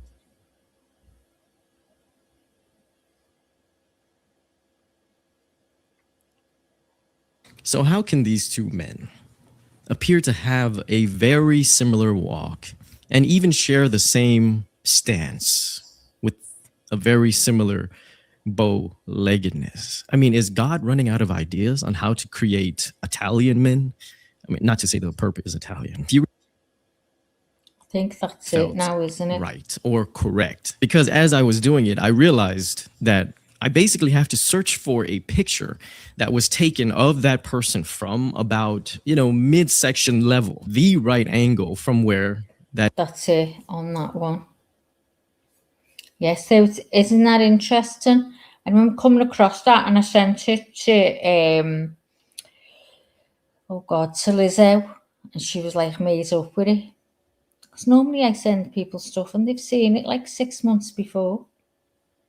I know the cries was Annie, wasn't it?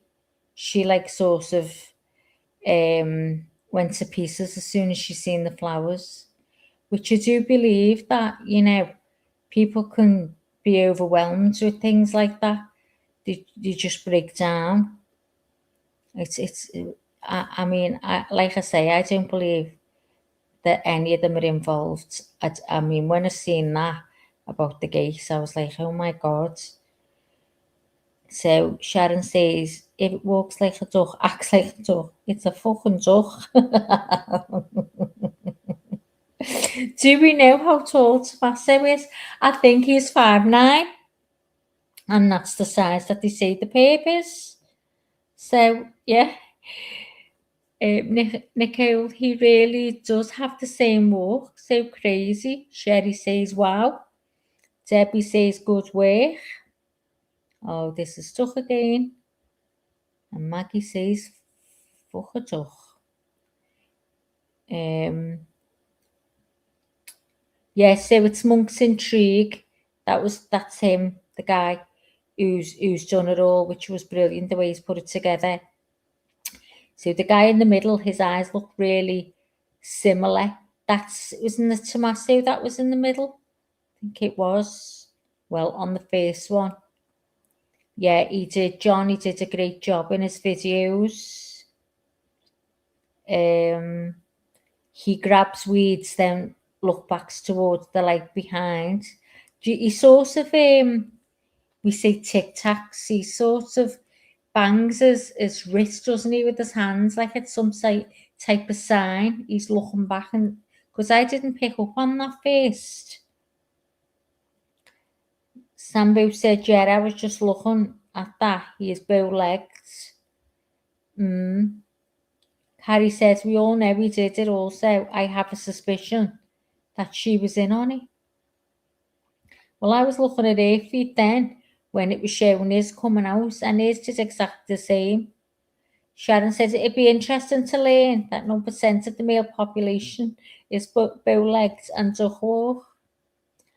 Oh, those cries. And Mikhail says he does have the same walk. I think I'm caught up. Alicia, first time here, but Annie and Tommaso talk when they step in front of the flowers. Listen really good. I think he's like comforting it, but I mean, I'm the wrong person to tell listen because I can't hear a thing. But when Leanie comes back, I'll tell her to listen. She'll listen like a hawk. And welcome anyway, Alicia. Thanks for coming in. Please hit the like. Guys, if you haven't hit the like already, would you do it now, please? And if you'd even be so kind as to sub up to the channel, we'd be made up. And it sounded like she was faking the crime when she went with her sister and put the flowers at the memorial. I don't think she was, but you know, who knows? Who knows? What you say, Lee? You guys can hear me now? Yeah, we can hear you. Have you Oh, been shit on a biscuit. I've been here the whole time talking with you. Oh, I had some good I stuff thought to you'd say. gone for the few ciggies, girl. No, I've been sitting here and I didn't realize that you guys couldn't hear me until you said, Leanie, when she comes back, I was like, I'm here. Yeah, that's so I'm here welcoming people, thanking people for coming in. I appreciate you guys so much.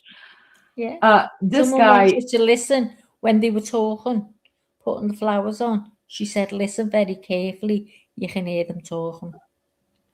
I will have to redo that because the only thing I could hear her is her whimpered cry.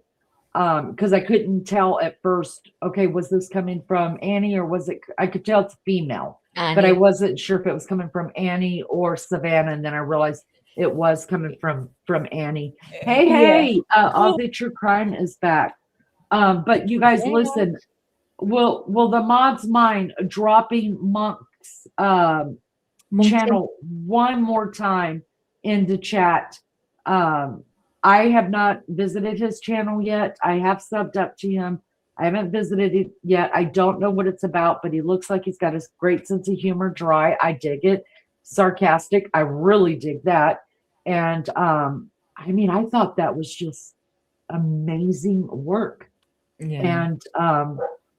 And so check him out. You know, give him a subscribe. It doesn't cost you anything to subscribe, guys. Just give him a subscribe, and if you just decide it's not your jam, then unsub. You know, I mean, what can they do? 221. God bless my baby. Anyways, so it is late for Maggie now and for our UK people. So we're going to be closing this one down and put our Maggie to bed.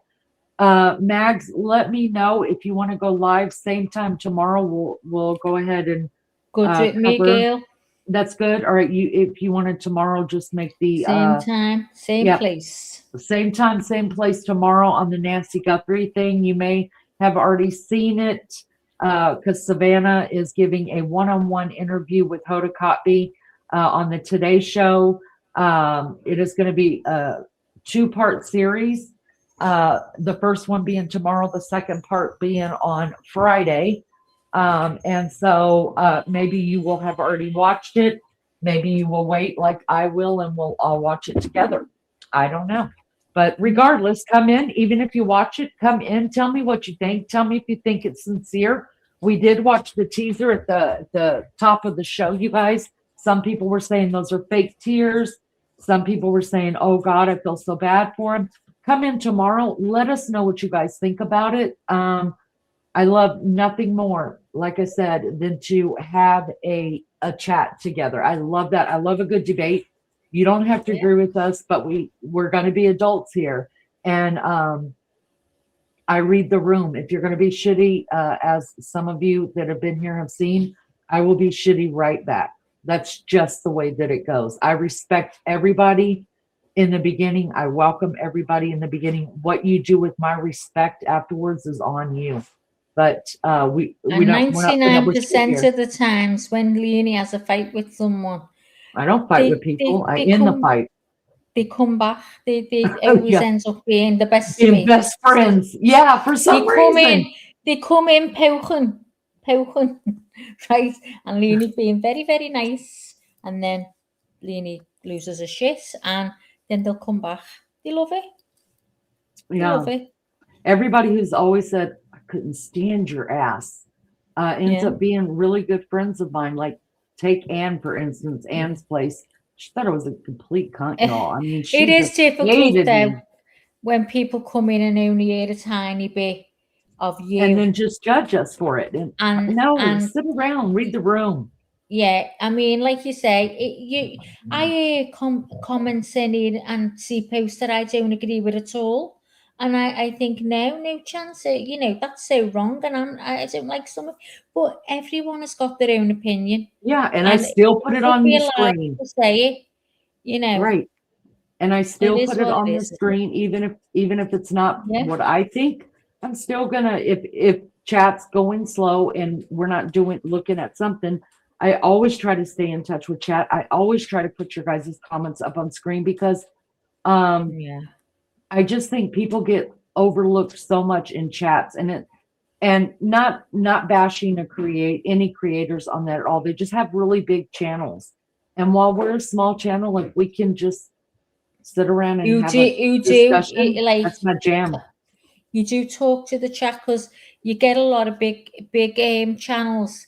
They don't speak with the chat. It's just rolling. These all speak amongst themselves. Yeah, they don't have time. I don't think. I think there's just that much going on, and they don't have time, like you say, because it's hard enough now, isn't it? It goes fast, and you want to speak to everyone, and you do always make time for it. Like I try, and I still times get behind. She says stop while I check the chat. Stop while I check the chat. You hear her saying that all the time. Anyway, John loves the way you say shit on a biscuit. Shit on a biscuit, John.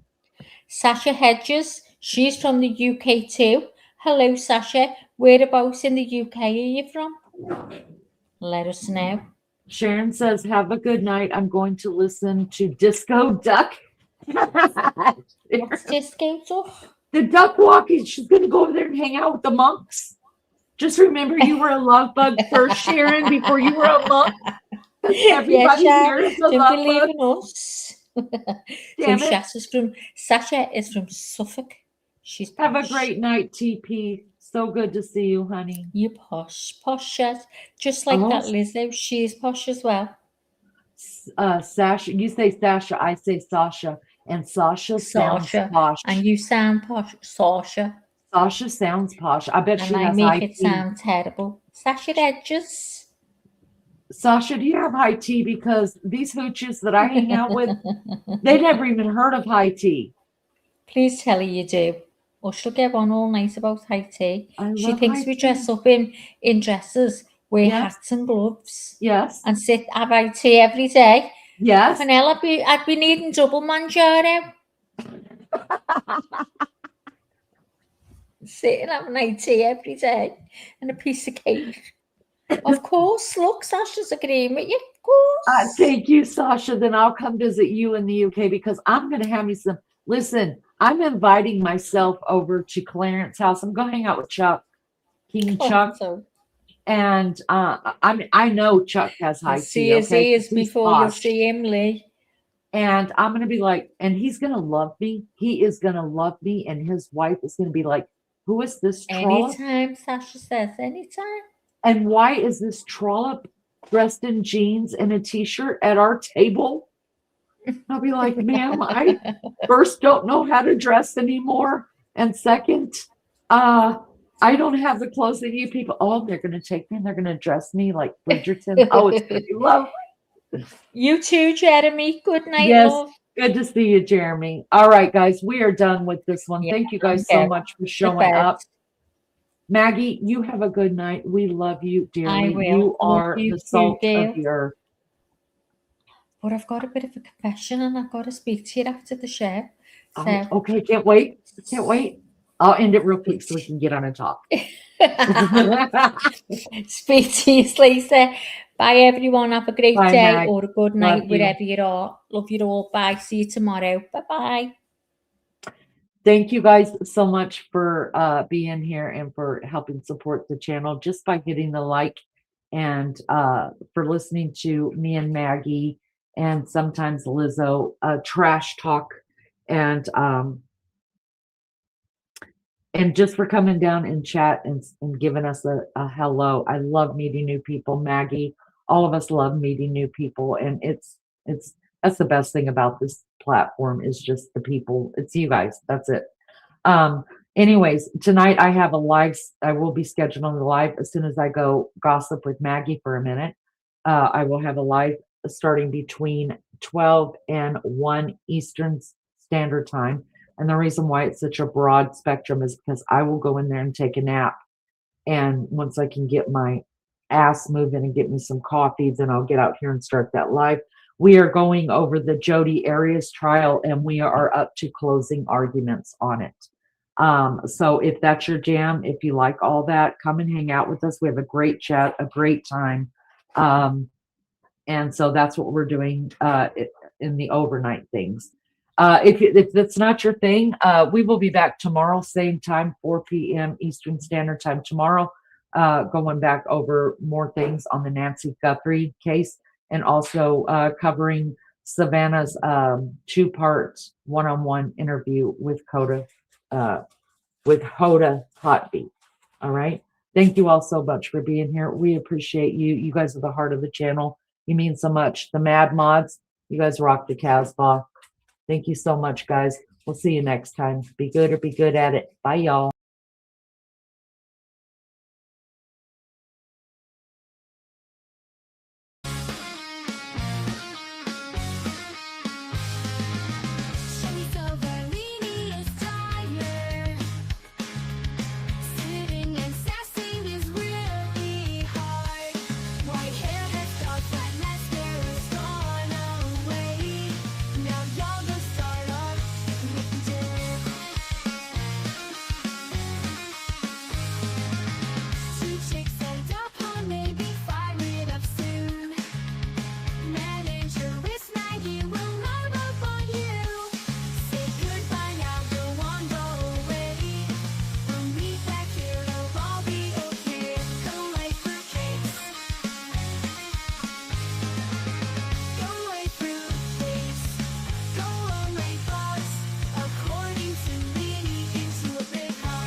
Big heart.